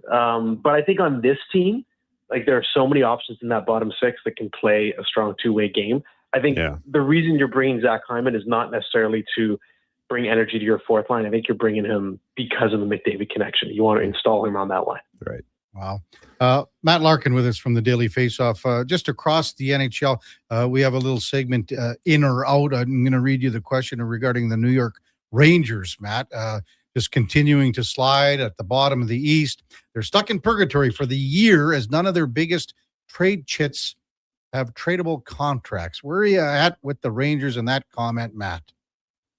Well, it's going to be interesting. I think I'm out. I still think we're going to see some deals go down. It is going to be more complicated to move Artemi Panarin because you have to factor in the playoff salary cap is going to change a lot, right? Yeah. Teams have to start thinking ahead. So, for example, if you're the Florida Panthers, you got to think, wait, we have to make sure we have room for Alexander Barkov. You can't just add a Marchand and then bring back Kachuk on game one of the playoffs like you did last year. You got to be cap compliant. So that's going to make it tougher. And you also can't do double salary retention on a trade. So you're going to see a maximum of half Panarin, if we're using him as the example, half his contract, no more. Whether that means it's the Rangers retaining or a third party, but only one team can retain that 50%. So it's going to be a tougher trade to pull off. That said, I think the demand for a player like Panarin is going to be so high, and the fact the Rangers, they have to move him. He's expiring. You cannot get nothing for him. So I think he will be moved, and it's going to be a highly impactful deal. I think he'll get a first-round pick, a prospect, maybe an impact young NHL or two. And Vincent Trocheck's another name I think you have to watch. He's got term left on his deal, but just in terms of what his skill set is, every team would want that, right? He's a prototypical number two center. He plays a hard game. He can be an agitator. He can win faceoffs. He does so many different things well. And then even guys like Carson Soucy, right? That's an expiring contract. I think you can expect to see moved as well. So I'm going to say, I guess if I'm following the format right, I'm out on that comment because I believe the Rangers will make moves. Or did I do it right? Yeah, it's fair. And then we're with Trocheck again. There's some fair bit of term. The dollars aren't crazy numbers for him. But do you think has he just fallen off like the rest of the team this year, or is it a little bit on his end as well? I think it's a bit of everything, right? So Trocheck's in his 30s now. He plays a heavy game. So I think part of it might just be natural age-related decline, but also just, the Ranger, there's been so much turmoil in that room over the past year and a half. A lot of leaders, whether it's Chris Kreider or Jacob Trouba, there's different names that have gone. And I think they're just sort of feeling their empire, if you will, crumble. Not empire. They weren't a Stanley Cup winner, but you know what I mean? A good team that is becoming not a good team anymore. So President's Trophy 2 years ago, right? Yeah. There you go. Exactly. That's right. It's crazy. Hey, while we're out east here, I want to ask you about Buffalo. Now the run's over. They maybe come down to planet Earth a little bit, but they're hanging in there. They're hanging on to a playoff spot. Can they hang on after that run? Do they add a couple pieces here before the deadline? How important is it for the Sabres to kind of finally get over that hump and get into the playoffs this year? Oh man, it's been fun just tracking this run. I think it's now 16-3-1 in their past 20 games. So even though they did cool off, they won 10 in a row, but then they went 6-3-1 in the next stretch of 10 games, right? So they're still playing good hockey. What's really fascinating to me is I saw some tweets today. I can't take credit for them, but there are some underlying numbers suggesting they are getting a bit lucky with in terms of how many chances they're actually generating and their shooting percentage being high. So there's risk of a downturn and a slump. That said, the momentum is so strong, and I think Jarmo Kekalainen is one to watch. So I did a story for Daily Faceoff yesterday looking at general managers' past behavior at trade deadlines. And Kekalainen is a GM who has made bold moves, even if his team is on the bubble. He hasn't waited to have a powerhouse. He's made trades and brought in help when his team was not guaranteed to make the playoffs. So to me, if we follow that pattern, maybe he is going to reverse course. And instead of trying to trade an Alex Tuch, maybe you're bringing in some help, which would be really exciting. It's been so long, 2011, it's hard to believe. And I just think this fan base deserves it so much. Definitely. So, you don't want to, I always say I'm supposed to be impartial, but it's hard not to root for their story. Yeah, and being in Toronto, Matt, just the Leafs. Nylander now on the IR. Stolarz is down on a conditioning stint. Hopefully he's back soon. But where do you see, what Brad Treliving is going to do here moving forward at the deadline with what the opportunities that they have? Because I don't have to tell you, it's if they don't have playoff success, the sky's falling in TO for sure. That's right. It's dicey. And of course, you also have Chris Tannen, who's pretty much out for the rest of the regular season, their most important shutdown defenseman. So the injuries have just been nonstop. And it's crazy. William Nylander has been so durable in his career. It's weird to see him not in the lineup because it's so rare. To me, the Leafs, I think they're going to have to wait and get closer to the deadline to get a sense of what they're going to be, because they do have some expiring contracts that could be valuable if they have to go seller. Like if they decide not to re-sign Scott Laughton, for example, Simon Benoit's got a good contract, another year left. So they could turn that way if they have to, but they also had a good late December and early January, and they got themselves back into the race. So if they get hot again and they're in a playoff spot, or at least, have any breathing room at all, I think they'll act as a buyer team. But if you're sliding back in the East, I don't know, it's risky. So to me, they're a hard team to predict right now in terms of which way they're going to go. There's a lot of question marks there, aren't there? It's crazy to think what they can and cannot. Like what you never even mentioned Bobby McMahon, local guy here, having a fabulous year again. That's right. I didn't mention him only because I know that there's appetite on both sides to re-sign him. So I'd be surprised if he doesn't get a new contract because he's been a great bargain and he's really fast for a big guy. Yeah. He struggled in the playoffs. Like last year, he kind of was invisible, but that's just one run. He missed the year before when he was hurt. But he's become an important part of their top nine. So I suspect that he's going to re-sign with the Leafs. I'm hearing a lot of whispers saying the Leafs got to be really careful not to overpay this guy if they re-sign him. Why do you think that is? I think that's fair. And I do think there's a risk. And I think there's absolutely an argument for selling high on Bobby McMahon. If you just look at his trajectory, right? He is a relatively late bloomer. And he was, I don't want to say journeyman, but it's not like he broke in as a teenager. Yep. And there is the fact that, he completely disappeared in the playoffs last year. And for someone whose game is supposed to be physicality and size, someone you're supposed to really rely on in those types of games, it was strange to me. He had no goals in 13 games in the playoffs last year. and he just kind of disappeared. And he's also low-key a lot older than people might think. He's only played 188 NHL games. Yep. He's 29 years old.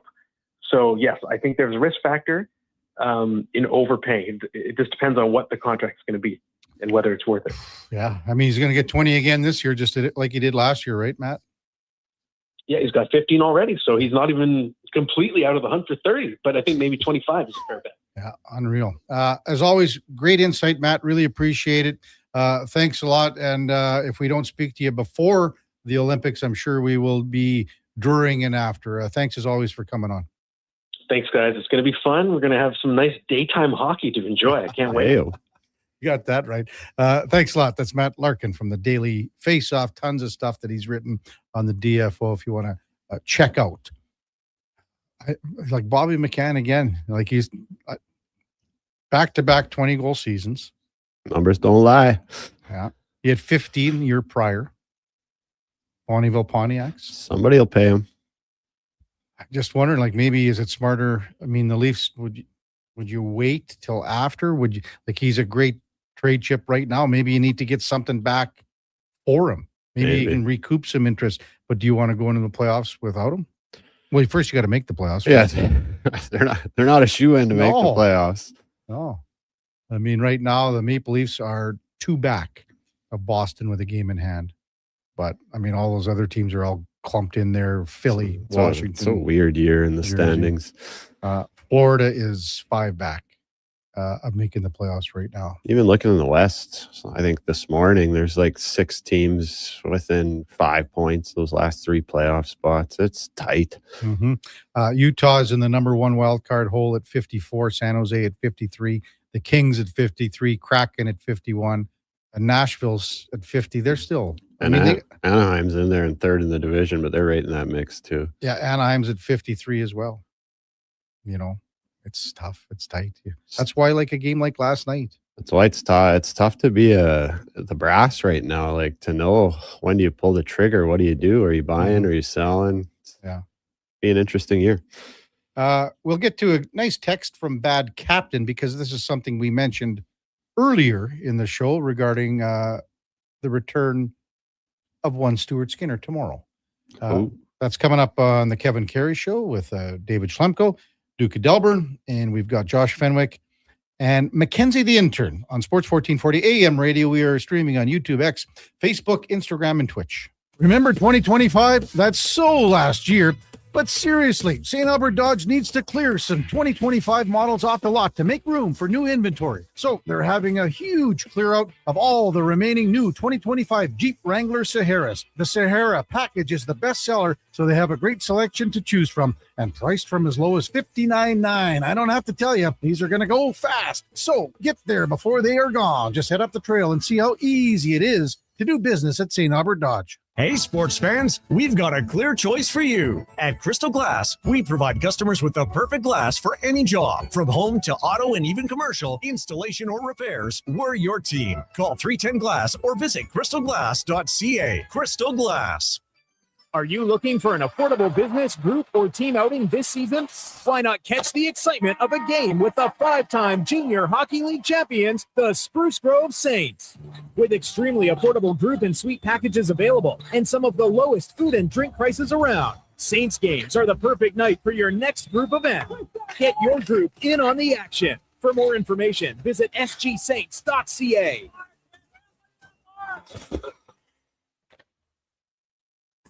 Andrew Walker, host of the postgame show on Sports 1440. After every hockey game this season, tune in and chime in as we talk about the game. It's all sponsored by Legacy Heating and Cooling. Don't get left in the cold. Visit legacyheating.ca. At Cougar Paint and Collision, their family-first approach makes you feel like part of the clan. We care about the shop because it's our name on the sign. And when you own a business, that is so important to remember that everyone you're dealing with is a human being and they're going through something, whether you see it or not. What will make people choose you is how they feel when they leave your shop. People need to feel important. They need to feel heard. I think that sets us apart. It's really, really important. Cougar Paint and Collision, our family helping your family. Diablo Boots sells only Canadian-made work and biker boots made by Canada West. No American or boots made in China, so no tariffs. All of Diablo's boots have replaceable soles and heels for longer life. Sizes 6 to 14 Triple E. Buy quality, buy Canadian. And support Canada West and Diablo, the two best names in the boot business. So save on boots by Save On Foods. That's Diablo Boots, 3340 Gateway Boulevard on the east side of Save On Foods. Buy Canadian. They're terrific. Whoa, I gotta put some money on the game tonight. We hit our monthly budget. Whoa, how did you get in here? I'm you, the responsible you. We're right. We'll play another time. Sounds more like us. If you gamble, use your game sense. Visit GameSenseAB.ca.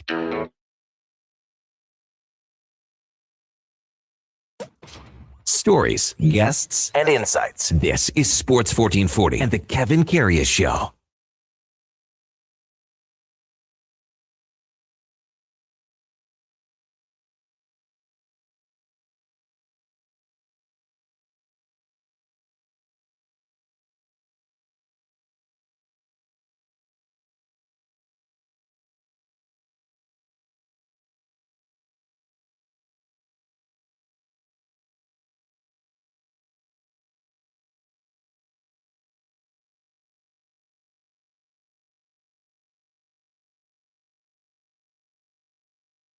To the big program, 1044 in Edmonton.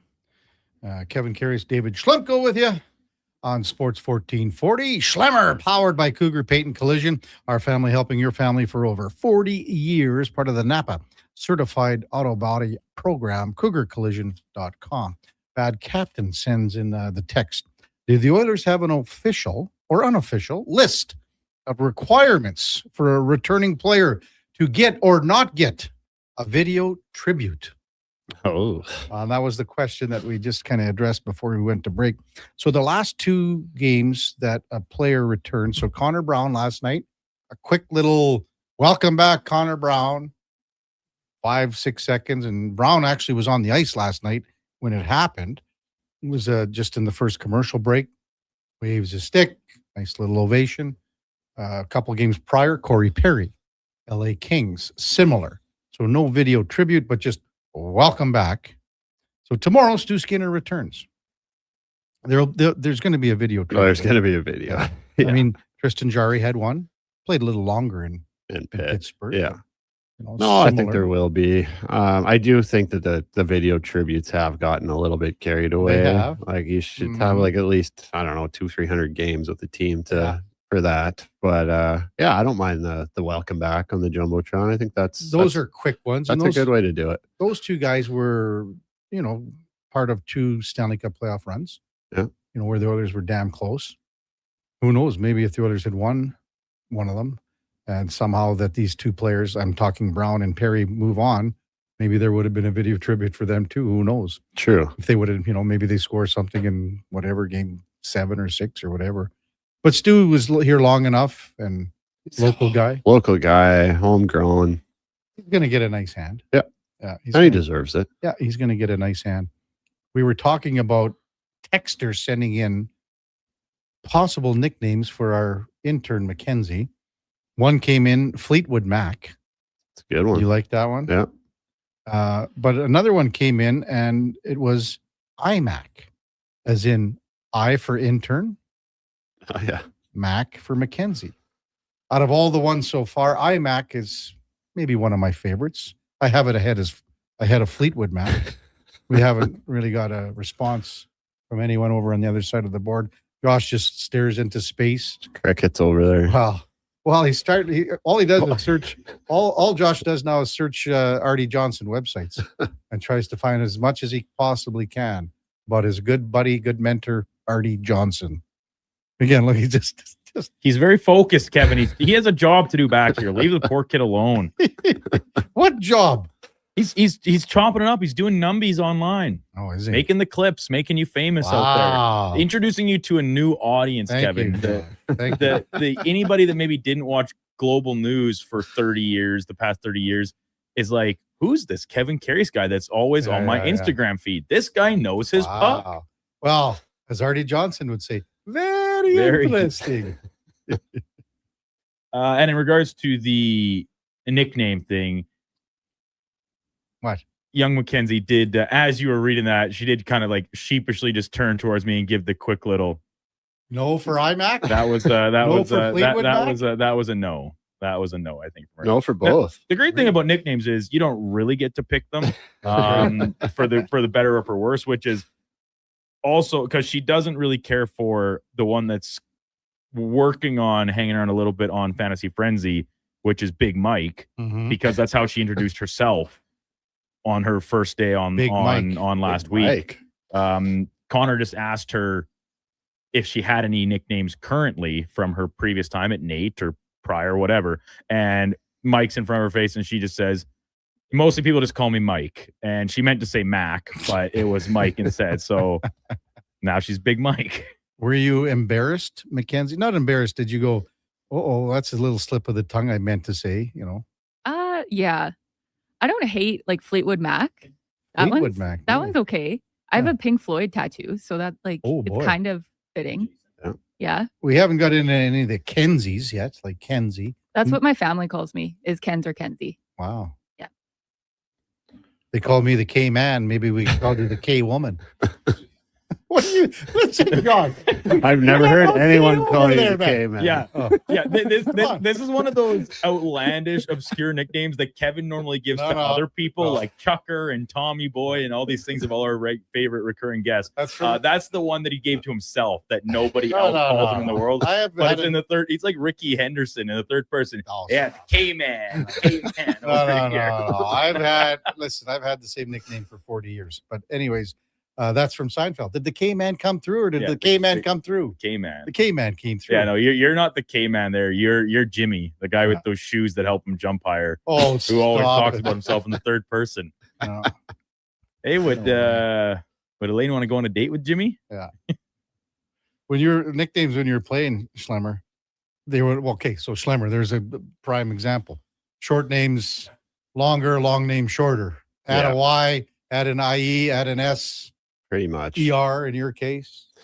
Schlemdog Millionaire was Millionaire, mine that in was, Phoenix. That's a long one, though. I was a little more creative, though, you know? Was our there any equipment other, manager, did you- Stan Wilson. Yeah? Yeah. Is that from Stan Wilson? Yeah. He was there a long time, wasn't he? Oh, yeah. Beauty. Was there any, like, guys you played with that, you know, gave nicknames, or there were nicknames that you liked, or like, something out of the ordinary that you can say on air? Because sometimes nicknames you can't say on air. We know that. I got a little bit of a good story. You guys know Phil Deneau back in Montreal, obviously. So I played with him there his first stint in Montreal. And anyways, Jordy Ben was on the team, and he had gotten traded there, whatever, like a little bit before me, and he got there, and you know, everyone's calling Phil Turd. Right. And he's just like, oh my God, like I can't call this guy. Like, I'm not gonna call him a piece of crap. And I guess they called him Turd because it was his French accent. Like, you know, in between the second and third, let's go out and have a great turd. Everyone called him Turd. Benny just thought they were calling him a piece of crap. Oh, that's funny. There's an old story too. The guys in Montreal told it. It was with Mario Tremblay. Brian Scrudlin told me this story. A great Calgary Flame, Montreal Canadian, and there was they had a really good blue line back in the day. Some really good defensemen in Montreal. And Mario Tremblay said something about RD is terrible. RD, unbelievable, how bad, terrible, and it went on and on and on. And someone stood up and said to Mario, I don't know, what are you talking about? Like, our RD's pretty good. Like, we got Chelios, we got this, we got that guy. And Mario Tremblay said, no. I'm talking about Mark RD for the Rangers. Go around that guy, Mark RD. Yeah. Oh, there's some great stories. Lost in translation. Yeah. Hey, here's another good one too, because maybe they do something. Maybe they do a split screen tomorrow. Forgot about Brett Kulak. This is from Brendan. What about Kulak? Well, Cooley. So how about a split screen? That takes two local guys here, similar amounts of time, went to 2 cup finals. Yeah. You could start out, well, you know, it was a video tribute and put the two of them in a split screen on the Jumbotron. And then now also it's quicker. It's quicker. It would be good, but I bet they each get their own. Really? Yeah.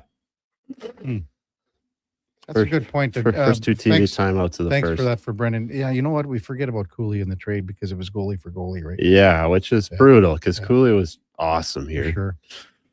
What's going on the weekend, Schlemmer? We were talking about you and your indoor golf yesterday. Who was I talking with? Was it at skate somewhere? Or was it down at the rink? Yeah. No, it was with Robbie Brown. Robbie Brown, yeah. We're talking in the hallway because you guys are sort of. Yeah, I see him at Academy all the time. And in the hood, sort of too, right? Yeah, he lives by me too. Yeah. It's not Schlemmer does nothing. He sits in the basement. he's on his golf simulator. That's it.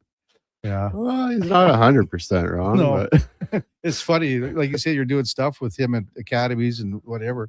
I said, Brownie, I can't keep track of all these ones. Like where all you guys, all the instructors are wherever you're teaching and doing this.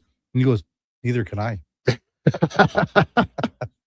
Brownie's awesome, man. Yeah. All the kids love him. He's one of the best instructors out there.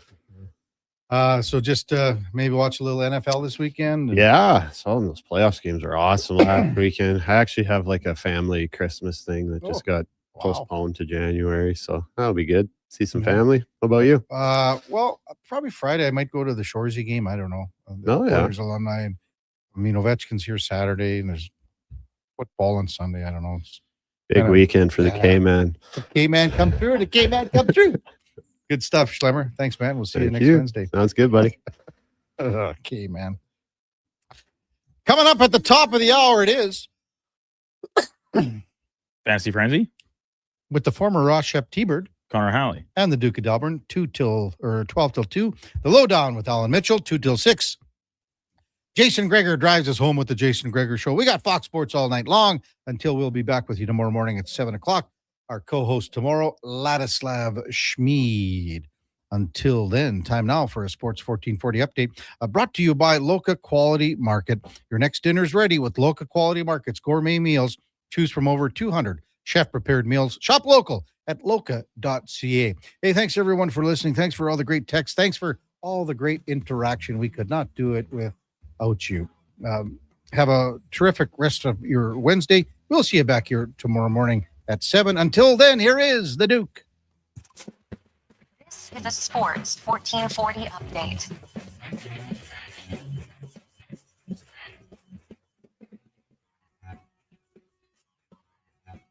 Six-game slate in the NHL tonight, kicking off with the Maple Leafs hosting the Red Wings in Toronto. That one getting underway just after 5 o'clock. The Ducks are in Colorado, and news for Anaheim as defenseman Jackson Lacombe been named as a replacement player for the U.S. Olympic team as Panthers defenseman Seth Jones been placed on LTIR and will be unavailable. In the PWHL tonight, Minnesota hosting Montreal, and the Oil Kings at home this evening when they host the Regina Pats. Puck drop just after 7 from Rogers Place. In the association, 7 games this evening. Raptors are on a second half of a Northern California back-to-back. They play the Kings tip-off at 8. Elsewhere, Charlotte hosting Cleveland. Brooklyn is in New York against the Knicks from MSG, and the Pelicans host the Detroit Pistons.